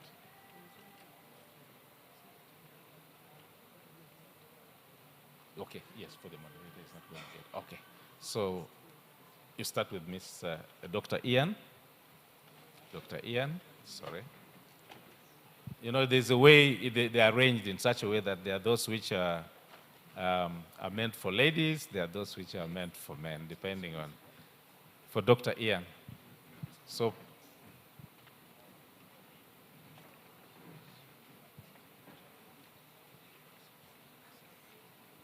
we learned a lot about mastitis. I hope we have taken great note of how it can affect our cows, our quality, and generally our milk production. Thank you very much. Then the one for the lady. Okay. Give it to Dr. Samson to present. The next award goes to the lady, Doreen. Let's give her a clap, please. She was the only lady presenter in this. You can remove you can get it out so that we see. Beautiful, thank you very much.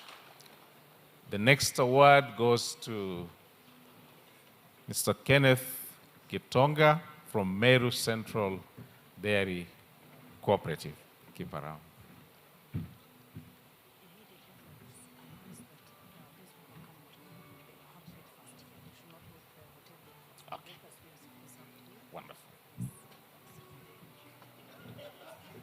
Thank you very much. Can we then do a group photograph for all the presenters? If we can get together with your award. You can remove the award from the wrapping, from the packaging, and then we take, including, of course, the award, yeah, please. Photograph session for the presenters.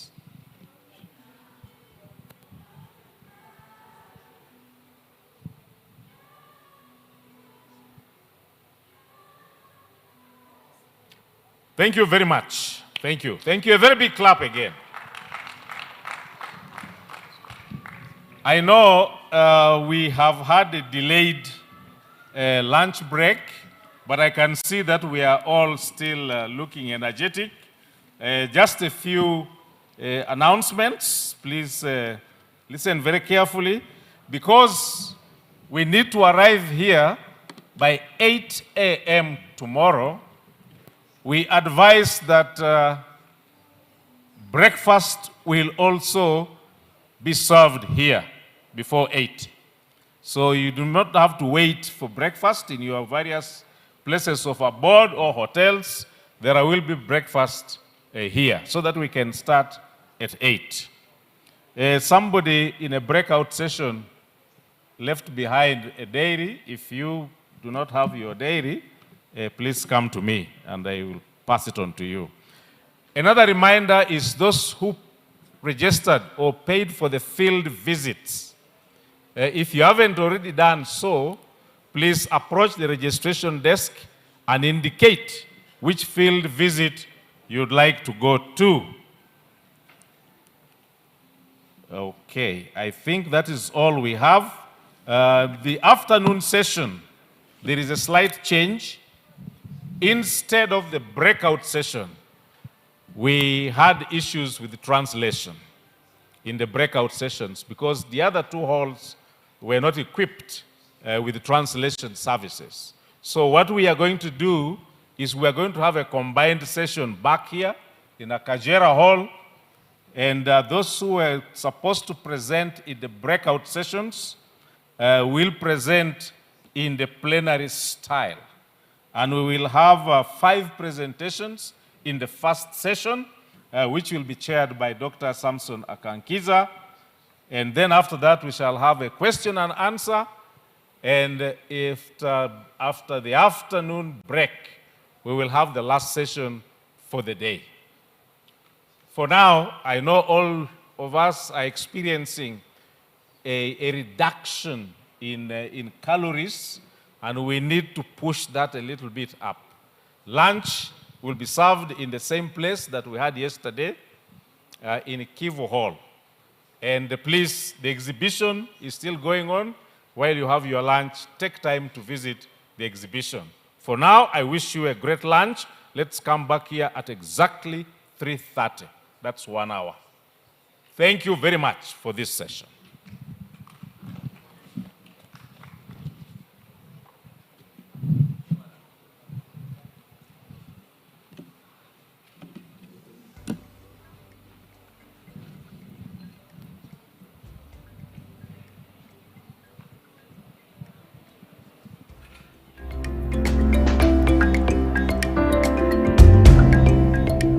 Ladies and gentlemen, on behalf of the Rwanda National Daily Platform Board and on my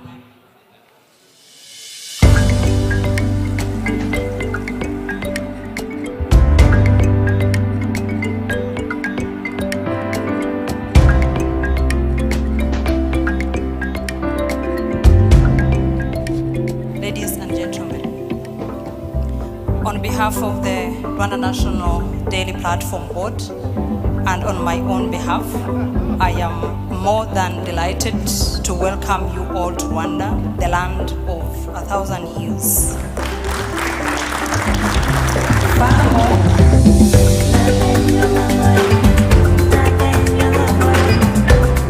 First, I think the Songa National Insemination Center will provide a state-of-the-art center in Rwanda to address the genetic challenges in the sub-region, in ensuring that the farmers in the region receive the best cows suited for their needs to increase the productivity. This will position the country, Rwanda, as a regional leader in animal genetics.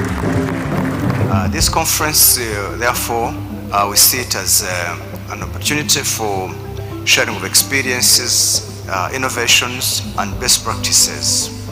With delegates from various countries, we have a unique opportunity to learn from one another and build shared solutions.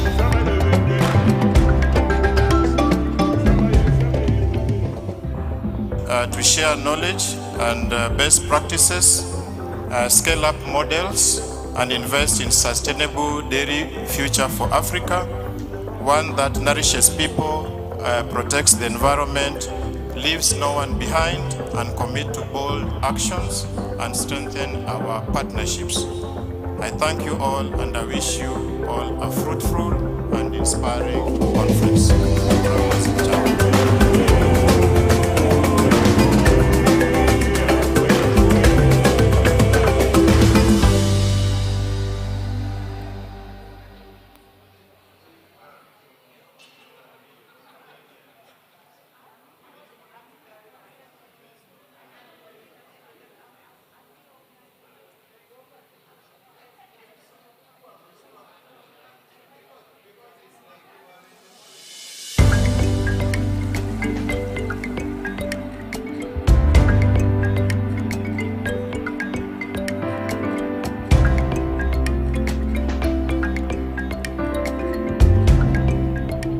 Ladies and gentlemen, on behalf of the Rwanda National Daily Platform Board and on my own behalf, I am more than delighted to welcome you all to Rwanda, the land of 1,000 hills.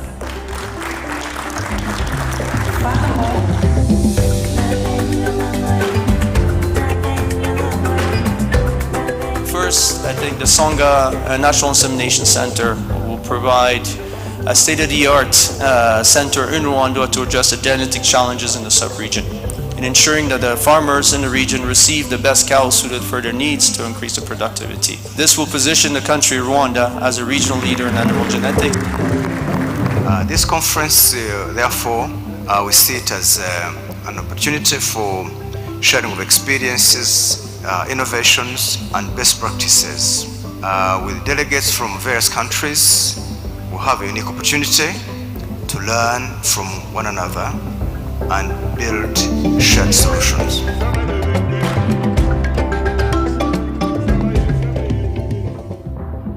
To share knowledge and best practices, scale up models, and invest in sustainable dairy future for Africa, one that nourishes people, protects the environment, leaves no one behind, and commit to bold actions and strengthen our partnerships. I thank you all and I wish you all a fruitful and inspiring conference.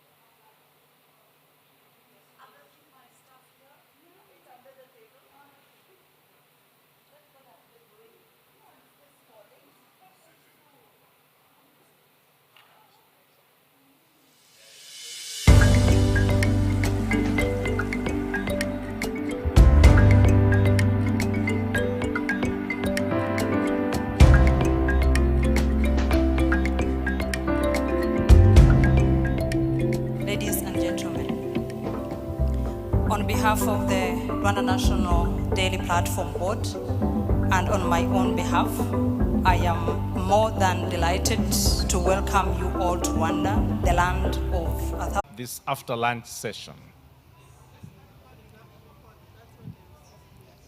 Yeah, sure. Okay, I hope we have had a good lunch and that we are fully energized.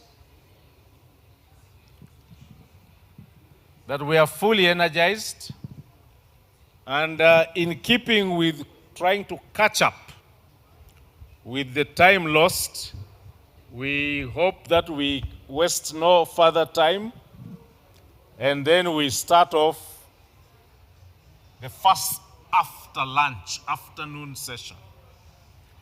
We shall have two sessions. The one we are going to have now,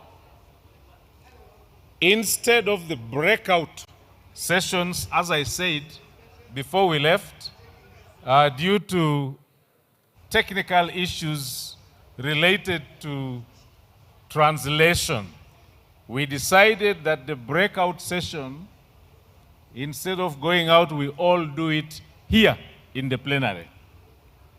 Now that session, we shall combine it. If you look at your program, we shall combine it with the distribution and marketing presentations into one session.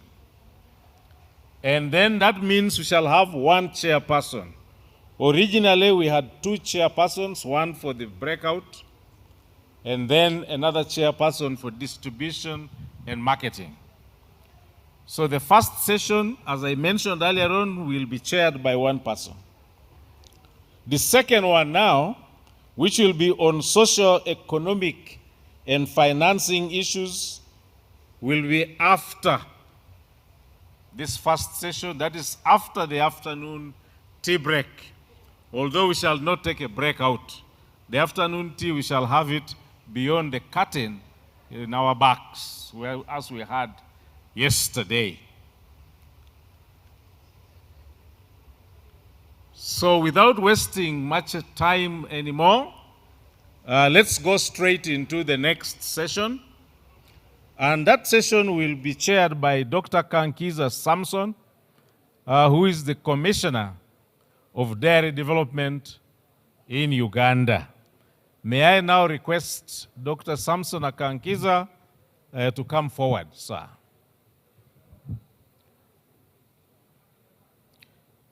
There will be four presenters, sorry. The first presenter, who will be talking about the promotion of standards. No, the next one, yes. The first presenter, who will be talking about the promotion of standards, coming from the Food and Drug Administration in Rwanda, is Dr. Doreen. Please do come forward.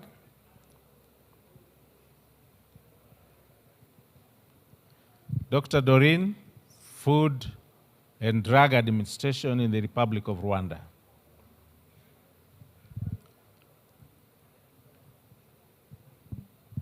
Do we have Dr. Doreen within the room? Oh, yes. Welcome. You'll take the next seat. From the Food and Drugs Authority, sorry. Food and Drugs Authority. Thank you very much for the correction. I was trying to borrow a leaf from the USA. It is Food and Drugs Authority. The next presenter, who will be taking on a topic around dairy processing challenges from Syrup Industries. Syrup Industries has its roots in France. Very great equipment, dairy equipment manufacturers. Syrup Industries representative, please do come forward. Yes, please, you're welcome, sir. Please take a seat. Our fourth presenter in this session will be talking about infrastructure in the dairy sector, specifically and particularly in Rwanda. and that is the coordinator of the Special Projects Implementation Unit. I'm told that he will be joining us a little bit later. I think he's on his way here. Usually after lunch, when we have increased the calories, I'm told they also work on us in a way that they want to be digested. So sometimes it takes away the energy as they are adding energy. I'm not a scientist, but that's what I experience.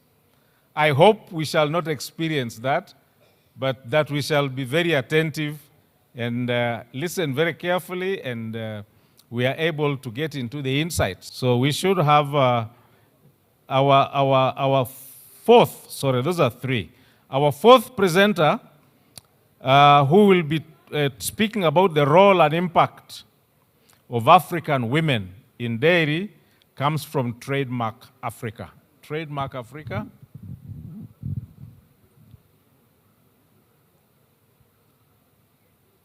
Representative from Trademark Africa, please do come forward.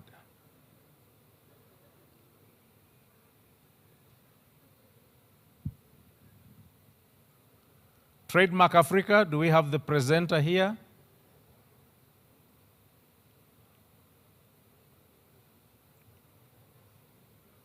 I don't see anybody moving forward. Trademark Africa.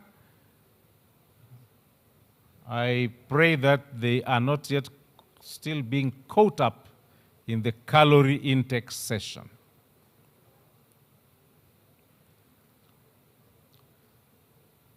Okay, we shall introduce through the chairperson of this session once the presenter from Trademark Africa comes in. For now, let me hand over this session to the chairperson, that is Dr. Samson Akankiza. Please, sir, you're welcome.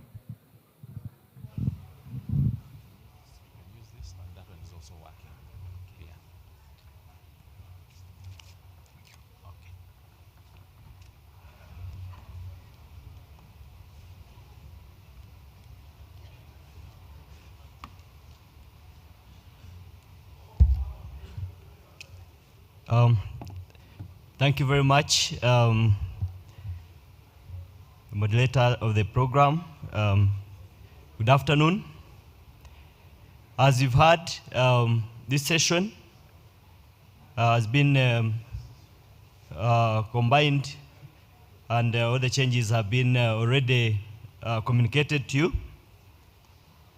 We have the bios of all the presenters, but for purpose of time, I will be inviting them, and they will give the short biography about themselves, and then continue into the presentation.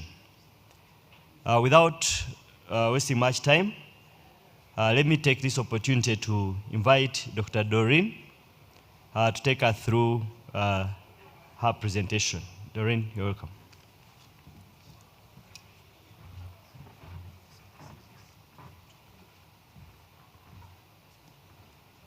Thank you. Good afternoon.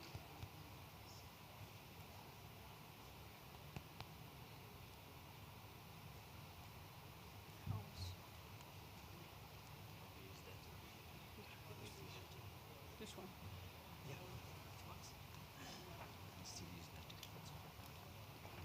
Good afternoon. I'm called Doreen Ingabire, and I work with Rwanda Food and Drugs Authority. And I'm going to share with you how Rwanda Food and Drugs Authority regulates veterinary products that also can have impact on dairy. Thank you. Next slide, please.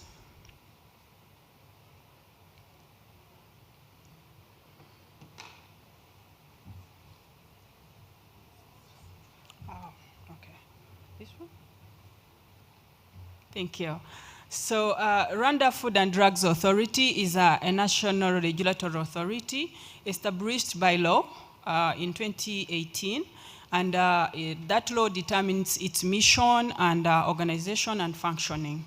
So Rwanda FDA has a mandate to protect public health through legislation of human and veterinary medicines, vaccines, biologicals, and processed food, poisons, medicated cosmetics, medical device and IVDs, household chemicals, and substances, and then tobacco and tobacco products. So particularly veterinary medical products, the regulation of veterinary products is a key to animal health and public health, and as well as the trade. So Rwanda FDA ensures that the quality, safety, and efficacy of veterinary medicines, including veterinary pesticides, vaccines, and other biologicals, are all of quality, safe, and efficacy to the public. So at Rwanda FDA, we emphasize that only veterinary products that are registered or approved through scientific review process should be used in animal health. This ensures that they meet national and international recognized standards for safety, efficacy, and quality of the medicines that we use. Sorry. Another thing I wanted to talk about is that Rwanda FDA regulates the entire value chain of veterinary medicines, from the product registration to the importation, distribution, retail, and post-market surveillance, including also the inspection of the manufacturing facilities. Rwanda FDA also works in close collaboration with the licensed veterinary product premises and veterinary drug outlets to promote the responsible use of it. So on Rwanda FDA law, in safeguarding the quality of veterinary medicines, there is what we call pre-market approval for the products before they are placed on the market. They have to go through scientific assessment or evaluation to evaluate the quality of the products or the medicinal products, the safety and the efficacy of those medicines. And the assessment of these products is done through assessment of the product dossier in line with Rwanda FDA guidelines and ESC MRP harmonized guidelines. We also benchmark the VICH guidelines and HUA guidelines. And also, Rwanda FDA does the inspection and licensing of veterinary products in wholesalers, importers, distributors, retailers, and veterinary drug shops. The routine inspection is done to ensure that the good storage and distribution practices are done in proper handling and in labeling of the products on the market. Also, Rwanda FDA does the monitoring and enforcement to remove the counterfeit products or illegal products from the market. After the products are registered and on the market, there is what we do as a post-market surveillance, where pharmacovigilance is done to ensure that the compliance with safety standards of the veterinary products on the market are still safe and of quality to the users. The surveillance of advanced drug event and investigation of substandards and falsified veterinary products also is done. And there is enforcement and compliance with national and international standards. So when the pharmacovigilance team is doing post-marketing surveillance, they have to go with international and national substandards. So for those who would be wondering how to know if the products or veterinary medicines that are being used in the farmers are recognized in Rwanda FDA, the registered products are on Rwanda FDA website, and they are always, the register is always updated as we progress with registration.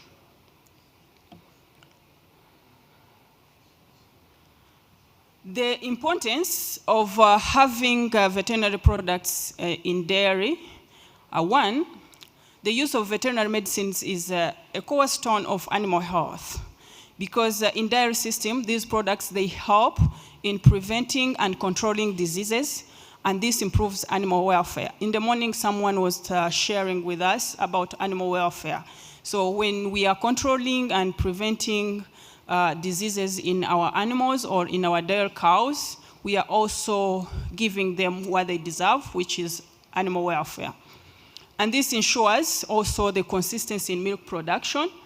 And also, I need to emphasize that if these medicines or these veterinary products, if they are misused, or if they are of poor quality or uncontrolled, they also result to risks to both human and the public, including our animals. Their proper use, they ensure animal welfare, like I had said before, and it also helps to improve our milk yield and also the herd productivity. Also, once we use them well, I mean the veterinary medicines, they also help in minimizing the antimicrobial resistance. They support as well the livelihood and food security. So it is important for these veterinary medicines to be used in our animals, but they need to be of safe and quality and also efficient to be used. So I also prepared some lists of poor quality or misused veterinary medicines. Once we use these veterinary medicines when they are not of quality and or if we happen to misuse them in our farms or in our heads. Inappropriate use of these products, it doesn't only lead to treatment failure, but it also contributes to the global threat of the antimicrobial resistance, which we all know about, and also it results to the presence of drugs in our milk. Both these products, once they end up in our milk or meat or eggs, they endanger the human health and also restrict the trade. So another risk, the substandard and falsified poorly stored medicines, they can also result to treatment failure. And we all have heard of farmers complaining that the medicines on the market are no longer working and all that. But this can be due to different factors, including the factors of their storage or their substandard or falsified, or we don't even know more about the product and its facility where it was manufactured from. So that's why it's very important to use the products that are recognized in regulatory authorities. So once we have substandard or falsified or poor stored medicines, this leads to that treatment failure, also spread of diseases because you're treating but the animals are not healed or cured. It also results to drug residues in milk and it develops the antimicrobial resistance. So inappropriate use or long dose, because sometimes we also either do underdose or overdose. So it also jeopardizes the public health and trade of our milk as well. So to ensure the quality and safety of this product or veterinary products in dairy, it's very important to only use veterinary medicines that are registered and approved by Rwanda FDA or irrelevant national NRAs, because when I said in Rwanda FDA we do pre-assessment of the products before they are placed on the market, we have different categories of assessing these products before they are placed on the market.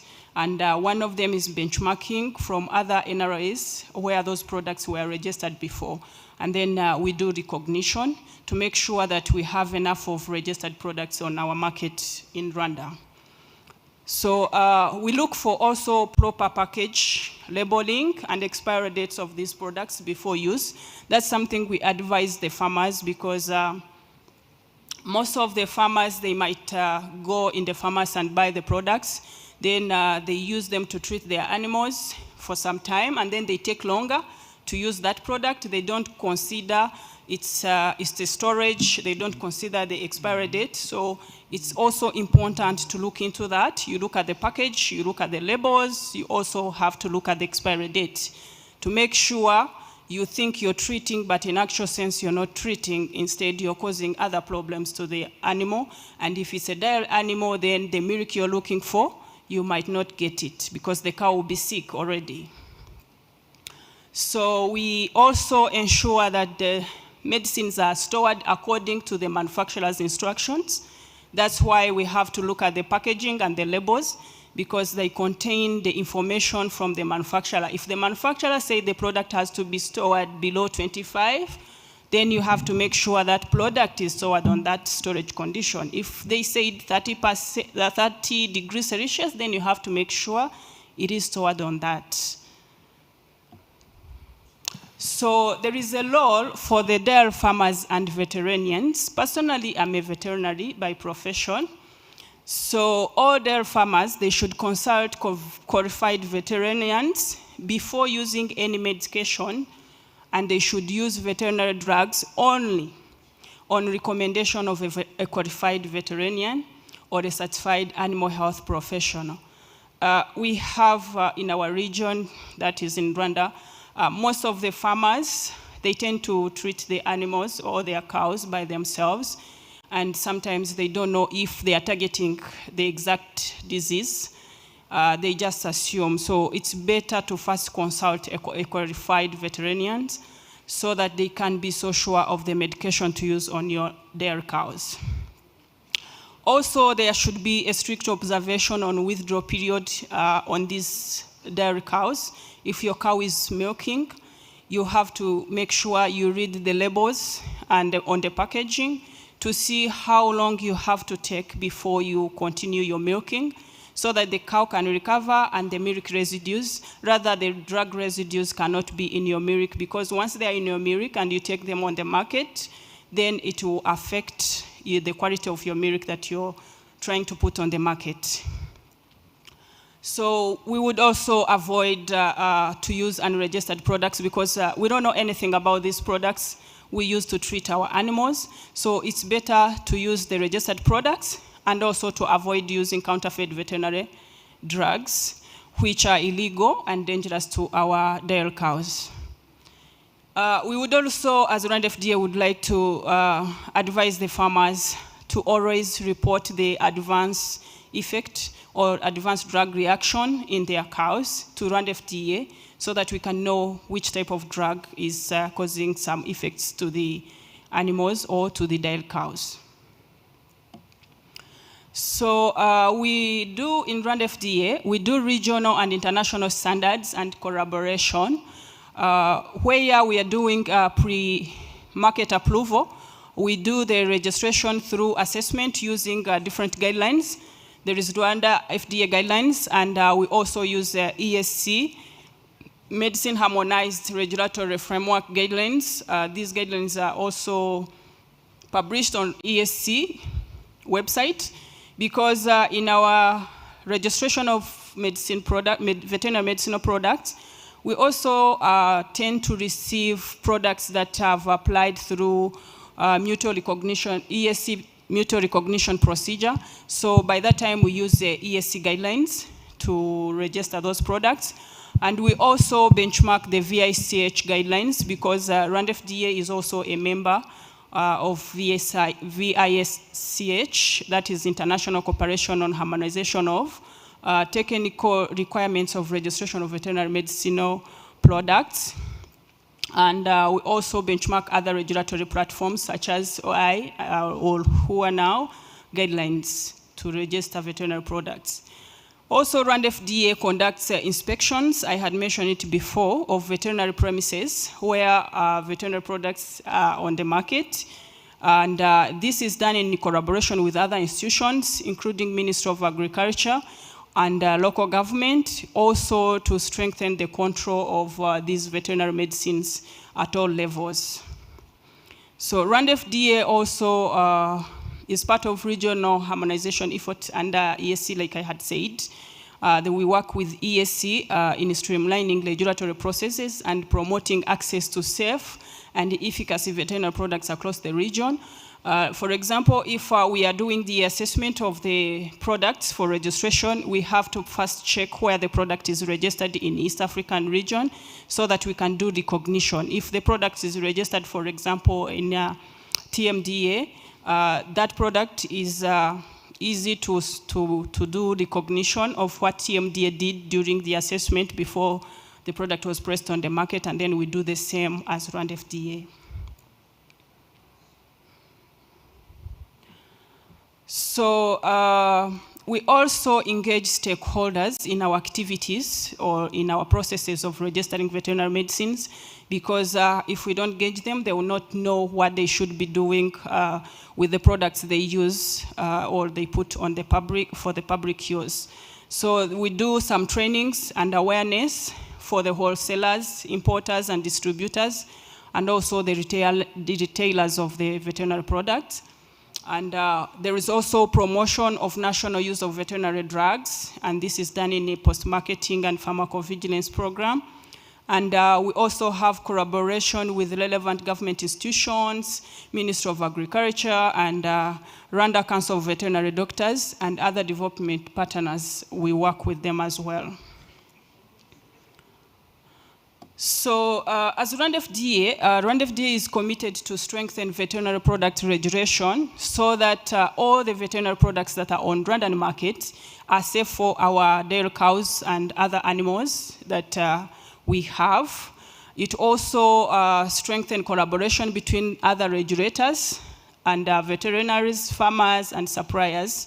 It also invests in training and awareness of safe medicine use in dairy, and encouraging reporting of poor quality or ineffective products, and supporting also the responsible use of veterinary medicines, because once they are not used well, like I had said before, they result to treatment failure and also increase of diseases in our dairy cows and other animals. So all veterinary professionals, dairy cooperatives, policymakers, and suppliers, we all need to work together to make sure that every veterinary product used in the dairy sector is safe and of quality and effective. And also, this is not only a regulatory requirement, it is also a public health imperative and investment in sustainability of our daily cows and value chain. So there is this say that I need everyone to consider that safe and effective veterinary medicines are not optional in dairy, but they are essential for health animals and safe milk, and also sustainable value livelihood. Also, every dose, for those ones who usually treat, I realize that we have so many different farmers in the room, so every dose that must count.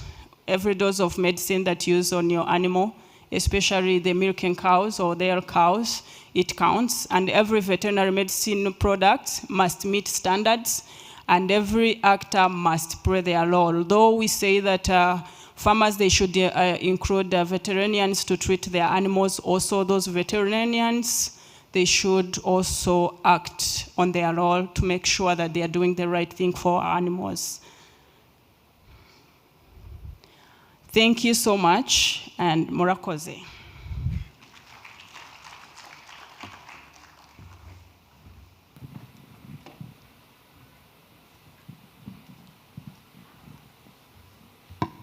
Thank you very much, Doctor, for that elaborate presentation.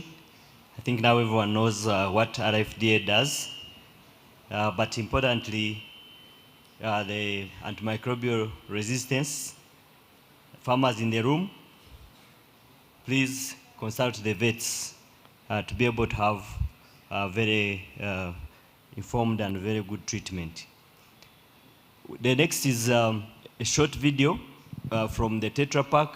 I don't know whether they have already uploaded that. I think we'll go straight to setup. All right.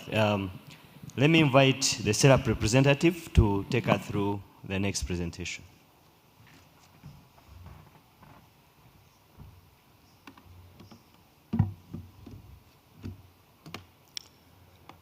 Good morning. Good afternoon, sorry. My name is Christophe Duigou. I'm working for the SERAP group, which is not yet active in milk processing, but it will come very soon by launching a batch pasteurizer in July. So the presentation goes over milk collection center especially, and solar-powered milk collection centers. So just a small word about SERAP for the people who don't know the company. We make about 2,000 tanks per year. About 1,000 are produced in our factory in France, and the other 1,000 are produced in our factory in India and in Brazil.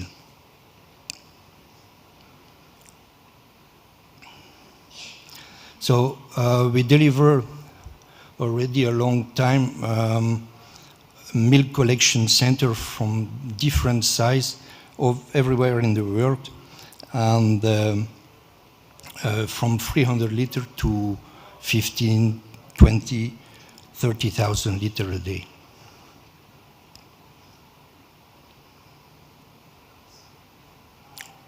I just wanted to show this map to show the exporters and importers of milk in the world.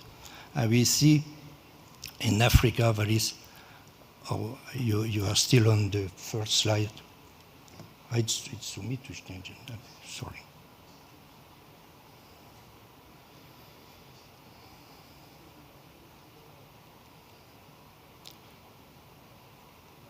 Sorry for that.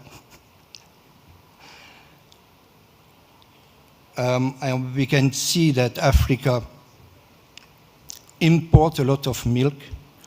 Of 16 countries of Africa import a lot of milk on powder form and to reprocess it in the main case. And while so much milk is wasted because of a cooling problem, because of infrastructures, and I want to show you that, in fact, to cool the milk, you don't need a big investment. And small installation can save a lot of milk.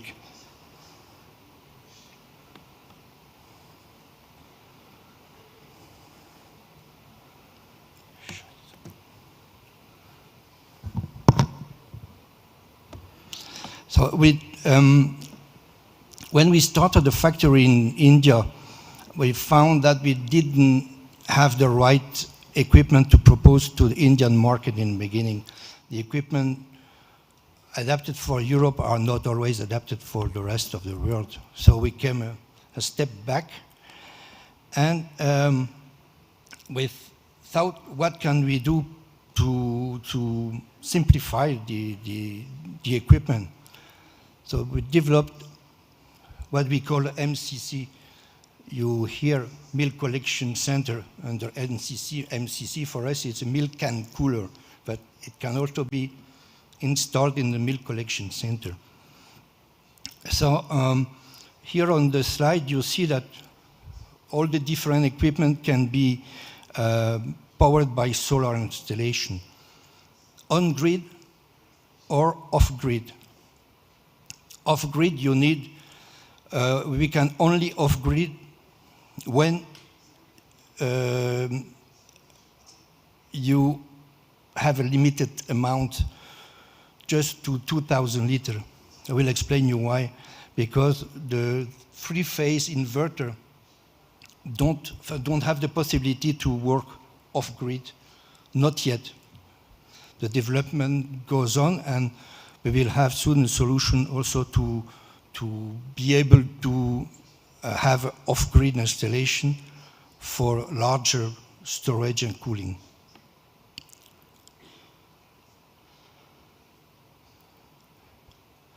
So that's the MCC that I was talking about. With that small basic equipment, we can cool cans and preserve the quality of the milk. we can cool the milk from 35 to 8 degrees in 1.5 hours. As this permit to preserve the quality and also to facilitate the logistic around the collection of the milk. When the milk is cold, you don't have to bring it in a rush to the factory or to the larger collection center.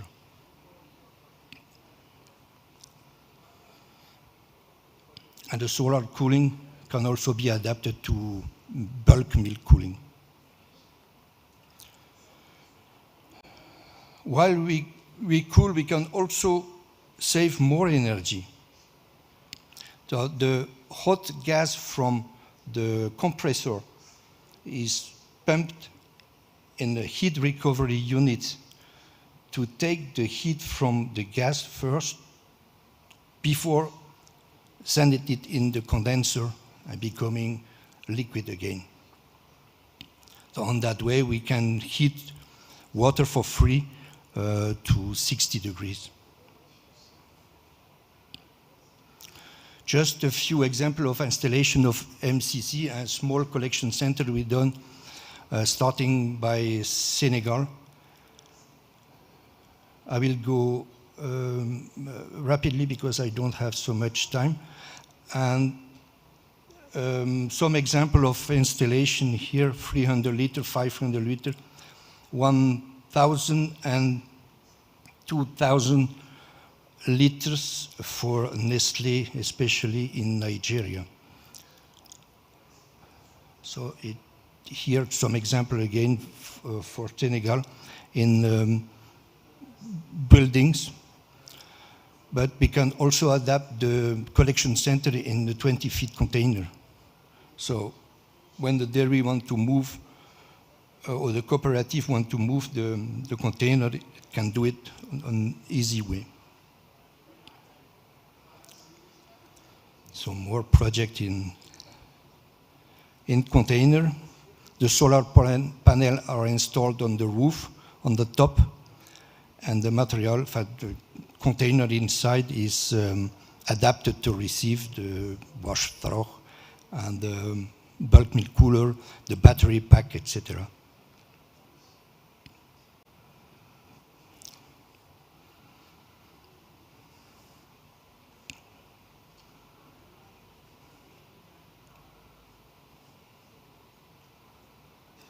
So here we have Nigeria, where we installed different projects as well, and also for Nestlé in Nigeria.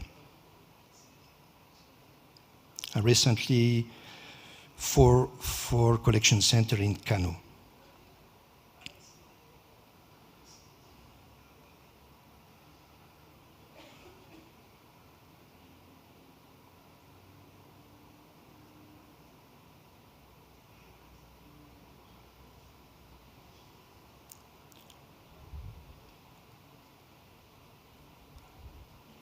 So just to remind you, we can cool down the milk until 2,000 liters in single phase power.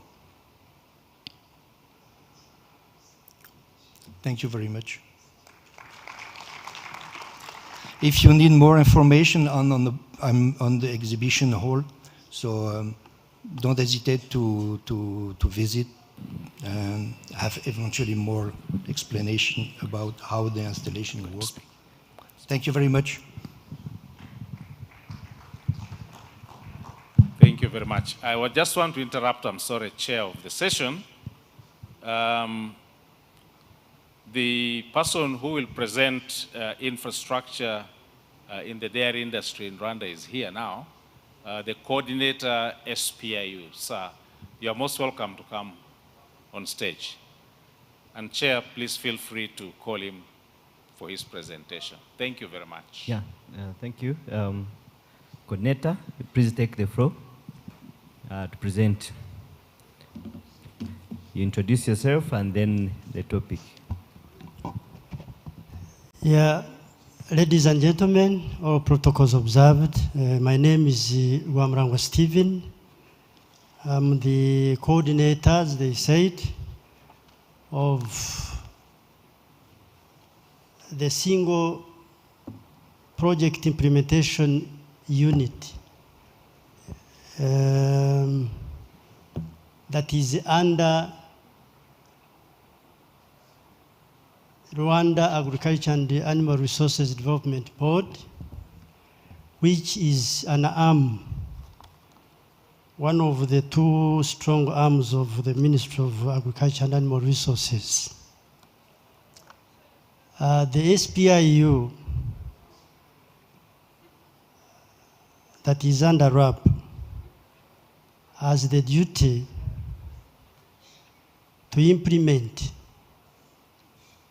the externally funded projects in this context for the agricultural projects, because we have other SPIUs in other sectors.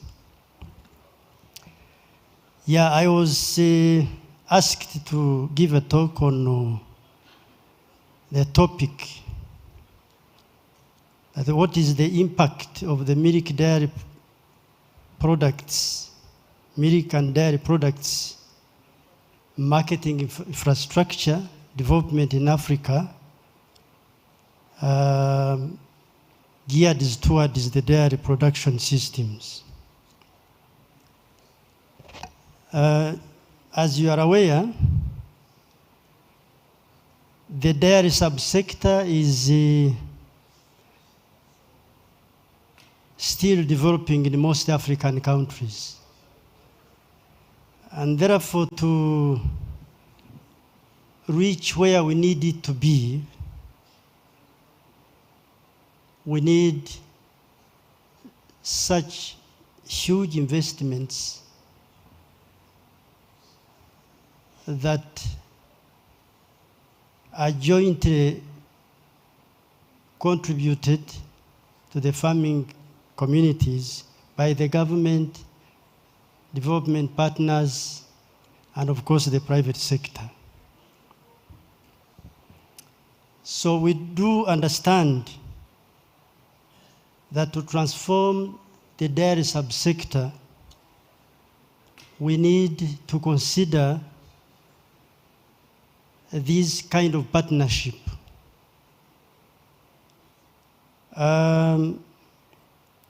Rwanda, like any other African country, has come up with an intentional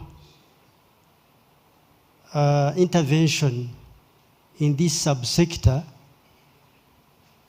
to boost the production. But in this context, I want to emphasize more on the marketing structures. Rwanda, as I said, like any other African country, has dedicated some projects that are out to finance, in partnership with the private sector, the dairy development. I know most of the time we'll have the interaction, and I just wanted to be as brief as possible.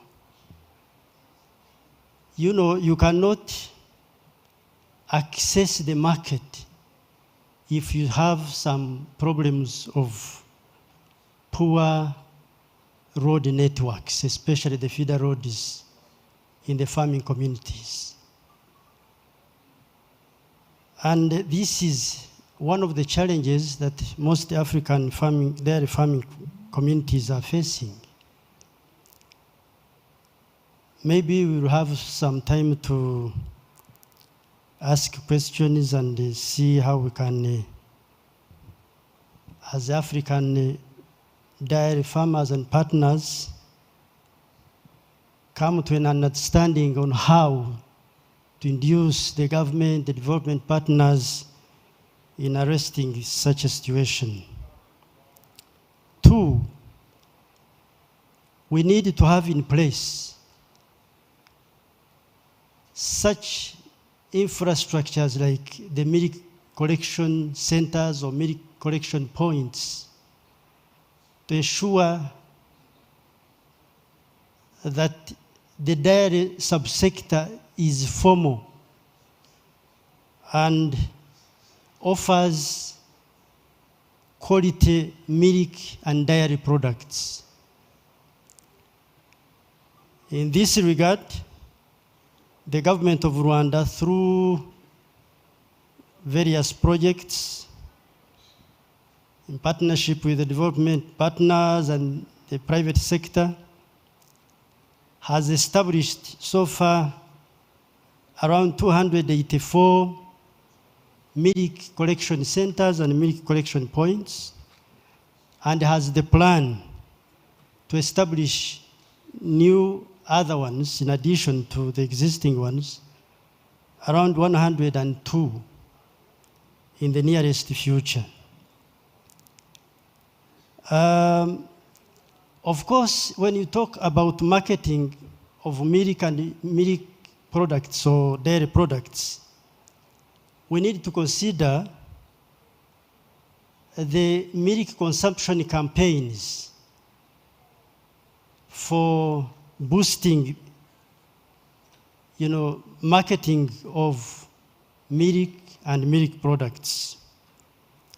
In this regard, there has been a deliberate effort by the government of Rwanda to establish milk zones or milk kiosks in different communities, and this has significantly increased the marketing, especially the local market of milk and dairy products.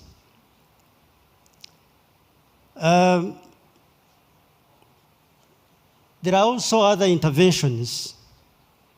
Dairy subsector, like any other agriculture activity, is considered as the most risky.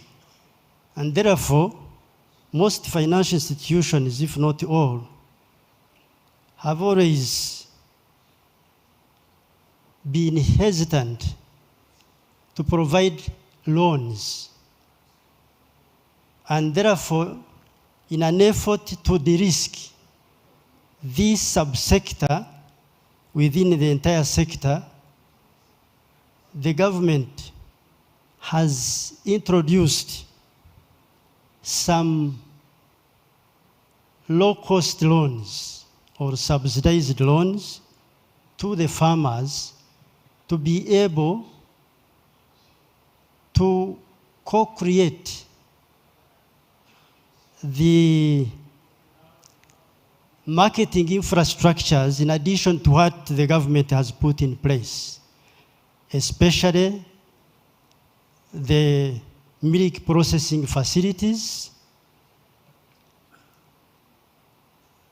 A number of SMEs have been established by private players in this subsector through acquiring loans that are subsidized and are easy to pay back. Similarly, the government has also introduced the matching grants. The matching grants where the farmers or the dairy farmers in this context are given grants, but on condition that they have their own contribution or the matching.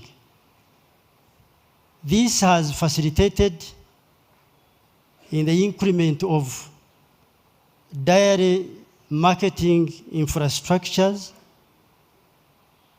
And as we talk today, the trend has changed, especially in Rwanda. I'm talking about the context of Rwanda, but I know the conference is about sharing experiences and therefore learning from each other and see how we can improve and take this dairy subsector to another level. About 5-6 years ago, we used to experience some dairy, milk and dairy products losses, especially milk, simply because there were very limited infrastructure like the processing units. And therefore the few that were there during the rainy season could not absorb or take all the milk that is produced. But now, with the increment of so many milk processing plants and units, the trend has changed. We have experienced instead a scarcity of milk that creates an opportunity for the farmers to find means and ways in partnership with the government to increase the milk production unlike before. There are quite a number of interventions. As we talk now, the government has established around 200, close to 300 kilometers of road networks around Gishwati and Nyagatare milk shed, just to facilitate, the transportation of milk and milk products from the farms to the milk collection centers to the milk processing units and to other market areas. And this is one of the key achievements that the dairy subsector has so far achieved, though we still have a lot to do to make it even better.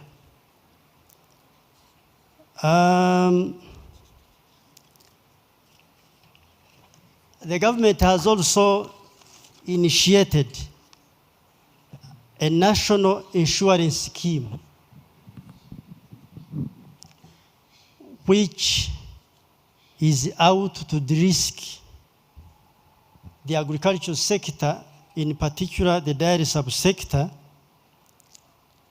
to cover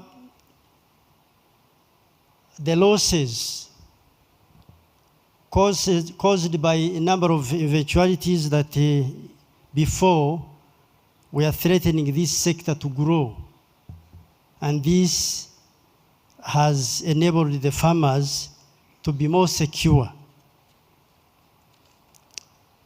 These facilities, especially the milk collection centers, the milk collection points, have actually reduced the milk losses that we used to encounter before. So there are a number of opportunities for the private sector, and I urge the private sector from different parts of this continent to invest in Rwanda, because the government has and still has the efforts to work together with the farmers through offering a number of opportunities to facilitate investing in milk processing, packaging, cold chain, logistics, and of course, the digital platforms that will improve this subsector in terms of quality products of the dairy. Therefore, as I conclude, maybe we'll have interactive session. The development of marketing infrastructure in the dairy subsector is not about milk alone, but it is about the livelihood that is changing, the nutrition, and ultimately boosting the economic growth and the welfare of the dairy farmers. When government partners, the government, private sector, and of course, the farmers also constitute the private sector a large scale. So my presentation is about the opportunities that the government offers, and the private sector utilizes these opportunities to improve this subsector in a more organized and to make this subsector a business than it has been before. And we are beginning to see a remarkable improvement in this subsector. Thank you very much for your kind attention.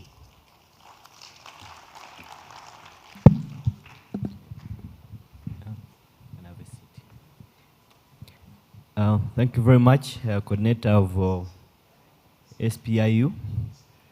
As you've heard, those infrastructural activities that have been happening, and most importantly, the opportunities that it offers when the dairy subsector is stimulated. So the investors in the room, you know where to direct the funds to close gaps. For example, the cold chain infrastructure, without it, then the dairy subsector cannot survive. And also, before he came in, we listened to the setup representative, largely on harnessing the opportunity of solar. We have the sun throughout there, and those are the technologies that we should adopt. Well, let me now open this session at questions and answers. You'll put your hand up and then direct your question to different presenters. The floor is open.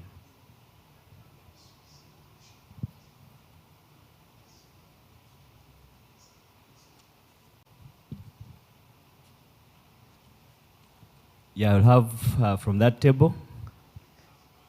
Who is moving the microphone?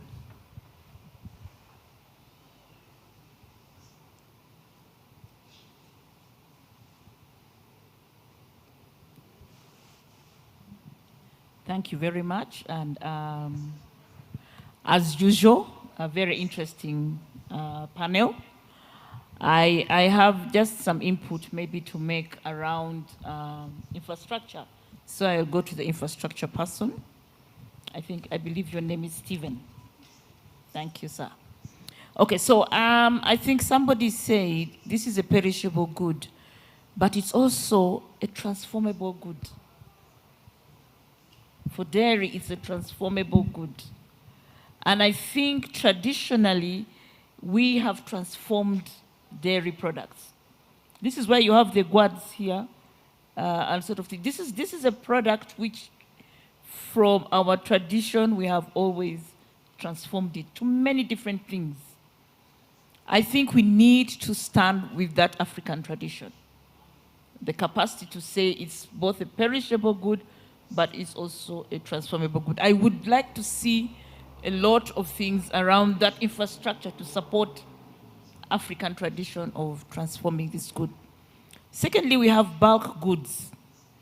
And I think Africa at the moment is doing a lot of its mega infrastructure. But we are not in those conversations. So there's a lot of discussion around infrastructure right from port level. You see at the ports they do fish, infrastructure for fish. But who is doing infrastructure around? Who is speaking for the livestock sector? And I think these things need to be put on the table. There is also the whole things about labs and standards. I think all of these need to also go on board. And I also wanted to bring in feed and fodder. Those are also part of our bulk goods. And there needs to be infrastructure for that. we have a growing trend of drought followed by flooding. So we need to also have infrastructure that looks after the issues around flooding as well. The last thing maybe I'd like to say, maybe two, with the SADA, we were told when we were looking at a review of a SADA, Eastern Southern Africa Dairy Association, we were told that because of the exhibitions, they used to do magnificent exhibitions. I think would cover a hall maybe 3 or 4 times this size.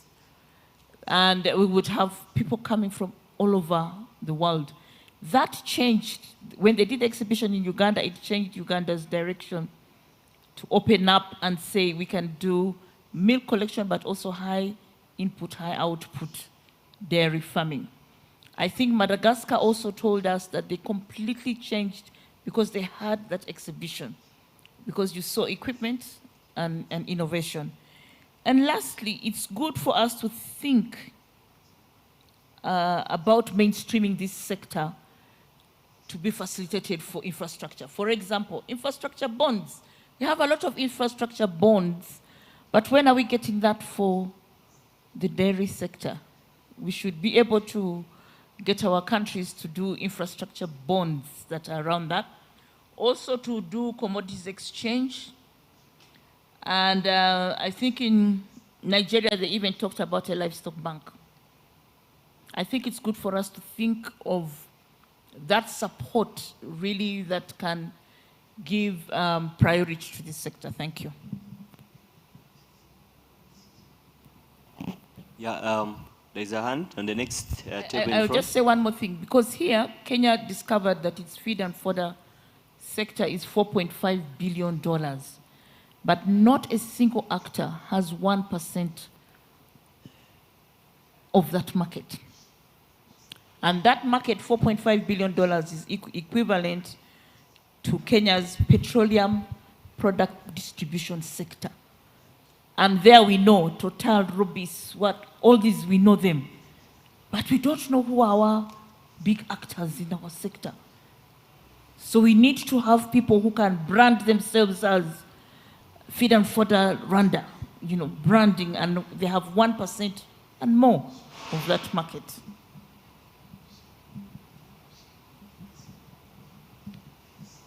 Yeah, you can move in front, going aside. Thank you. My name is Emmanuel. My first question goes to Dr. Doreen, FDA. I'm a farmer and a representative of farmers.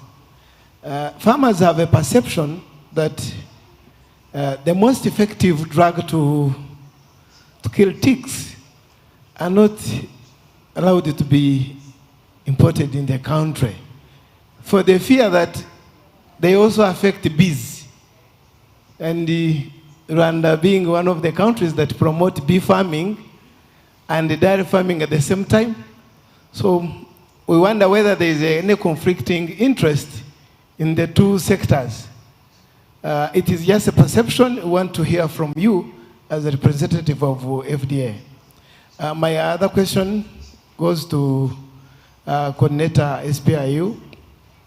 Thank you for the presentation about the derisking this subsector.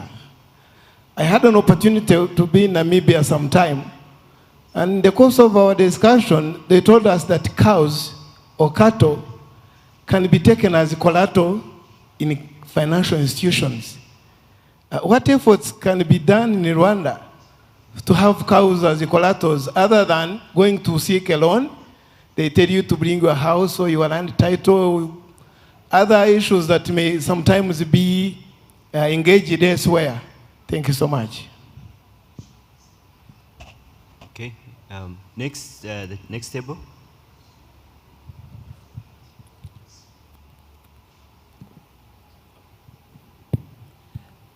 Good afternoon. My name is Elvis Gwanzura from Zimbabwe. I'm a farmer and I'm into dairy. My question is directed to the lady that spoke about medicines and drugs. let me perhaps just backdrop by saying that the incidence of fake products, counterfeit products, is very high. What is your experience insofar as drugs for dairy are concerned, and what is being done to manage and mitigate that situation? Thank you.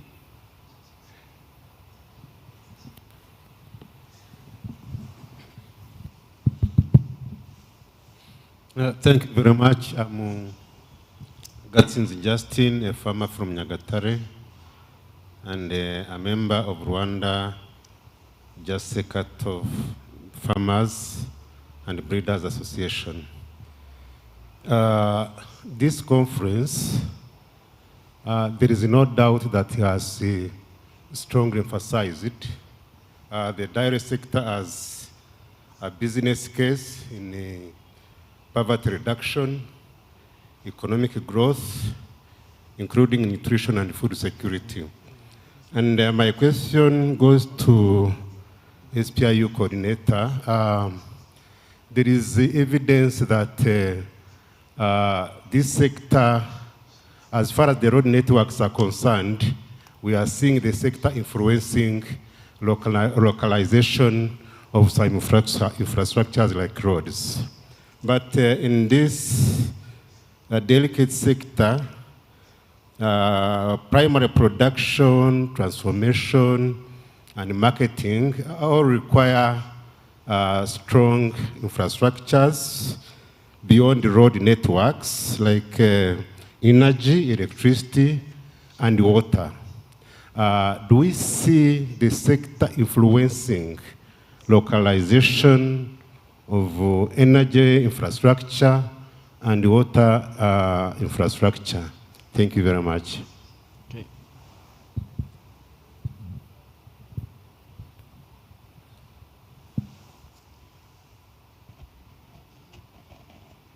Are there more hands, or we can take on that? I suggest we take on that. All right. Yeah, thank you for those questions. I'll first invite Coordinator SPIU to respond to the questions and comments.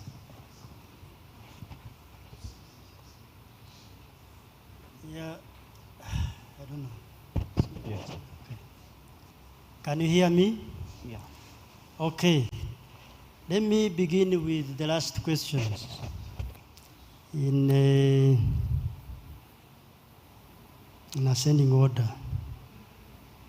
You are absolutely right when you say the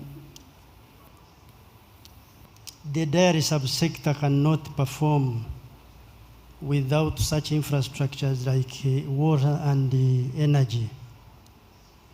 These MCCs that we've been talking about, the facilities within the MCCs cannot actually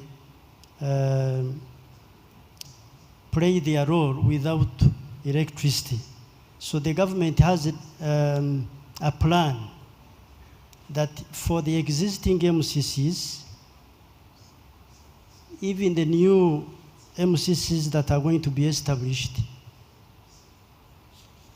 we will make efforts to provide electricity in partnership with the electricity entities concerned, as we have done before. Where the on-grid power is not possible, we will actually provide the solar energy through providing solar panels installed at the facilities, the MCCs and MCPs. So is water. Water is even beyond these collection centers, because we need water for livestock.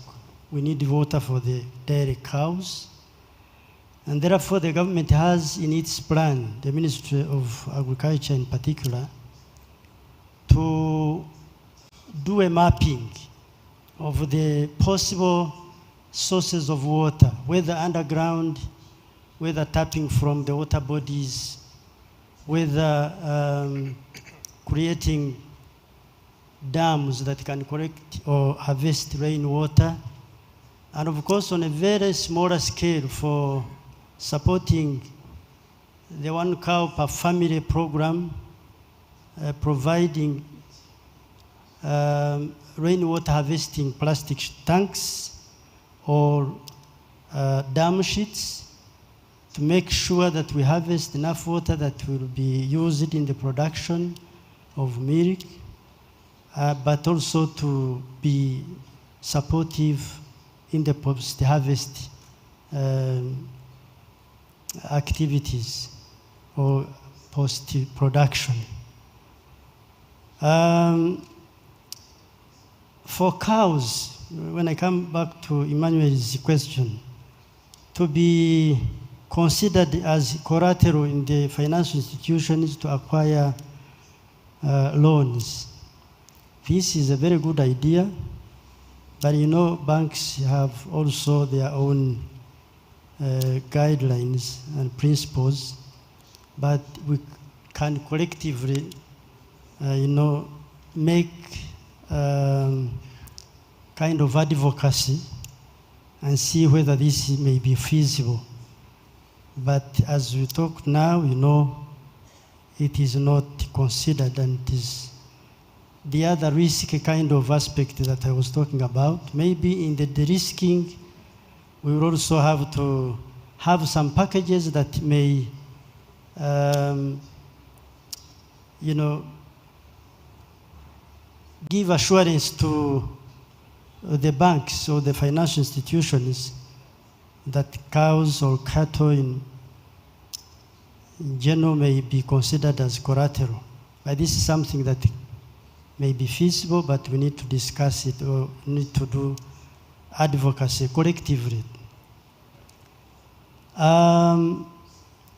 For the infrastructure bond, or maybe have dedicated banks for agriculture, this is an idea that has been discussed in different countries, including Rwanda. But in some countries, I know it is, we have some cooperative banks or agriculture banks dedicated for agriculture, actually to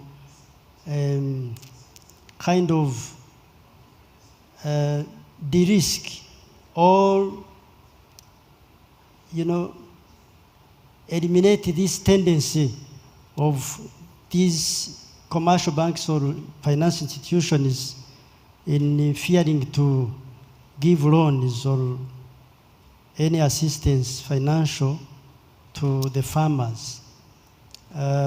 This is something that we can continue to advocate for, and probably in some countries where this has not taken root, so that it can help the farmers have their dedicated financial institutions that can listen to them, that can, that do understand that this is another viable venture that is not risky, as they say, very profitable. And we have seen it working in other countries. I hope this conference, I think, is also an opportunity to see where it works and how it can work in other African countries where it is not the case. Have I not answered all the questions? Yes, I think you're done. The other ones, I think, were comments. All right, were comments. Yeah, thank you very much, Dr. Doreen. Yes. I'll go with the first question, where the farmers representative asked a question where farmers have this perspective that the veterinary pesticides that are being used are not effective for the ticks. That is it possible that Rwanda FDA doesn't allow the effective veterinary pesticides to be on Rwandan market? That's not true. Like you said, it's a perspective of the farmers because of maybe tick resistance on the pesticides that are being used. But like I said, the emphasis is to the farmers is to use the registered products. Rwanda FDA receives different types of veterinary pesticides, but the registered pesticides are the ones that comply with our requirements or the quality and safety of the pesticide. So we advise the farmers to use the registered veterinary pesticides because we've already, I think there are still few, but they are there that are already registered. Other more are still under registration because they haven't complied with the requirements. So another thing that I can emphasize on is that most of the farmers, they like mixing their pesticides for killing the ticks. So those ones, we cannot be so sure of the quantity they are using and the ratio they are mixing on. That's why we emphasize that it's better to use the registered products, because at least for those ones, we are so sure that the regulatory body, which is Rwanda FDA, had already did the scientific review or evaluation of the process or the manufacturing process of those pesticides. Because when we are doing pre-market approval, we do product dossier assessment, which we have to go through the processes of manufacturing those products, including those pesticides. But we also have to go to the manufacturing facility to also assess the facility where those products are being manufactured from. So it's better if the farmers are using the products that they are sure of their quality, safety, and efficacy than using random products that are on the market. So it's not like Rwanda FDA is stopping the importation of those effective products to the farmers. For us, we cannot say that they are effective because we haven't registered them. We haven't seen their product dossier so that we can review it or scientifically evaluate it to be so sure if they are effective. So we advise the farmers to use those ones that are registered because those are only the products that we can be so sure of where they are coming from. That is the manufacturing facility. And also they have been scientifically reviewed or evaluated for their safety and efficacy to use in our animals. Thank you. Yeah, thank you very much. I think they have exhaustively responded to the questions and we take the comments. Is one coming up? Yeah, I remember there was another question that was asking about the counterfeit. Someone asked about the counterfeit products on the market.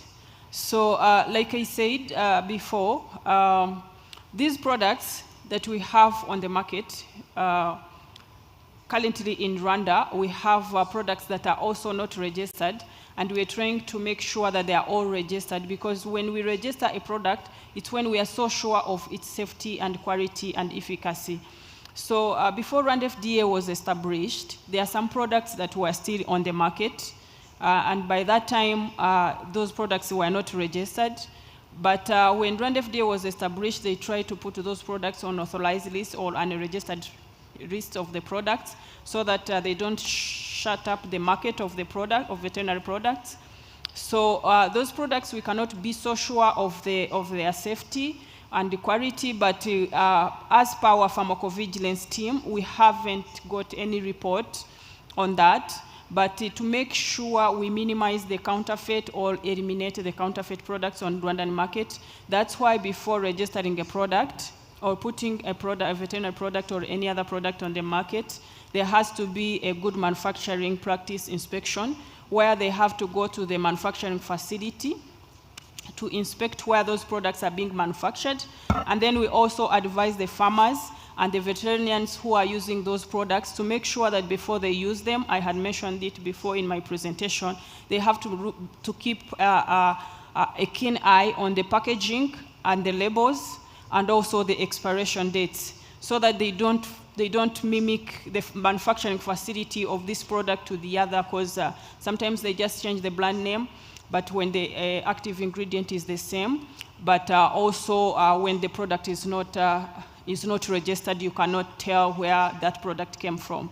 So we advise the farmers and the veterinarians who are helping the farmers for treatment and all to make sure that they use the registered products, because those are the products that at least we are so sure where they are coming from. once they are GMP compliant, and also the scientific review or evaluation was done to make sure that their safety and efficacy are all evaluated scientifically. So that's how Rwanda FDA tried to minimize those counterfeits.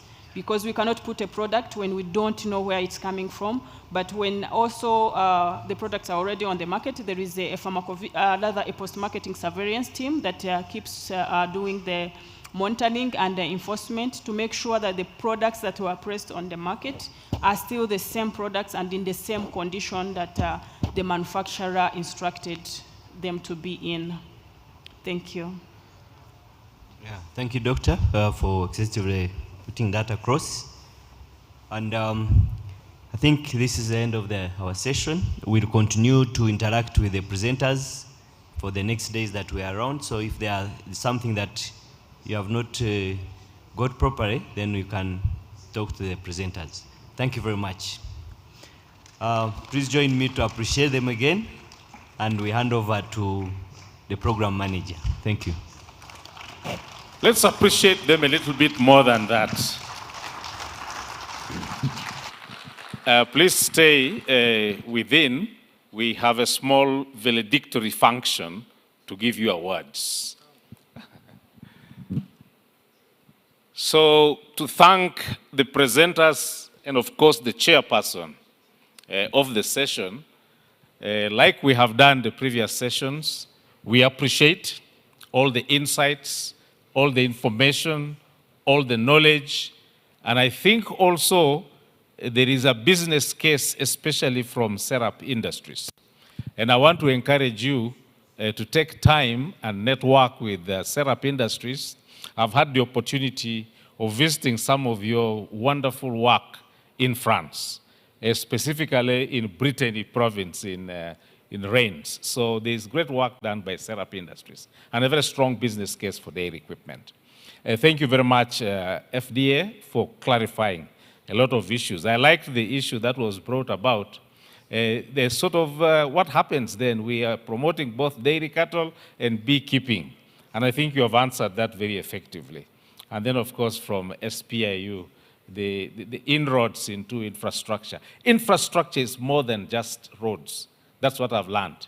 It's also about energy, water, and all these factors of production. So thank you very much. We are going to invite the chairperson of the Frisian and Holstein Breeders Association of Rwanda, Mr. Gakwa Emmanuel, to come forward to give out these awards.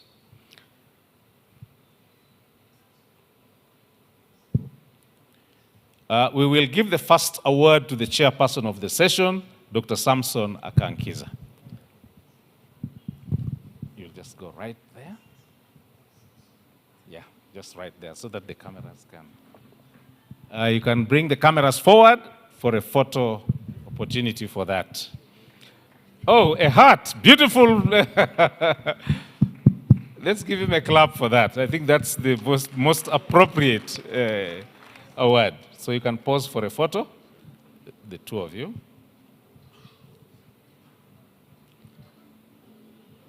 Thank you very much. Chair, you can remain within because we'll have a general photo. The next award goes to the coordinator SPIU, Mr. Stephen Ramulangwa. You could just move in the middle there so that a little more that side. Okay. And you can remove the award from the packaging, and then you can take a photo.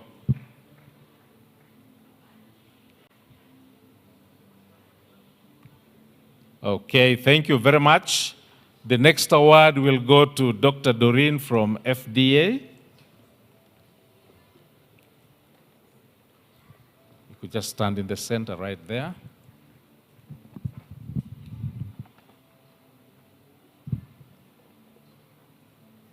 A big clap, please. That looks very beautiful and ladylike.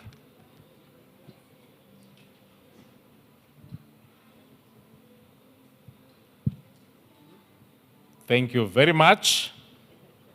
And the next award goes to the representative from Serap Industries. Thank you.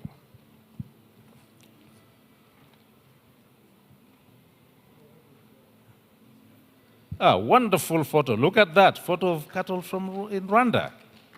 Beautiful.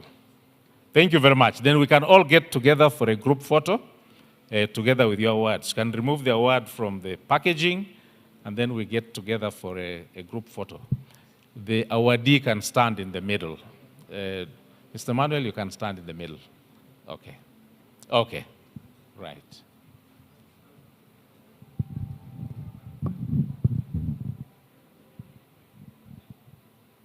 Okay, so one big clap for our presenters.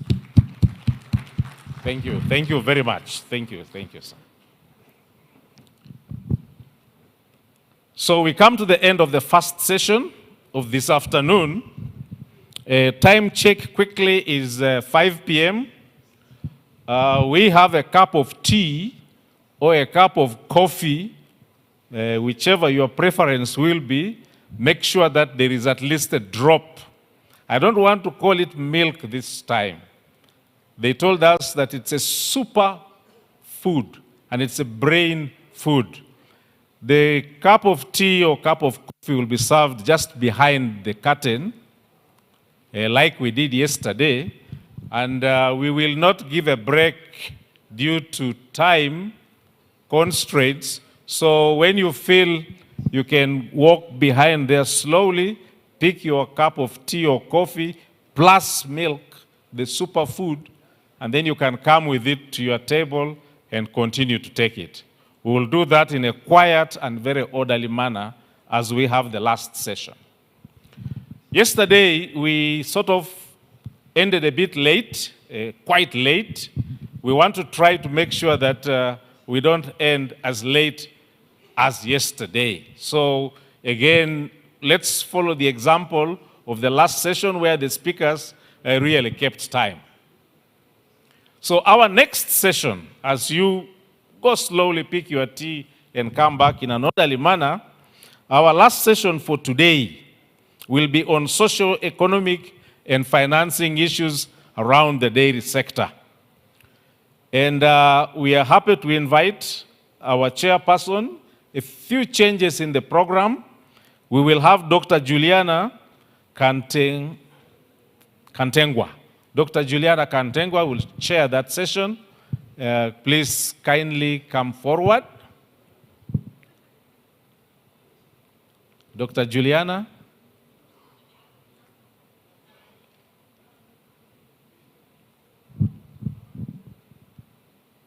Could she have taken a walk to the tea section? Dr. Juliana, please. In the meantime, can we have the following presenters get ready? But wait for the chairperson to come forward, and then you come forward. We will have the following presenters. Talking on economic importance of dairy production, we shall have Elvis. He will introduce himself. I don't want to make mistakes on names. Gwanzura. The second speaker, who will be taking on documentation and prevention of epidemics, will be Dr. Emmanuel Irimaso. The third speaker, who will be looking at livestock insurance, will be the CEO of BK Insurance, Mr. Eric Ntangumira. The fourth speaker, who will be looking at issues of financing small and medium enterprises from NCBA Bank.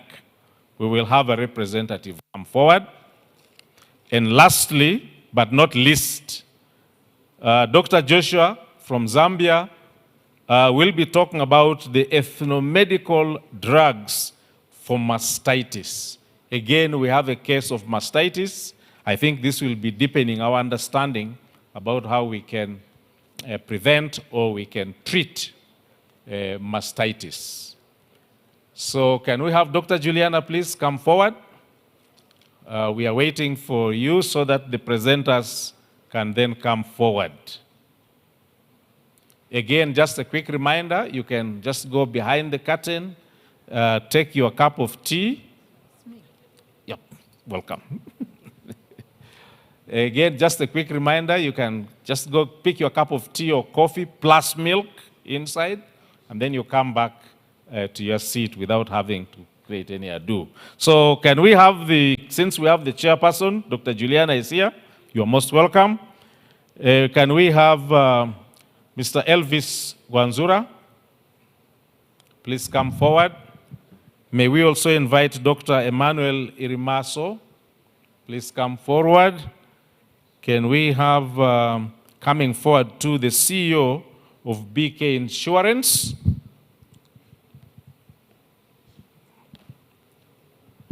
Can we have the person representing NCBA Bank? Please do come forward. And then Dr. Joshua will be handling the ethnomedical drugs for mastitis. Please do come forward. CEO BK Insurance. CEO BK Insurance. Okay, once the CEO for BK Insurance comes in, do we have everybody? I think one person is missing. CEO BK Insurance. Can you confirm to me? Who is representing BK? Good, thanks. Please, oh, there's a seat there. So we have a full panel. And it's 5 o'clock. Again, we shall sort of request that we limit ourselves to 15 minutes so that we provide time for a question and answer session. For now, I then want to hand over. Yes.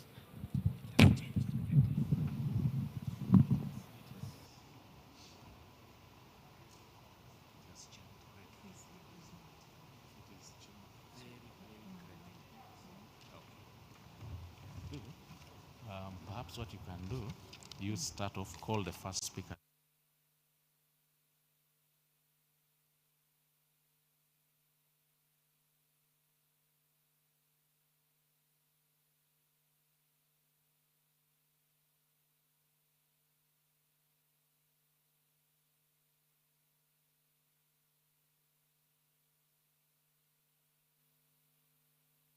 How do you do it? You can use this. Yeah.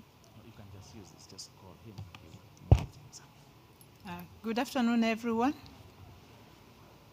Can you hear me? Yeah, good afternoon, ladies and gentlemen. So my pleasure to chair this afternoon session after lunch. It's not very easy, but I hope that since the session is very interesting, we're going to find it a lot easy. So may I, without further ado, straight away call Mr. Elvis Gwanzura to lead us on economic importance of dairy production, though we've been talking about its importance. But let's hear from him the economic importance of dairy production. You're welcome.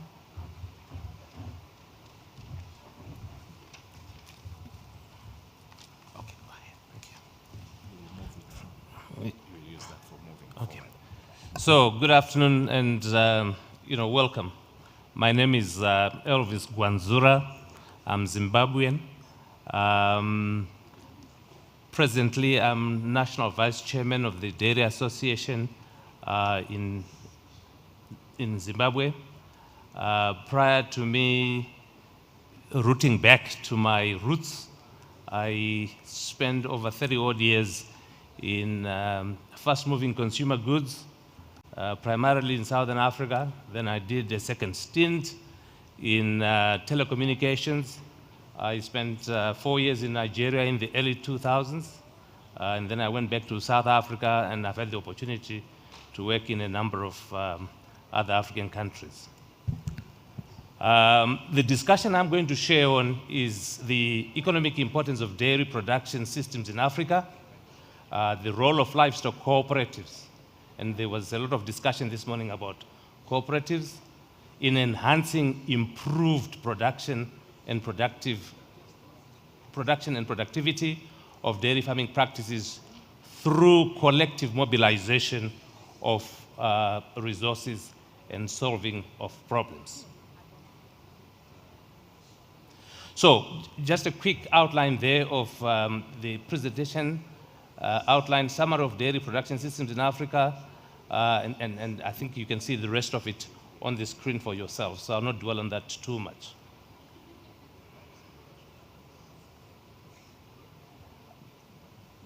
Dairy production systems in Africa, and you can see, to my left that we have small, medium, and large-scale commercial farming operations. We have extensive farming systems. We have semi-intensive farming systems and intensive farming systems. What is really great is that, as Dr. Sarah said yesterday and reiterated this morning, and so too did the professor from Florida, dairy has such a huge multiplier effect, more than a whole host of other things that we see on this earth. And if you just take a look at the SDGs that are affected by dairy and that are impacted by dairy and those that are influenced by dairy, you see that there's a total of about 16 SDGs that are impacted by what you and I do in dairy. So huge opportunity and huge impact that we need to take our industry and our businesses seriously. Oops.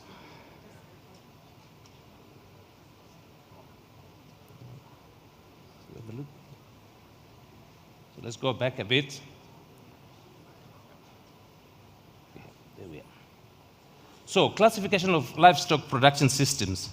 In the smallhold sector, which we spoke about and which we say is predominant in Africa, the production systems vary, and are different in circumstances depending on a number of factors: climate variability between regions, availability of feed and fodder, and land resources.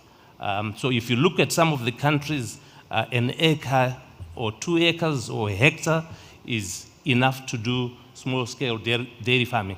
Whereas if you go to some parts of Africa, people have as much as 50 hectares to operate from in terms of operating what is called small-scale dairies. Just looking at that, you have your agro-pastoral systems characterized by low population densities, low agroecological potential, and weak linkages to markets. Crop production is marginal, so people literally just rely on God-given resources in terms of grass, and their livestock grazes on that. But that is, if we take what everybody else, my predecessor, said this morning, given climate change, that is becoming quite a risk. Extensive mixed crop and livestock systems characterized by rain-fed agriculture, medium population densities, and weak linkages to the market. And then you have your intensive crop livestock systems characterized by high population densities, and some operators or farmers will have irrigation or high ecological potential and good linkages to markets. Farming practices incorporate crops and livestock, but with intensive use of purchased imports. And then you have your major mega producers characterized by vertically integrated production units, and these are largely big operators. And I can tell you that certainly it is true of South Africa. It is also true of some operators in Zimbabwe. And these guys will be on zero grazing, where feed, genetics, and health inputs are all combined and operate in a controlled environment.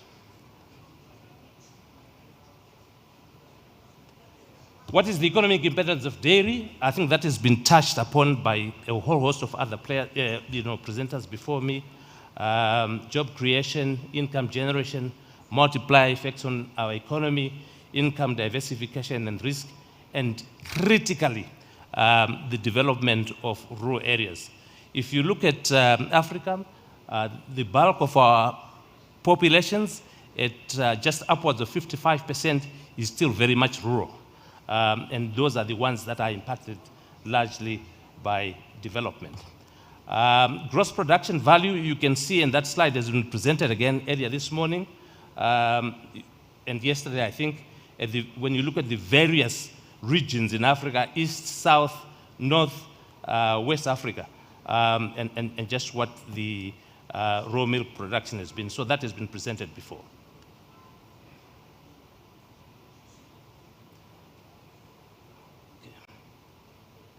So challenges affecting growth of smallholder dairy in Africa, again, very familiar. The bulk of our milk is produced in the developing countries by small stakeholders. Why, therefore, is there low productivity? And that's because of use of indigenous cattle breeds, and I think a lot of it was mentioned this morning, plus crossbreeds between your mainstream dairy cows and indigenous breeds.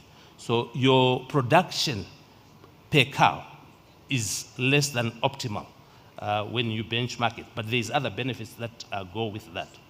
Poor feeding practices, inadequate disease control, limited access to veterinary services, limited knowledge and skills, limited access to markets, limited access to finance. And I'm glad that Equity Bank yesterday spoke about some of the work that they have done to try and understand local smallholder farmers, then move on to support them. Additionally, and already sufficiently reiterated, climate change is a major issue, and a whole host of that has been mentioned before, so I'll not spend too much time on it.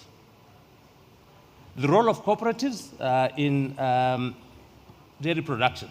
Now, let us just remember that a cooperative is an autonomous association of persons united voluntarily to meet everyday economic, social, and cultural needs and aspirations through jointly owned and democratically controlled enterprises. And that's like an international definition. So we come together on a voluntary basis because of whatever backgrounds we've got, and we try and work to make that enhance our operations as dairy people.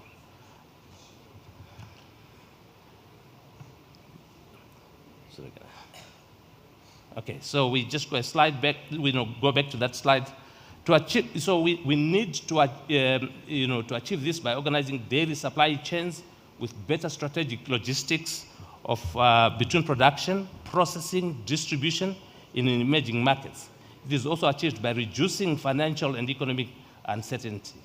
And so, those are some of the things that we have to be doing together. All these are done, as I said, through democratic governance structures. And I'll come back to the issue of governance at some point later. How do we enhance dairy crops to access inputs? So organizing farmers through dairy cooperatives can have many advantages over individual farming operations. And I know from my previous work experience that there's countries who've got a very strong cooperative culture, and Kenya being one of them. And it's something that is an asset to that particular country. Thank you. Thank you.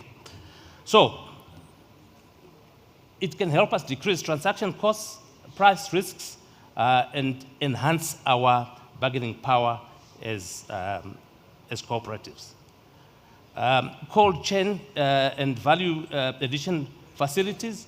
Some of that discussion we've had this morning as well as this afternoon in terms of, as an individual, you can't buy a tank, but as a community, you can buy that and you can all jointly use that.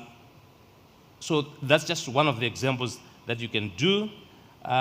Movement of your milk, and you can see there pictures of the traditional cans on a donkey back, but even now using lithium battery-driven tricycles, where you replace the battery or recharge the battery every so often. You can use that as a cooperative. And you can have a whole host of other things that individually you would otherwise not be able to do. What are the other things that you can do? So from harvesting of crop, not just harvesting, land preparation, planting, harvesting, and conservation, transport, and marketing of crops are some of the benefits that come through from working together as cooperatives. And you can see they enable access to finance, that can come through from non-governmental organizations, from community members, from international agencies, and they all feed in to the green box, and then the milking center can begin to issue some of that as loans to their membership. Sorry.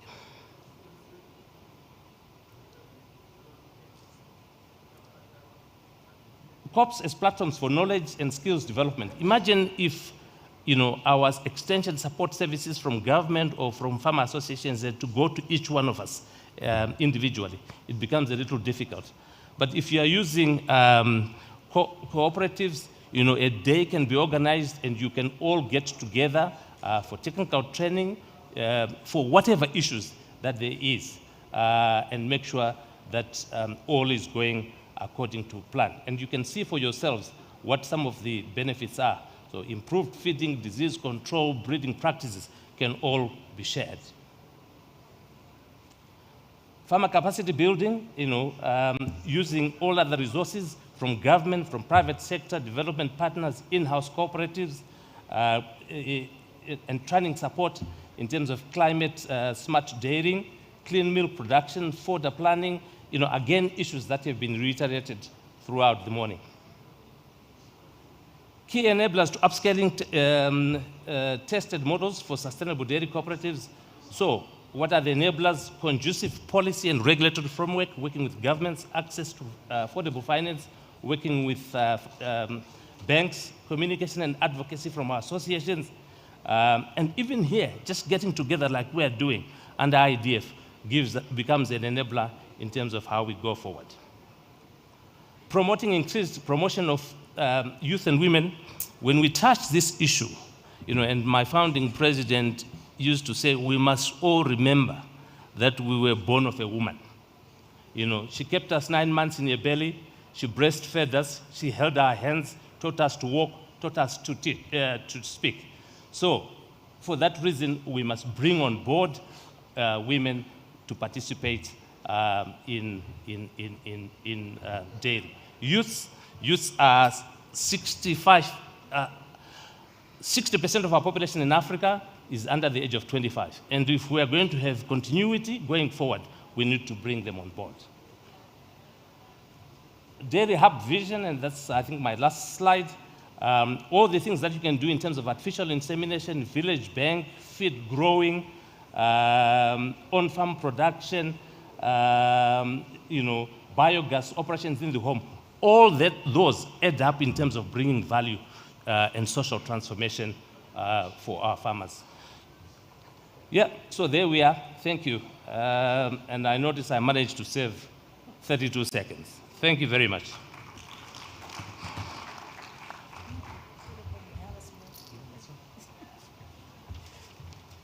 Thank you, Elvis. Despite my harassment, you really managed to save some 30 seconds.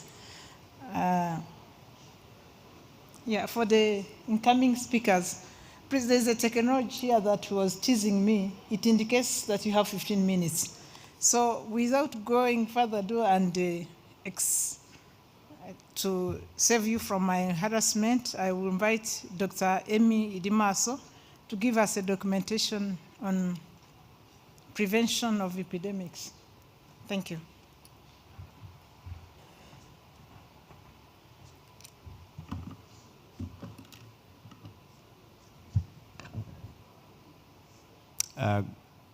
Good evening or good afternoon, everyone.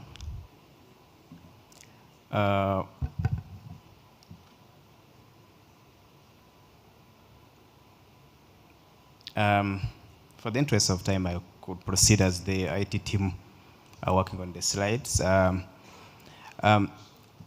was honored to be invited to speak about the socio-economic aspect, but also looking at from the disease perspectives. So when we talk of diseases, we are referring to any unusual events that occur in our farms and affect the health of animal. So in this particular afternoon, we will talk about the epidemics. The epidemics that we want to talk about, these are the diseases that comes as abruptly, or they comes as unusual, spread quickly, and then affect our health and pose threats to our production systems and our health in one way or another.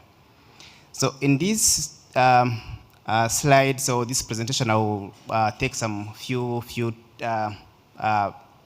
times to explore how timely diagnostics, proper documentations, and strategic control prevention measures can reduce the diseases, and hence we get a prosperous dairy industry in Africa. This I will also talk, maybe trying to go to disease burdens and how the innovative strategies can be put in place to have the what we desire as prosperous dairy industry in Africa. So my name is Emmanuel Maso. I work at University of Rwanda. I'm an educator. I do research, most of the antimicrobial resistance, but also I'm one health enthusiast. So my presentation won't be more of the diseases, but also it will be more of exchanges of livelihoods, how the dairy farming contributing to welfare of the humanity. So I said about the epidemics, you know, we were talking about the high contagious or fast spreading. So when I teach my classes, I tell students epidemics, this is the outbreaks that are comes. These are the diseases that are comes at high magnitude that we cannot control, and this is spreading rapidly. They come without our knowledge. They don't knock on our gates to say, I'll be coming next day. And then they don't require visa. They move in air, they move in the soil, they move everywhere. So being a farmer, being a professional, you have a role to play because you are always at forefront. You are in front, the front line in the disease control. So we have different expertise in the disease control, and everyone, disciplines matters. So I invite everyone here to be with us, contribute, being an educator, being a farmer. So you will find at the end of my presentation your role to play as we promote sustainable and prosperous dairy industry. So farmers and people in the industry, we are aware of foot and mouth disease in our African settings. So we are aware of Rift Valley fever, we've had brucellosis, we've had lump skin, we've had a number of all of them. These diseases that we call epidemics have in common is that they affect our livestock. Not only that, they also affect economy. I like the discussion of nutrition and health systems, food systems. Once we have outbreaks, once we have epidemics, our food system is disrupted. So our trade is affected. So this is links with socioeconomics. I won't go to figures as my previous presenters have brought how the dairy industry contribute to the GDP, they contribute to development of the countries. So I want us to think of when we are safe from the disease, how we put preventive measures in place. We will be having a boosted production, and we will at least meet what we want to achieve in terms of good quality production, high yield, and nutrition values. So there's also another silent killer diseases we don't talk about. It's antimicrobial resistance. Previous presenters have talked about the use of drugs, how safe, but also we, in this category of epidemics, we use drugs to treat. So once we are not using them properly, we have a burden. So we will require more money invested in the disease control than the usual. So hence we need to have our farms ready to be in position to not get victims of the diseases.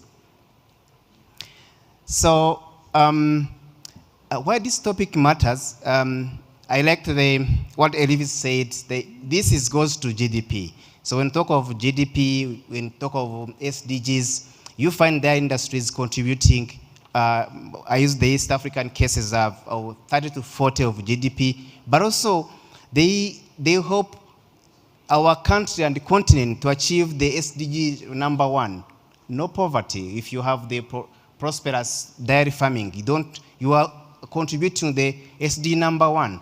SDG number 2, this is zero hunger. Number 3 and number 7, you can even link the all SDGs in welfare.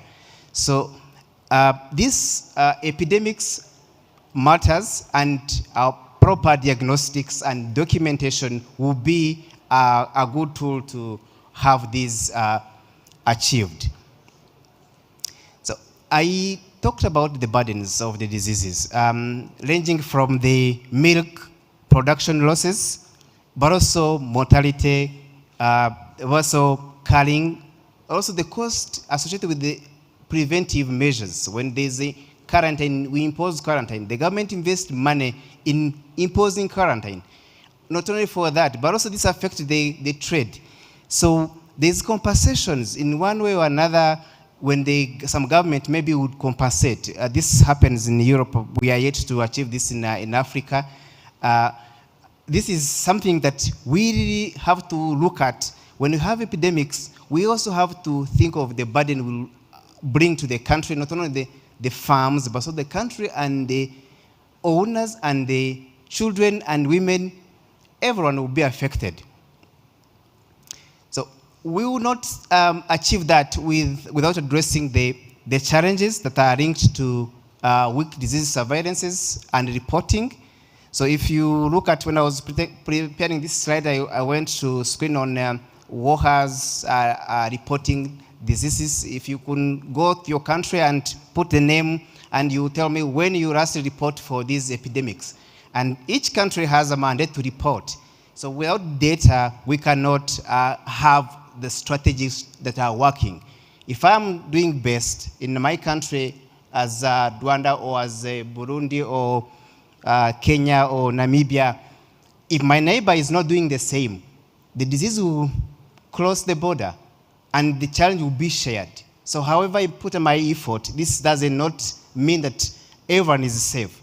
So the veterinary services or the industry are still struggling to have the infrastructure, which they talked about, low diagnostic capacity, delayed responses. We don't have funding that are sustainable budget-wise. So we always have this and the gaps in vaccine, biosecurity, and at one point, we are not aware of what is happening really.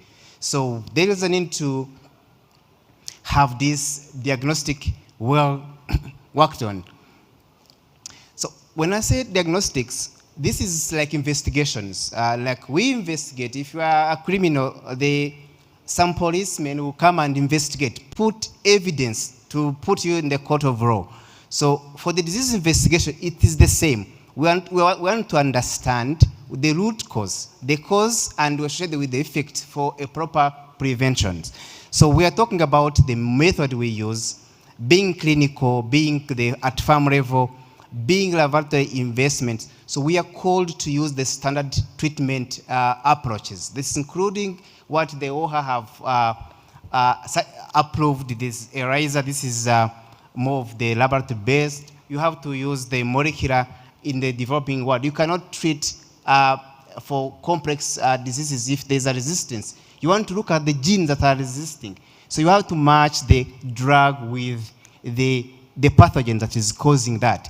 So hence, we call farmers, we call government institutions, we call stakeholders that we have to be the leading in the diagnostics. Provide information as much as you can, and then the government are invited also to put infrastructure that will help us. So if you're a farmer, keep records. The vet will visit you. You have your milk production. If you have lactation calves, you know how they peak. You know the diseases that are associated with that. You know how the production goes. So keep the records, put that with the data, you have a good documentation. So WOHA, formerly OIE, have put some regulations of how we report. They have put templates that we notify. So don't hide the disease. And they will be affected. They will put quarantine. But 1 week or 1 month quarantine will save the country, other than hiding the animals. So report on all the details you have. That would have you saved your productions. I will use the experience you have in Rwanda, where there are some insurance in the livestock, especially for dairy and other. So if your animal dies of a disease that is notifiable, that you have hidden, if the vet comes to inspect, to make a report, and they find that you have fraud, you will not be compensated. So documentation is a key. Sharing information is also another key to have a prosperous farm.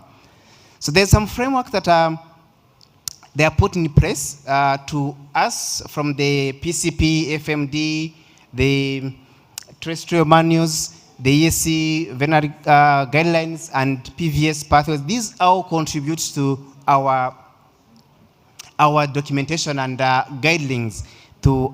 So when we talk of the epidemics, we need also to think beyond what we do today. We've been dealing with the epidemics using the normal treatment, inject, but also we have to think of early detection as a key.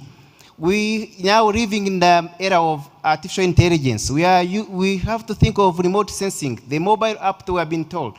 So we have to predict. We have to go to use the data that has predictions models that are helping us to move forward and be prepared, other than found without any prevention. So moving forward, we invite private and the public partnership in these ways that we are going to defeat the epidemics. So government funds infrastructure, build laboratory, but also private also comes with innovations. We like to get diagnostics, advanced tools that are helping us to do early detection, to rapidly respond to outbreaks. So Rwanda is also championing some vaccine productions. This is the innovation. This is the private partnership we want. So the investors invest in the diagnostics, in the reporting tools that would have our data translated into policy. So those countries that have benefited from pandemic funds, so please use the opportunity to build infrastructure. So this aligns with the investment that we are making. I'm sure if you get a pandemic funding, you are good to boost your diagnosis, you build infrastructure. So sorry, I messed up with the remote.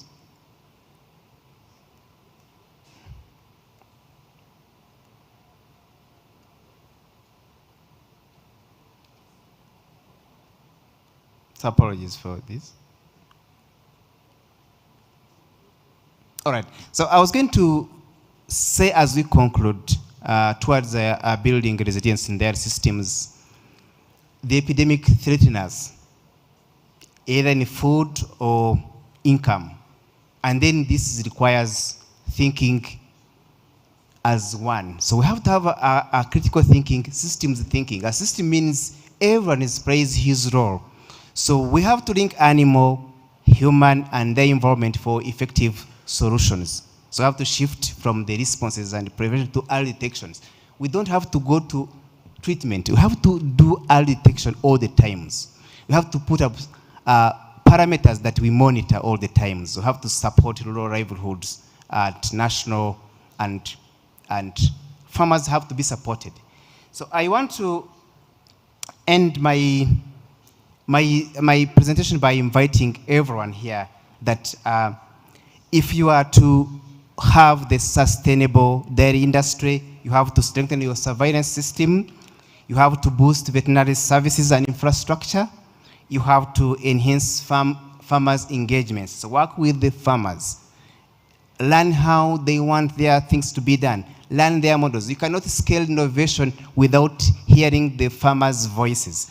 So you have to promote innovations all the time and have to leverage of existing practices. So this comes to end of my presentation, and thank you very much for your attentions. Reach out to me for any time to further discuss about this. Thank you.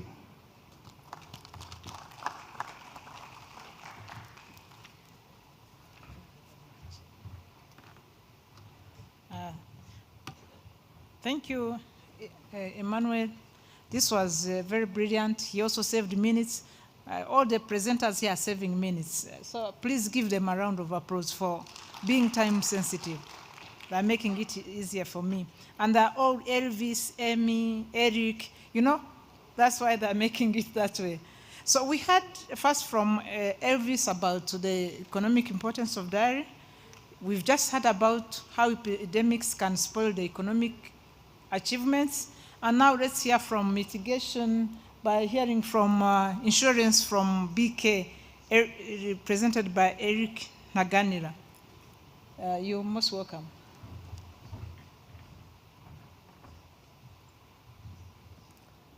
Good afternoon, everybody. Thank you so much, Chairperson, and the previous presenters. As you can see, I'm called Eric Naganila. I'm a director in charge of agriculture insurance in BK Insurance.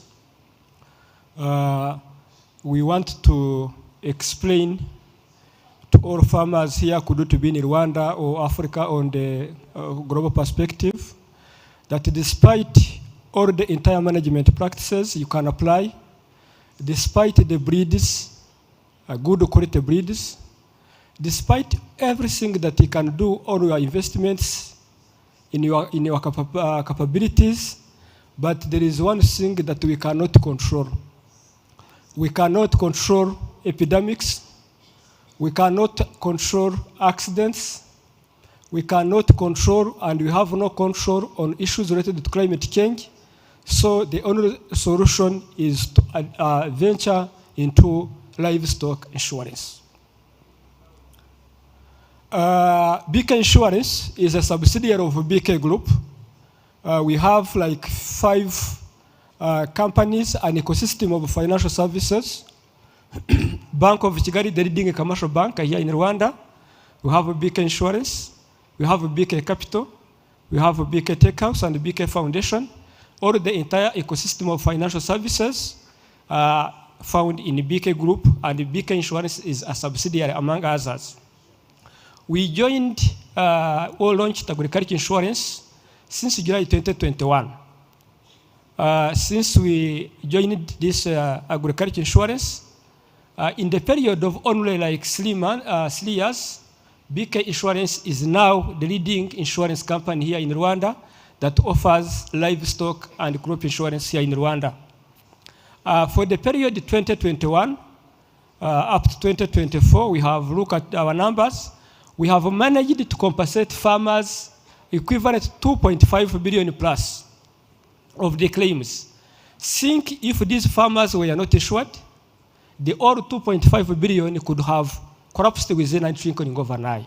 So this is why we are encouraging each and everyone here that despite the good practices we are talking about here, reminds the disasters, natural catastrophes that are not in every man's control, that requires a protection, and insurance is a key component.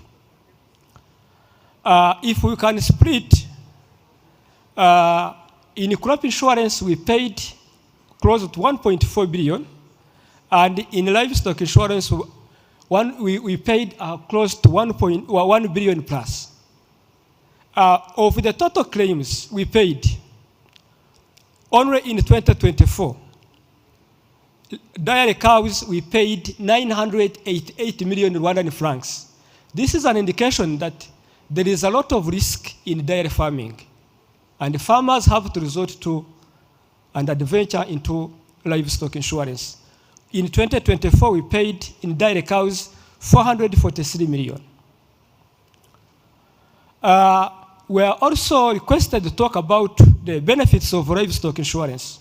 One, livestock insurance protects farmers against their natural calamities. My previous presenter was talking about the epidemic diseases, leopard skin disease, was talking about foot and mouth disease, Rift Valley fever. All these diseases are not in every man's control. So in doing this, we compensate farmers that incur such incidences. They are unusual, they come once in a time, but they can destroy the entire investments. Livestock insurance has also increased the levels of investment in the dairy sector.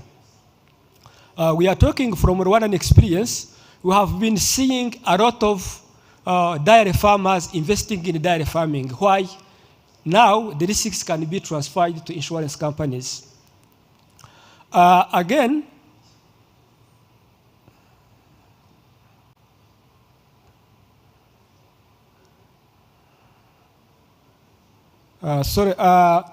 access to credit. When we talk about agriculture finance, we mean agriculture lending and we mean agriculture insurance.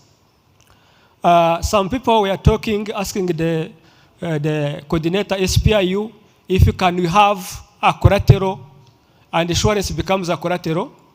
As we talk now in the Bank of Kigali so far, in some selected value chains we are carrying out a period, and in value chains like rice, we give loans 50 million Rwandan francs unsecured, and the collateral is the BK insurance contract.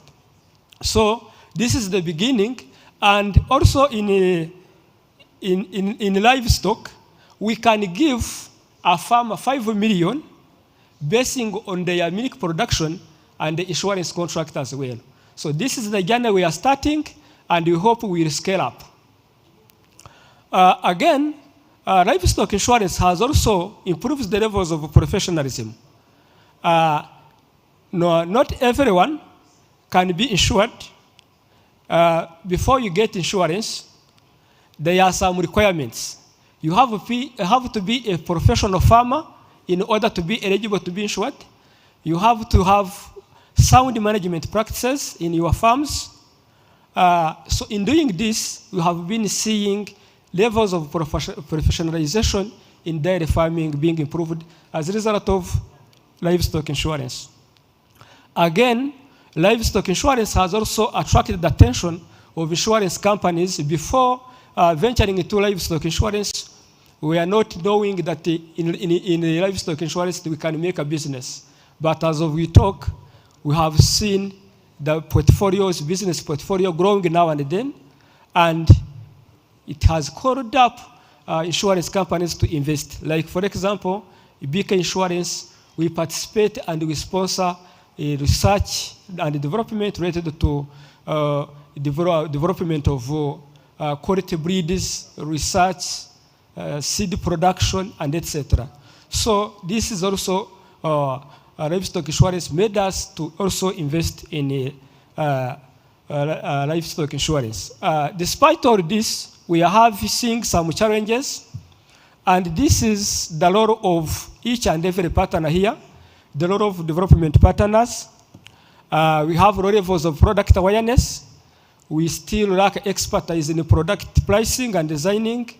We lack digital infrastructures to monitor and price risks.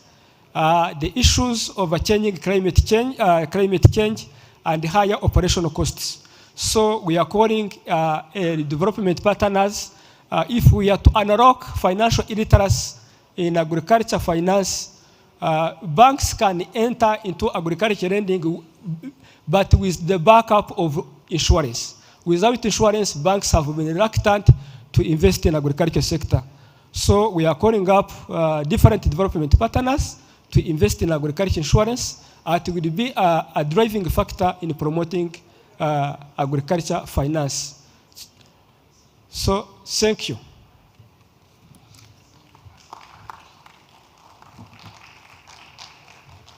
Thank you very much, Eric. for your expose on agriculture, livestock insurance. I hope during the discussion time you also mentioned the huge government subsidy. And so we've heard from, it is in tandem, we've heard about the economic importance of dairy. We've heard about the epidemics that can endanger it. We've heard about the livestock insurance. Now we need to scale up. So we need Mr. Toritich, who is the CEO of NCB Bank, to tell us how we can get the money to scale up. We've understood it is important. We need money. Please.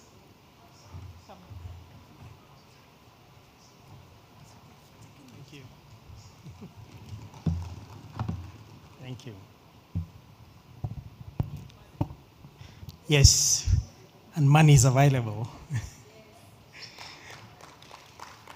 So you'll allow me to break away from a little tradition of a PowerPoint presentation today, because I want to have a conversation. So distinguished guests, organizers, dairy champions, and all protocol observed, good evening.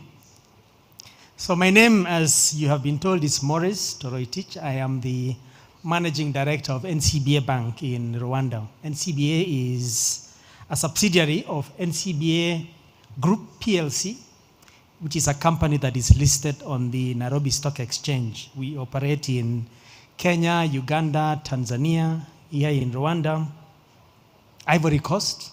Yes, Ivory Coast. And we are very happy to be participating in this conversation today when we are reflecting on the critical role that finance plays in unlocking the potential of the continent's most important economic activity, which is agriculture, but specifically today in the dairy sector. While I was thinking about this topic a few days ago, I kind of thought to myself, finally, I get a chance to not talk about cash cows as we talk about them in MBA classes, but to actually talk about real cash, money, and real cows, which the farmers and the actors in this room are talking about today. So it's a privilege that I am standing before you experts in the dairy business today. So as a bank MD, I am not speaking to you because I am a bank MD, but I am actually speaking to you because I am a firm believer in the transformative power of agriculture, particularly the dairy sector, on national economies, rural livelihoods, and inclusive development. I grew up in the rural sector, so I know what this means. And allow me then to just start by mentioning a name that perhaps some of us are called by it here in Rwanda. Musoni. It's a dairy farmer in Rwamagana. I hope people who are coming out of Rwanda will find time to figure out where Rwamagana is. It's probably in the region where we have most of our dairy activity going on, or a lot of it anyway. So Musoni has 10 cows, improved crossbreed. So it's not a traditional crossbreed, improved crossbreed. I'm sure people in this room are very familiar with what that is. He wakes up at 4:30 in the morning like any other dairy farmer to tend his animals. On a good day, he supplies 70 liters of milk. So that tells you something about productivity, 70 liters from 10 cows. And he takes his milk to the collection center. That milk eventually finds its way to supermarkets, local shops. Some of our children, when you speak to them about milk, they know milk comes from the supermarket. They've never seen a cow, through the school feeding programs. On some days when feed prices are high or transport is delayed, perhaps it has rained, Musoni loses his income and is unable to buy medicine for the other sick cow. But also during the peak season, when milk rejection rates are high, he begins to wonder, is it really worth the journey to keep animals? Musoni represents tens of thousands of Rwanda's milk producers and tens of millions of dairy farmers across Africa. Smallholder farmers, many of them women, who form the backbone of the dairy sector in Africa. So why am I telling this story? I wanted to make it as real as it can possibly get for us, especially in Africa. Because this gives me the opportunity to then talk about what banks can do to unlock this great potential. We've been told, and I know since yesterday, people have spoken a lot about the dairy sector in Africa, in Rwanda. And pardon me if I repeat some of the things that you already know about the productivity of the dairy sector in Africa, that the continent has 20% of the world's cattle population, but we only contribute 4% of the global milk production. So depending on where you see that, whether you see that as a glass half full or a glass half empty, it's up to you, but I believe that that is actually a glass half full. The average milk yield, we know that. Africa, compared to the rest of the world, significantly low. We have a productivity gap, so again, half full glass as opposed to a half empty glass, in my opinion. So what could we do? And we've seen a lot of improvement in Africa, and let me speak a little bit about Rwanda, which has made tremendous progress in this area. Going back to the times of the initiation of the one cow per poor family program, commonly known as Jirinha, to modern milk collection centers as we know them today, the network is growing. And what this has done is that dairy now accounts, and I'm sure you've heard this, about 10% of Rwanda's agricultural GDP, making it vital contributor to food security and rural income. So we must ask, so how much more could be done if that glass was full? And this is where the financing gap that I want to talk about comes in. And I know that yesterday my colleague from Equity Bank spoke about some of the things that are being done by banks to improve the flow of money into the agriculture sector, particularly the dairy sector. But let me just go over them a little more.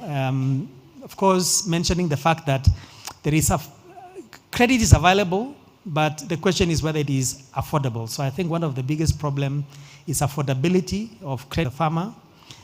Secondly, and I think Stephen from SPIU spoke about it earlier on today, the perceived high risk of dairy as a result of the things that we all know, disease, price volatility, etc. Low levels of financial literacy by our farmers, limiting their ability to actually negotiate credit and to manage credit whenever it is granted. And then just the sheer informality of the entire dairy sector that complicates and makes it generally high risk for bankers that are traditionally used to lending to what you might call formal economic sectors. So as bankers, we must admit, and I admit, that the traditional models by which we used to lend money do not work for these businesses. Okay? So instead of going back and saying it is high risk, we can't fund, our challenge is to learn, to innovate, to adapt, and step forward with solutions. The reason I'm here today is to learn from you how dairy works, because I think there's a certain perceived notion sometimes that bankers know it. We actually don't know sometimes, many times. So we invite you to teach us so that we can help you to do the business that you know best. And at NCBA, we are open to being taught how to fund dairy better than we are possibly doing today. Because ultimately, the plight of Musoni is not just about income. It's about community well-being. It's about a country's development. It's about human sustainability. It's about growing together as a community and as a nation and as a continent. And so some of the things that we are already thinking about, some of the things that we are already in building into the credit systems that we have as a bank, and I know other banks are doing the same, is beginning to think about financial products outside of from Serap spoke about solar-powered milk cooling stations. Those are assets that, as a bank, we are very happy to provide capital to finance, where the asset itself financed is as collateral, as opposed to asking the farmers to provide different collateral, because those facilities have value in them. So we are very happy to explore solutions that technology provides for us to be able to move away from the traditional methods of funding. Many people in this region, and in particular in Rwanda, would probably not identify NCBA upfront. But when I mention Mokash, a lot of people will probably know that Mokash is in fact an NCBA product that has been used significantly to support rural farming communities, to support their agriculture needs beyond the traditional lending that is done through the traditional banking system. So farmers today can access up to a limit of 1 million francs on their access up to a limit of 1 million francs on their mobile phone without ever having to step into a bank to access that. So a lot of farmers we know access this product already. And just to give you the impact, since we came up with this solution, already $330 million of credit has been disbursed through that channel, much faster than any credit that is disbursed through banking halls anywhere in terms of numbers in the market. So technology works in some of these lending options that we are considering for banks. Financial literacy, I think we have a responsibility for that, to first of all for ourselves to learn how the dairy business works so that we can provide the credit, but as well also then stepping on the other side of the table to teach farmers and actors in the value chain how to manage their cash flows, how to manage their credit, so that together we can create an ecosystem that slowly by slowly can actually be considered to not be risky as it is said to be today. And so the whole value chain is important, because it is one thing for the farmer to have the appropriate breed of a cow and to have the appropriate infrastructure to develop their dairy business, but it is a totally different thing to be able to move the milk safely from the farmer to the milk collection center up to where it is processed. And so as a bank, and I believe many other banks are looking at this already, is how to then build an ecosystem of actors that then begins to follow the value from the cow all the way to when cash is disbursed, in order for us to be able to provide the appropriate financing for each of the actors in their own terms and conditions along that value chain, including the transporters, the processors, the veterinary services, the feed suppliers, etc.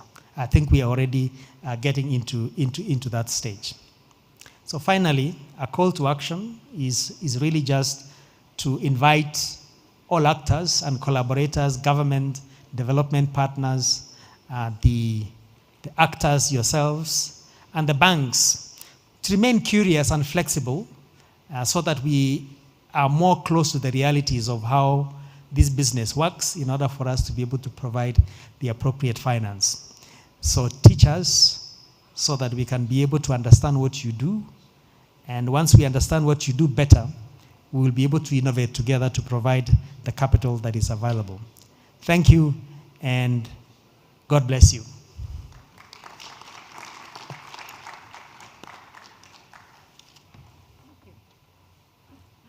Thank you for even the 6 seconds you've saved. That was very good. We'll give him another round of applause. He's telling us he's going to give us the money. On Monday, I'm going to his office to teach him how diary works. And when I get the money, I'll publish it. So good.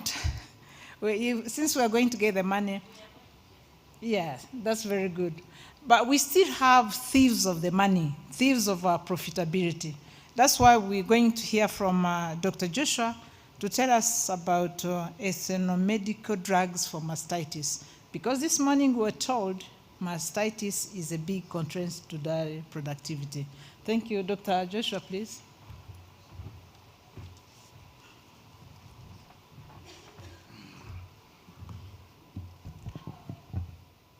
Good evening, ladies and gentlemen. I'm glad you could manage to endure up to this time. So I'm Dr. Joshua Ngwisha. I'm from Zambia, infectious diseases of humans and animals, ASEIDA. My presentation this evening is titled Ethnomedicinal Approaches to Mastitis Control, giving you some insights for African smallholder dairy systems. This is part of a larger study. Okay, so my presentation will take the outline as indicated on your screens. I'll not go through all of it. So, like we heard earlier on, mastitis remains a leading challenge in smallholder dairy production across Africa. It's a global problem, but in Africa particularly, it hits us in a different way, which obviously results in economic losses, reduced milk yields, and public health risks, especially those related to antimicrobial resistance. In simple terms, where the drugs you actually use to treat infections cannot work anymore. This is particularly resulting from overuse of antibiotics in mastitis treatments. And also we have an issue of these antibiotics also leaving residues in milk, and drug-resistant pathogens are also promoted because of the overuse of these antibiotics. So what we note is that researchers across Africa have noted that in many African rural setups, we have ethnoveterinary medicines which could possibly offer affordable and accessible alternatives. However, we do realize that in the sub-Saharan African region, despite having these herbs of ethnoveterinary medicine importance, which are able to thrive and some of them are cultivatable, coupled with the local knowledge that is passed on from generation to generation, we do have prospects for mastitis control that could be sustainable. But when we look at plants that have been used in other parts of the world, like aloe vera and curcuma longa, in managing mastitis, for us from an African context, despite having all these, we have not validated such natural herbal resources in veterinary medicine, so these could provide alternative, affordable and accessible solutions that could impact antimicrobial resistance in the sub-Saharan African region. So with that in mind, we set out as researchers to assess basically the efficacy of some of the allogenous and curcuma longa herbal formulations on the microbial activity of mastitis-causing bacteria. This was done in vitro in the lab setup, and we compared this to the synthetic antibiotics. So that's basically where we did where we collected our herbal resources from. So we collected them from two parts of Zambia, from Luanshya and Lusaka. The whole idea was to ensure that we could ensure some repeatability of our results. Okay, so specifically, that's the specific location, the coordinates from where we collected these samples. So we had to extract the actives in these herbs. So we used solvents such as ethanol, water, and ethyl acetate. We also used dimethyl sulfoxide for eventual dissolution of the solid extract. Okay, so for our microbes, we basically got these from milk, So like for the E. coli, it was sourced from bulk milk samples, and for the Staphylococcus aureus, Pseudomonas aeruginosa, which are recommended by the Clinical and Laboratory Standards Institute, we got these from the actual milk samples. And other bacterial isolates we used included those of Streptococcus, Bacillus babosas, Candida albicans, which were coming from the field, so that we could, our research could be at least related to what is actually happening in the field. So for antibiotics, we used the antibiotics which are available on the market. We use antibiotics such as those containing cephalexin, kanamycin, and neomycin. We used Muller Hinton agar and dimethyl sulfoxide as our negative controls. I hope I'm not losing our non-technical farmers in all this science. So basically, in order for us to determine the antimicrobial activity, we diluted these herbs into agar, where bacteria grows basically at concentrations of between 2.5 to 5% to determine this antimicrobial activity. The bacterial isolates were spot inoculated onto the agar in that manner. So where you see the G, the E, those are the bacterial isolates spot inoculated on an agar plate which contains the herbs. Okay, we also used, in order for us to try and triangulate our study, we also used the agar diffusion in one of our trials.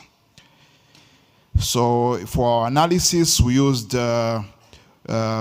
and see the Clinical and Laboratory Standards Institute recommended system, where we graded the results as susceptible, intermediately susceptible, and resistant. We also did measure the zones of inhibition in one of our trials that I mentioned, where we triangulate which we used to triangulate our study, and we did the analysis of variance at alpha 0.05. So what did we get?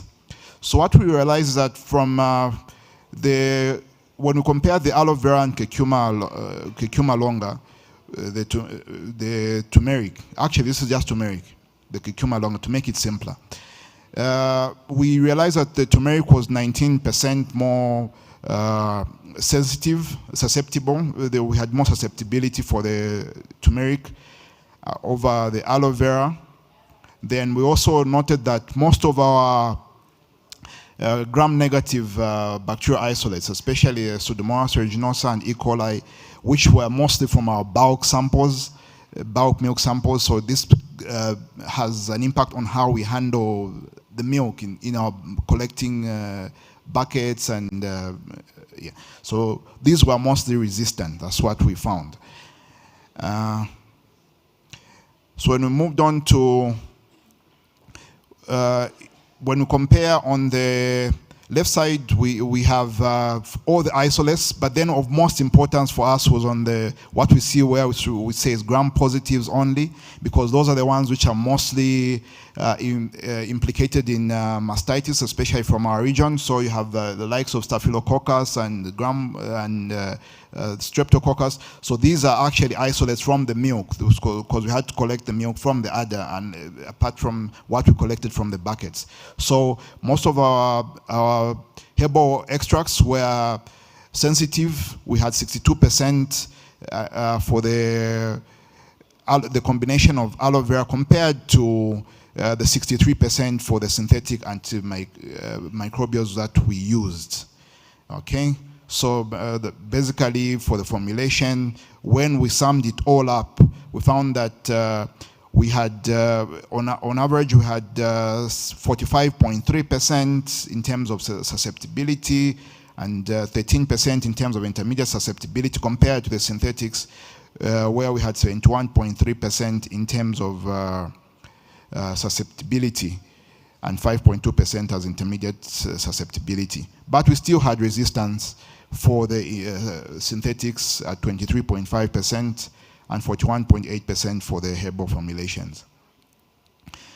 So what we noticed that from our herbal extracts, we noted that they possess mostly the gram-positive antimicrobial activity, which mostly affects are the main culprits in our most of the mastitis cases that we note. Apologies for that.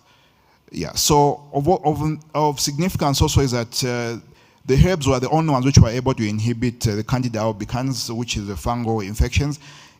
So implying that whilst most of our antibiotics on the market may inhibit the bacteria, most of them are actually targeting the bacteria, but the herbs are also able to cater for chronic infection, mastitis, where you have secondary infections caused by Candida albicans and other fungal infections. So for this study where we had resistance, like in the water extracts, we discontinued the observations. So from this study, what we noticed that overall for the single herbs, that was the curcuma longa, we had 68% susceptibility and 49% for the aloe vera. This is in line with what has been found in similar studies in other parts of the world. Okay, and we had some slight variability in terms of aloe vera, where Staphylococcus aureus in other regions was a bit more resistant to the juice itself, but not the extract. So when we compare the formulation, we noticed that there was 18.6% higher susceptibility for the synthetics over the herbal formulation.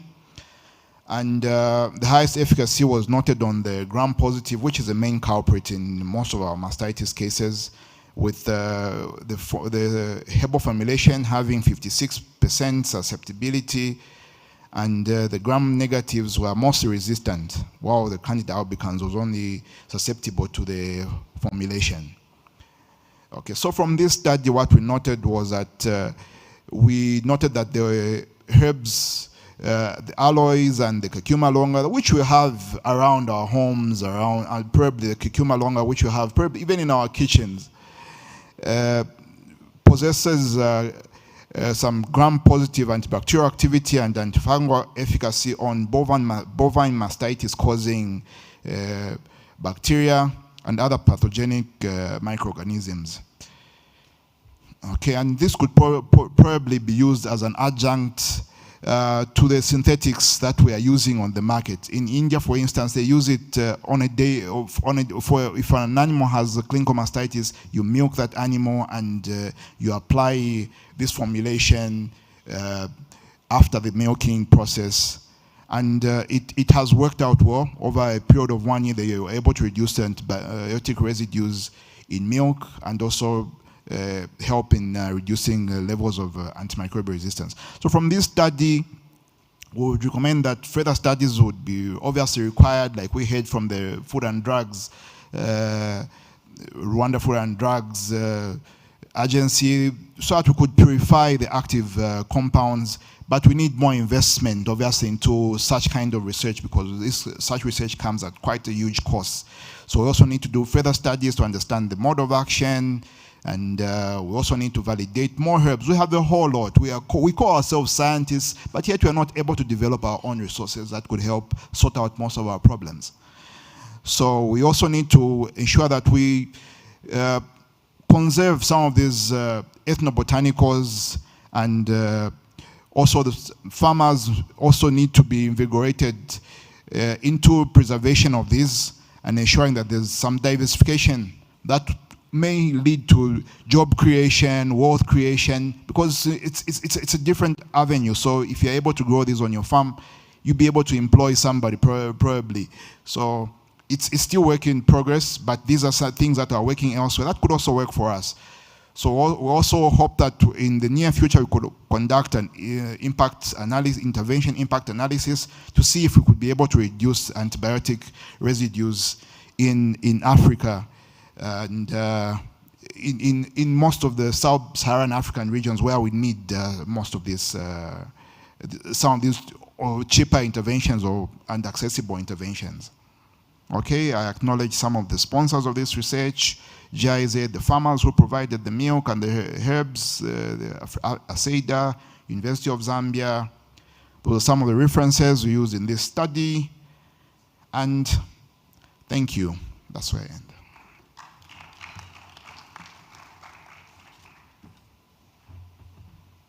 Thank you very much, Dr. Joshua. You are smart as a veterinarian. Yeah. Yeah, I'm acknowledging him as a vet. Some of the stuff he said could have been a little bit challenging. I think that's why I was picked for the panel.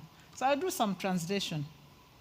Yes, some translation, because 50 years ago I did that bacteriology, and I have some sense of understanding of what he said. In a nutshell, he said that the old women in my village, what they're doing right. He has validated it. And in fact, in my village, the herbs they use are much more potent. And make note, I'm an old woman. So let's keep doing what we are doing. Help me thank my panel. They've been the smartest I've ever got. And I don't know where is the chair. If we have a few questions, you are around with 2 questions per person. Thank you very much. So 2 questions per. No, 2 questions to the. All of them. Please be more generous. Thank you very much. So I'm expecting questions.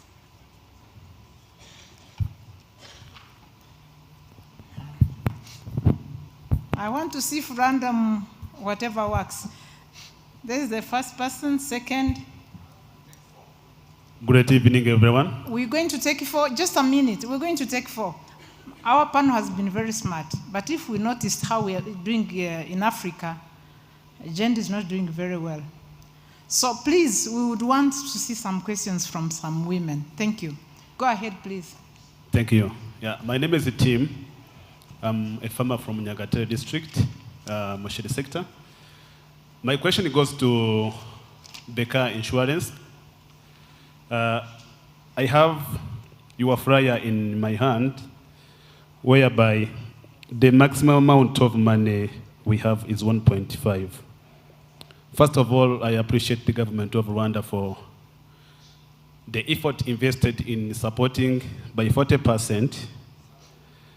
But given the current price on the market, the dairy cow surpasses 1.5 as the cost. So the cost goes up to 2.5, or the minimum is 2 million. What is there any room of revising this cost based on the current market? Thank you so much. That was my question. Thank you. Let's try to beat to the point to make sure that the 4 questions are asked. Next one, I think I saw Mr. Gakwaya. Then my eyes are trying to see women. Yes, I can see her in front. Another one, strictly this time it's gender equality, 50-50. Unless we don't get another woman. I can see one over there. Okay. Yeah. Thank you. So we follow each other. Like okay, thank you very much for an interesting panel. My question is to insurance. Who's the insurance? Insurance. Who's the person who covered insurance? Oh, okay. So for me, I wanted to just raise the issue of the quality of insurance, because I think we've had a traditional sense of paying for dead animals rather than saving animals. And I think he's asked an important question, because if you take that money, you cannot buy an animal. The cost of the animal, you cannot recover the cost of that animal. So I think, and I think for poultry especially, even though this is dairy, we're talking about insurance, is we tend to pay for, or even cattle, we wait and say, oh, how many animals died, rather than how can we make sure your animals don't die. I think that is a very important question, because it's a production asset. The other thing is financial asymmetry. We are at an age where our majority people are youth. And usually youth, the way our financial sectors have been run, youth are not there. And now youth and women, I think Kenya brought out these results, are now turning to mobile loans, which are extremely expensive, but they're using them because they're extremely accessible.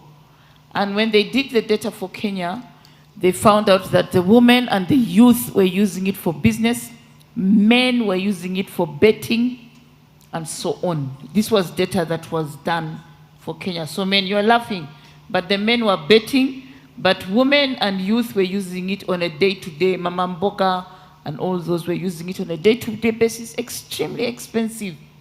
So I can see in the next, starting now, 5 years, this continent has to cater for youth. It's no longer men with land titles. No. And you know land has a finite, is finite.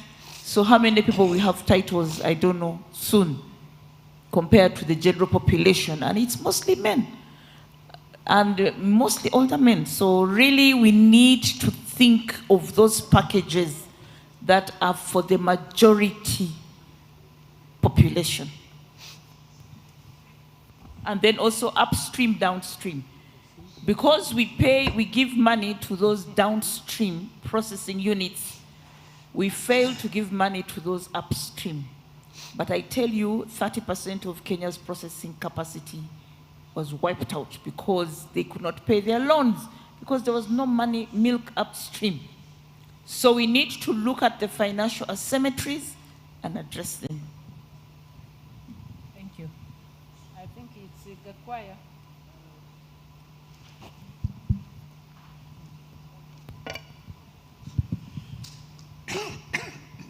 Thank you once again. I'm coming back with my question that I asked the previous.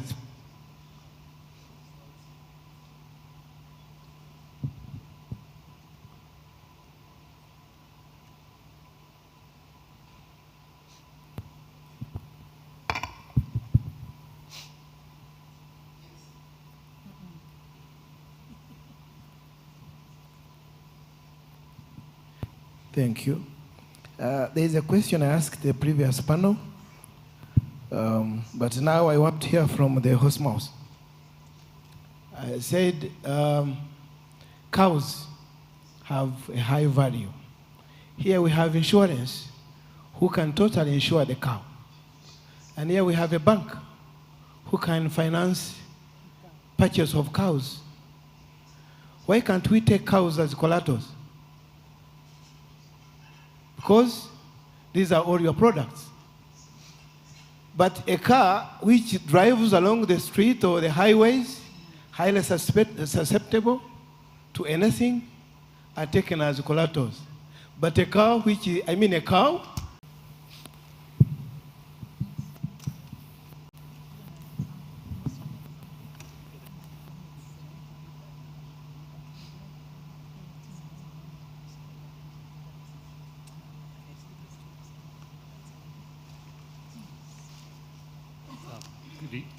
Good evening. Yeah. Good evening. Sir. Can you hear me? Oh, is that the last question? Will you take one more? Yeah. Okay, that's the last one. Last question. Good evening. Thank you to the speakers. My name is John Tals. I'm with the Environmental Defense Fund. My question is to the two speakers who spoke about animal health. So one of the things that we're focused on is that cows that die prematurely before making it to market, or cows that are sick, have waste. Basically, they have emissions that are wasted emissions. They're not coming and so the animal health is actually a climate solution. And so I wondered if you could comment on ways that you think we can help farmers adopt improved animal health and enhanced animal health practices. Thank you.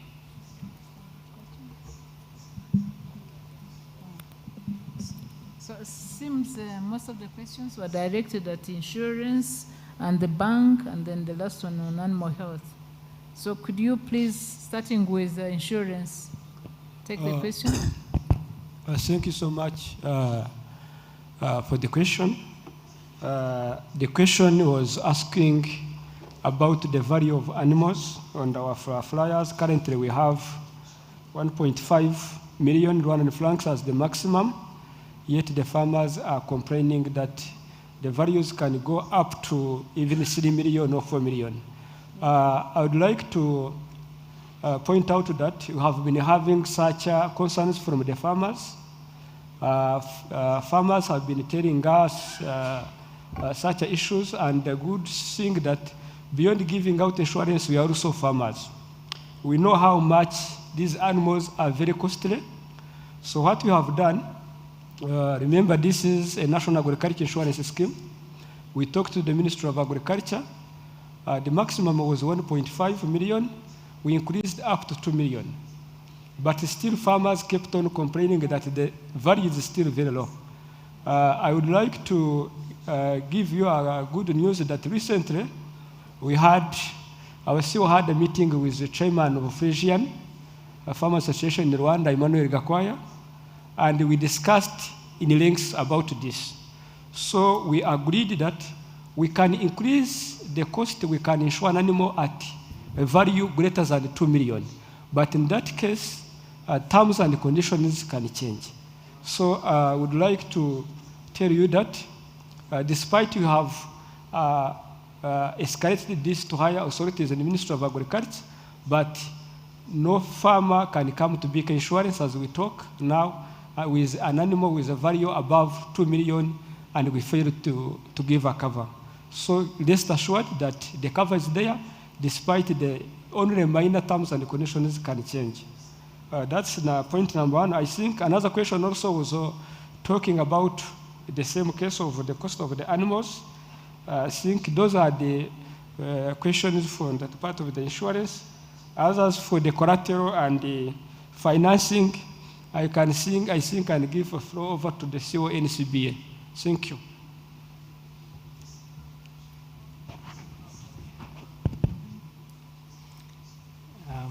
So I think I will just try and weave into the comments made because they are related and possibly addressing the question about why cows may not be considered as collateral. So 2 points. One is, and I think this is the way to look at it generally, that the cow of itself has value. Okay, and we are talking about the value of a cow, in insurance now. So if a farmer has a cow said to be worth 2.5 million francs, and it is possible that such is the case. So if it is being offered to the bank as collateral for financing the infrastructure of a farmer, several things will need to be answered, and I don't have the answer. I think it's a question of having the collaborative mindset of building that system that works. So one is, of course, the establishment of the value of the cow. What is the mechanism for us to be able to establish that? And I think the dairy sector itself, the professions in the dairy sector have got to be able to come up with a standard, with a system that is able to evaluate, the value of a cow. Because a Frisian in your farm, Emmanuel, may not be exactly the same value as a Frisian cow in another farm. So I think that is one problem that we have to go over. Secondly, the infrastructure around ensuring the health and safety of the cow. Okay, and I think that's very important. That speaks to the veterinary services that are available, the consistency and the professionalism around that, to ensure that the valuable cow remains healthy and safe.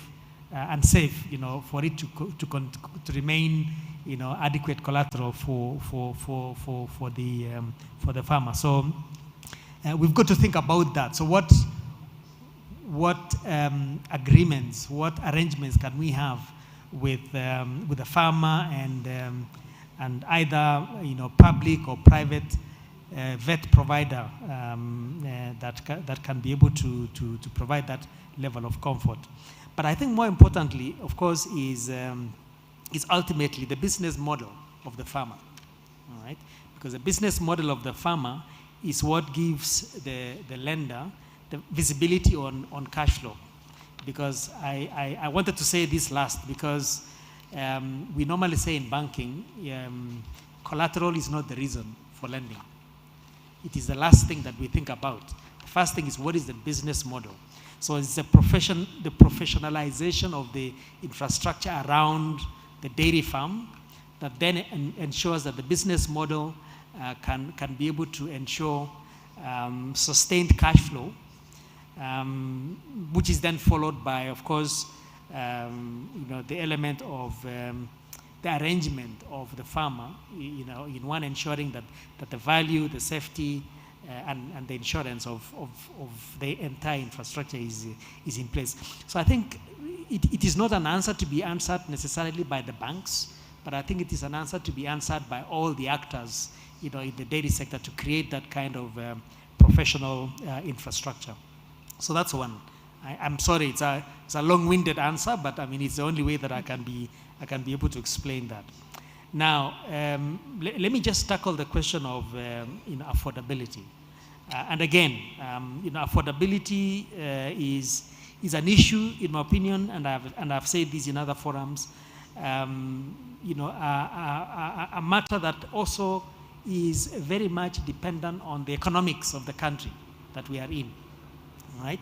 Because the money that we lend to borrowers has a source. So usually the question is, how cheap or how expensive is that source of liquidity that is made available to the borrower? Because if the source is expensive, then ultimately it's like buying raw material and selling the raw material to a buyer in the form of an end product. So I think there is that issue which speaks to national savings. It speaks to the fact that we have a monetary system, a financial system that is still very cash based.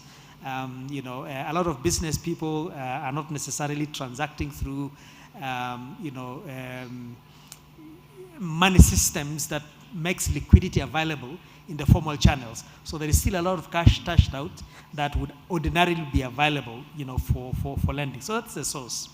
But I think the other point is, when it comes to lending, of course, there's always the risk premium to credit.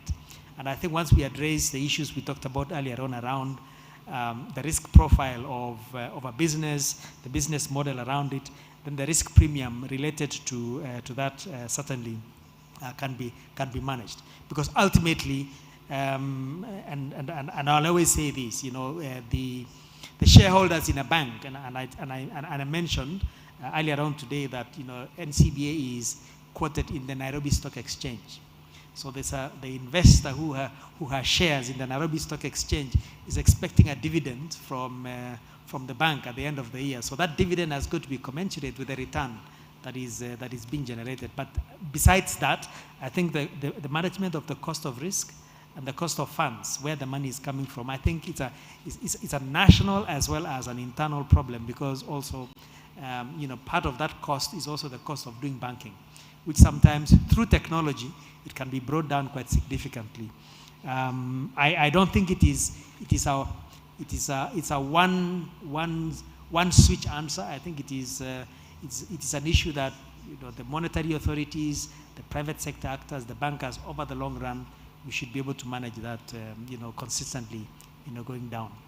I mean, today I know for a fact that interest rates in this market have come down from 21%. Now we are talking about 15, 16. So in time we should see credit available in single digit. It's possible. Again, I'm sorry, it's a long answer, but there is no quick fix to it, as it were.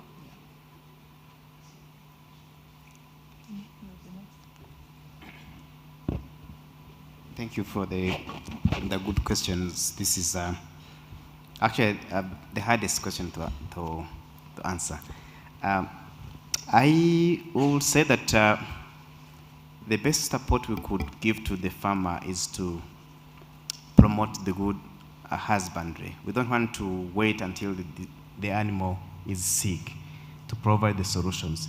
So with the proper nutrition, the panelists have dived into previous discussions that how do we feed our animals, how do we house our animals. So we want to put more efforts to prevent rather than treatment. This goes to boost the animal's immune response to deal with the normal pathogens. Second to that, I would advise to ensure that there is biosecurity measures are taken into consideration at the farm level, also at the country level or regional levels. This also goes along with the vaccinations. We need to have the vaccines that are working, that are tested, their efficacy and effectiveness. So in our settings, sometimes we inject the vaccine, but we don't know, we still suffer for the cold chain.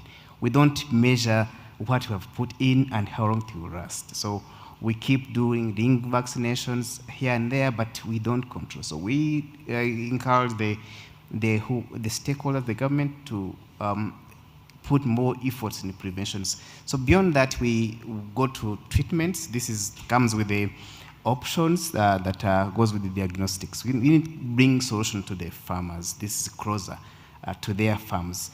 So if I have a vet call, maybe report using the toll-free, or I have a reporting tool, an SMS or WhatsApp group, so that where we get we spread information as quick as we can so that we can get helped.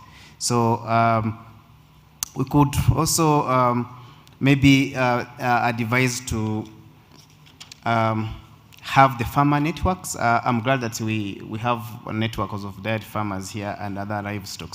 So within their platforms, sharing information about a disease that is happening, their best experiences, they can learn one another, and this is a good platform to discuss the health issues that are also challenging them. So again, goes to what I said in my presentation, that we need to change the narrative. We have to switch the way we do things. We don't have to do early detections. The government and the partners have to do predictions in advance. When you have a drought, you know what will happen. So when there's floodings, you know what will happen. When there is a disease in the region, you know what will happen. So the predictions models could also play a key role in long-term planning. Thank you. Maybe just to add on, I think he's mentioned something very cardinal in terms of epidemic preparedness, but also maybe just to take us a bit back to the basics. Basically, for any disease to occur, there has to be three factors. There has to be the pathogen itself that will cause a disease. There has to be an environment that will support that disease to occur, and there has to be a host. So you look at the pathogen itself. Things like resistance are occurring because we are using drugs that are not supposed to be used. We are not always interacting with the veterinary professionals around. You also find that he's mentioned issues of biosecurity. Are we ensuring that such pathogens are not being introduced onto our farms? When you talk of things like the environment, how clean is the environment in which you're keeping these animals? Basically, is it an enabling environment where these pathogens will be able to grow? Okay, especially for dairy animals. If basically the udder is being exposed to an environment where a muddy environment, you expect disease, mastitis to occur in such conditions. Thank you, Dr. Joshua. Mastitis is well noted. Just 1 minute for Elvis to introduce himself, because as the first speaker, we didn't go through it. So if you may introduce himself, and then we'll hand over the panel to you, sir. Okay. Well, really just to say, I'm a farmer from Zimbabwe. I'm also a 7 leaders Itwe on the Zimbabwe Association of Dairy Farmers, and the leadership of the dairy farming producer body is actually made up of actual farmers who have hands-on experience and can therefore engage with the farmers as well as other stakeholders on a practical, well-informed basis. That's what I am, and that's what I do. Thank you. Thank you. Thank you very much. I hand over. My powers are finished.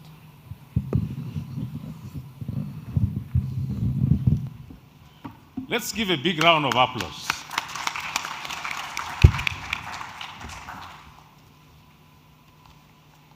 Thank you very much. The chairperson has already said the panel has been very smart, and I think they have done it so well. Just listening to the insurance presentation and the responses, and as well as from the banker, I was just looking and saying, this seems to be like you're speaking for most of the countries in sub-Saharan Africa. What they have just explained in terms of cattle insurance and using cattle as a collateral seems to be a conversation that is actually going on in most countries in sub-Saharan Africa that have livestock. So thank you very much for highlighting those key issues. And it's great to see that that conversation is already underway.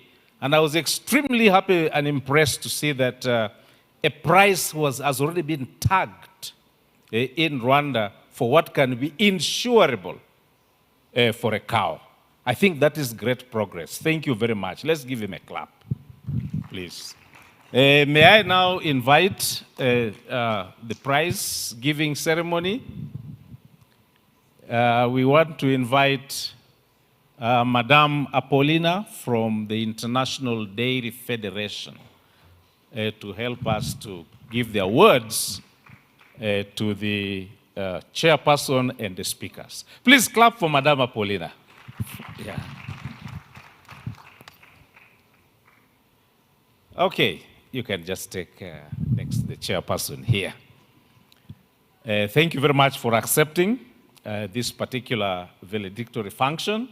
We will give awards to the chairperson and the presenters in the following order. Let's start with the chairperson for the extremely good chairing, timekeeping, and also the input that she has given in terms of the technical insights. We want to thank her very much for all that. Please. I wish we could move just right in the middle so that the cameraman can capture us. We can remove we can pick the award from the package. I can put this aside. Beautiful. That is very nice. Thank you very much. Can we give the next award to Mr. Elvis from Zimbabwe?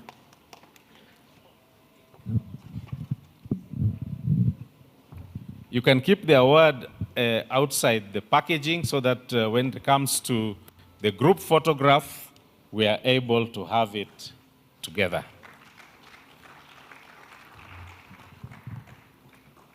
Thank you very much.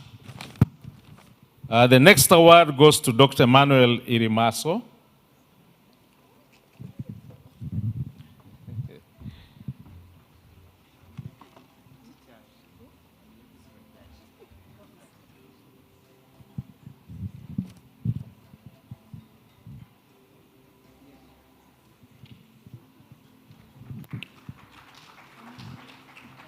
Thank you very much for receiving that award.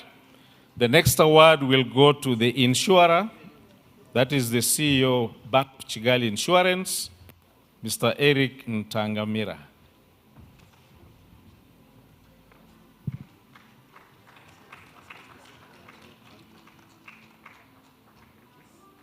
It's okay. Thank you very much. The next award goes to NCBA Bank Managing Director, Mr. Maurice Toreitich.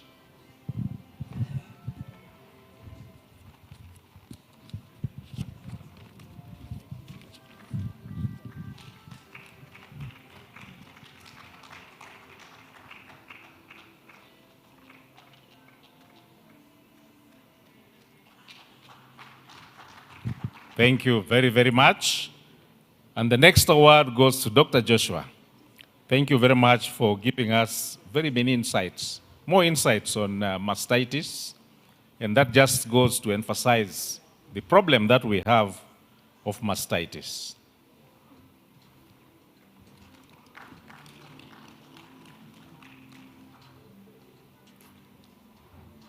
Thank you very much. Now, all the presenters plus the chairperson, we can get into a group photo with the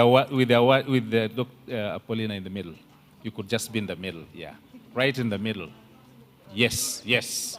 And then, sorry? Oh, yes. Just hold on. We have a gift for Madame Paulina, which will be presented by Madame Florence.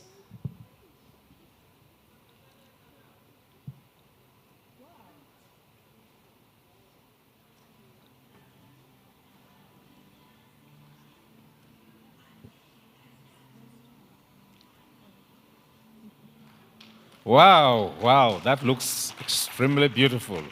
Very nice for a sitting room or any other space within the house. And to go with that, with a very beautiful, I don't know what it's called in Kinyarwanda. Okay, so let's pose for a group photo for this particular presentation session.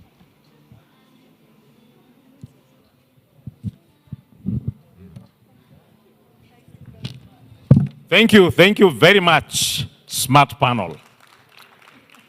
Thank you very much. Many thanks to Dr. Juliana, and many thanks to the panel. Many thanks to Madame Paulina. Thank you very much.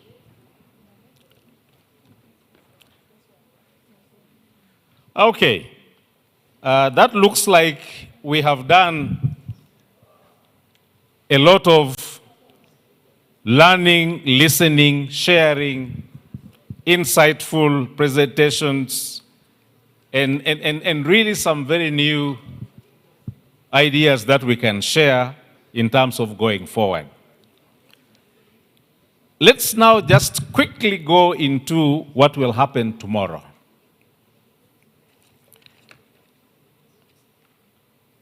One, let's just again be reminded that we need you to reach here by 8, not leaving your place of abode where you are at 8.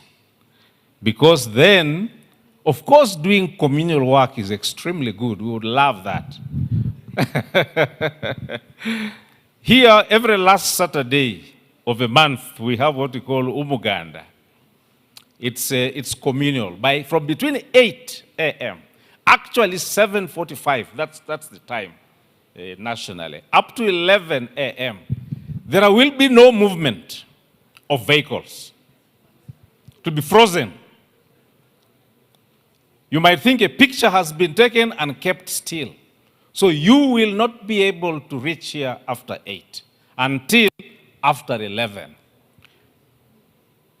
So again, I just want to remind you, and thank God the organizing team has made sure that breakfast will be available here as soon as you arrive. So we'll have our breakfast all together here. Some changes in the program, and let's listen to this very carefully. One, we have brought the closing ceremony forward. The closing ceremony will start at 11:20 a.m. And that's when the Honorable Minister of State for Agriculture and Animal Resources will be here. So the closing ceremony will start at 11:20 a.m. So now from there, let me walk backwards into how we shall start this program. Taking advantage of the time that you will be escaping from Umuganda work.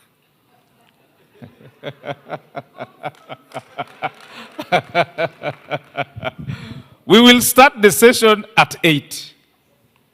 And that also gives us time to catch up with the closing ceremony.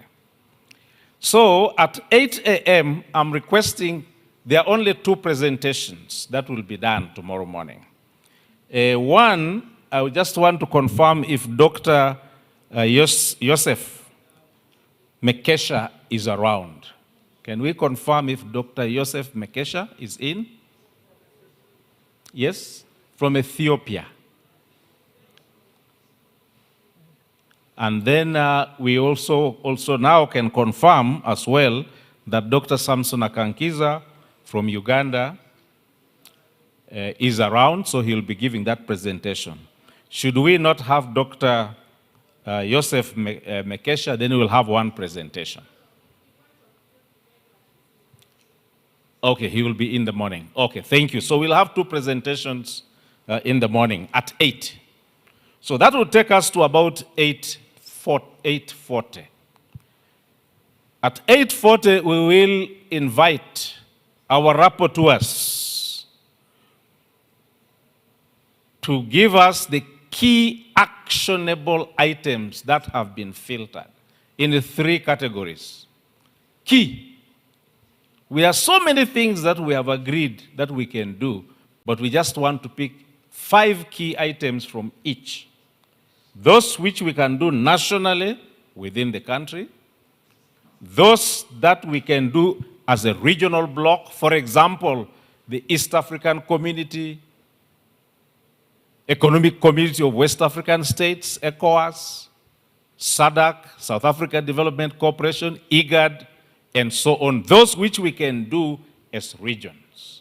Then lastly, and very importantly, those that can be driven at the Africa level, at the continental level, 5 for each.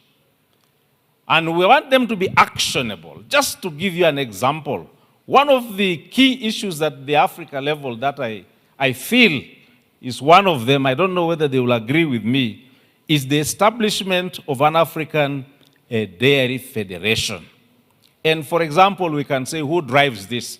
Maybe because Rwanda, this has taken place in Rwanda, then we would request Rwanda to liaise with AU IBA and with ESADA to kickstart that process. That's, for example, an action, key action item. And so on. Let's leave that to the team to do that. So they will present the key actionable item after the 2 presentations. Then we shall have a panel discussion. No presenters, but a panel discussion, driven by one moderator. In that panel, we shall have the following persons. From Kenya, we shall have Mr. Kenneth Gitonga. He will speak for all the cooperatives, dairy cooperatives in Africa.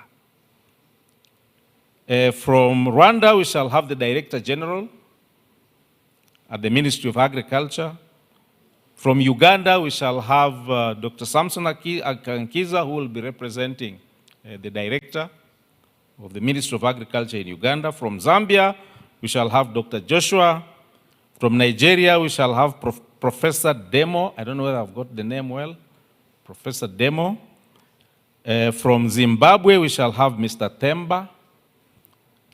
And from the Environmental Defense, is it Fund or Force? Environmental Defense Fund, we shall have our own John Towsell. John Towsell. So that's the panel. And that panel will go on for about 1 hour. And then we shall start the closing ceremony at exactly 11:20 and close out. Target closeout time will be 12 noon exactly. That does not mean that we are saying now run back home. Please don't. As I said at the opening ceremony, take your time. There is a lot that we can see, that we can savor within, and that is on offer within this great land of 1,000 hills. Now, even as we have closed, on Sunday will be dedicated to the celebration of the World Milk Day. And so we shall feature a special Women's Roundtable event. You might have seen that in the program already. And this gathering will be attended by our esteemed international guests, women and children, who will be served with milk as part of the celebration. So please take note, Sunday is a Women's Roundtable event. And as I said, we do not have the Men's Roundtable event. So men, you can come and observe and learn from the Women's Roundtable event. But also, one thing I left out, which I had not mentioned, just a moment, is in the afternoon, after lunch tomorrow, is the field visits. Those who registered for the field visits, I hope you have already chosen which field visit you'll be going to, and the organizing committee will arrange. So that field visit will start at 2 p.m. or thereabout. Buses will leave from here directly to the 3 sites for the field visits. So that's how tomorrow is going to be. And I'm not going to ask for questions like most of the chairpersons have asked. Mine is to communicate, and I am sort of saying mine is final. So that's how it's going to be. And we have had a very nice day. We have had a very good conversation. Let's hear what the key actionable items are. But before we go, I just want to say here and now and again that as we leave this conference and exhibition, let's not just put aside the presentations that we have done. Even in our individual capacities, let's try to distill what we can replicate, what we can copy, and also what we can share from this conference. The dairy industry, as we mentioned, in Africa, is still taking baby steps. And it's just a reminder that it's time for us to put action into what we have presented. We have presented challenges, we have presented gaps, but we're not going to cry.